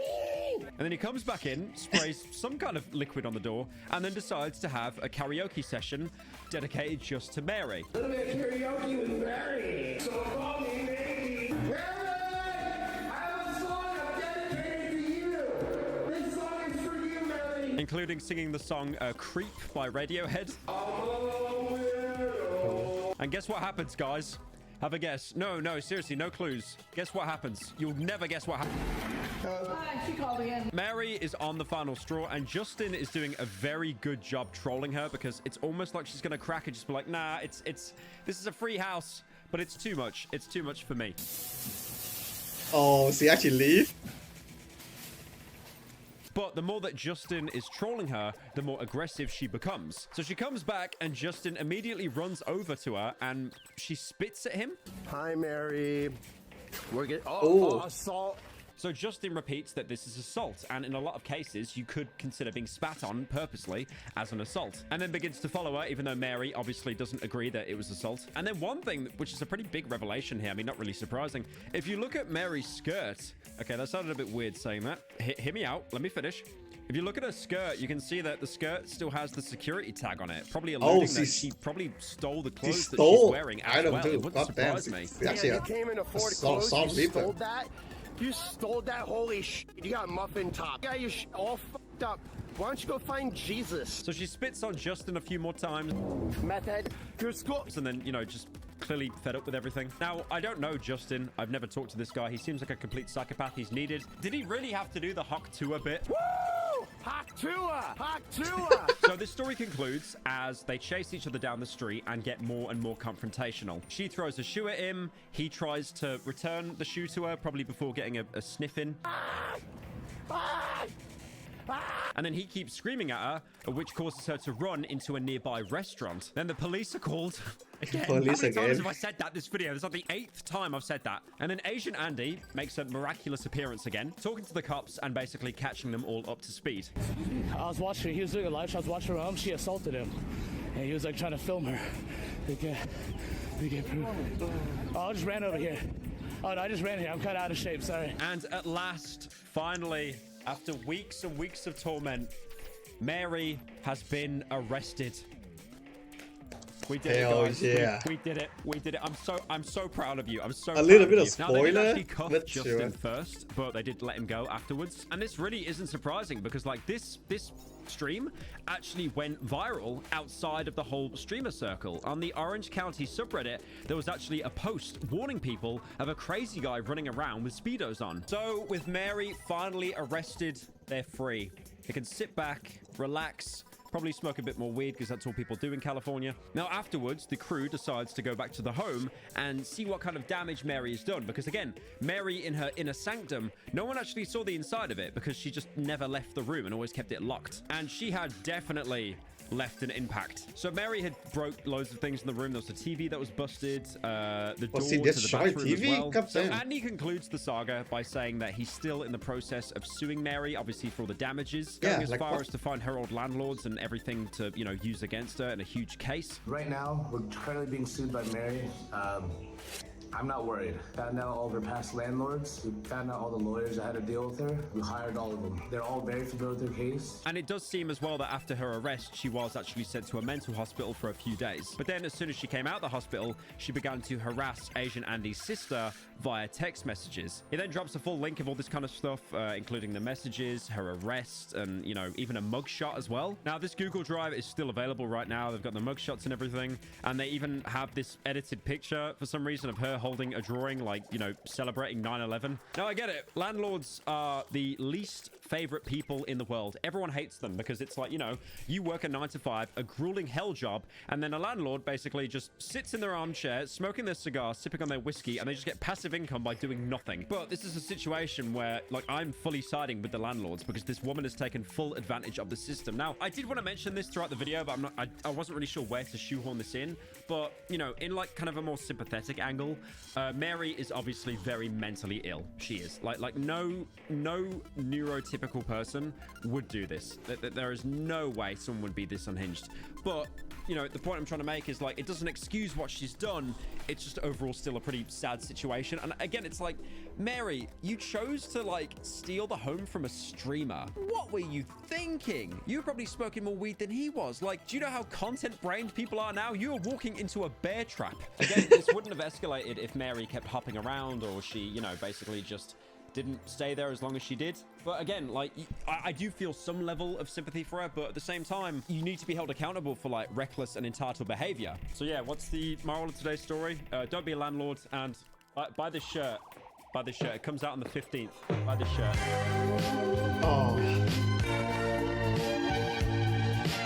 Oh, that was nice. Oh, it's getting quite late. I'm gonna head out. I'm gonna see you maybe tomorrow. See ya.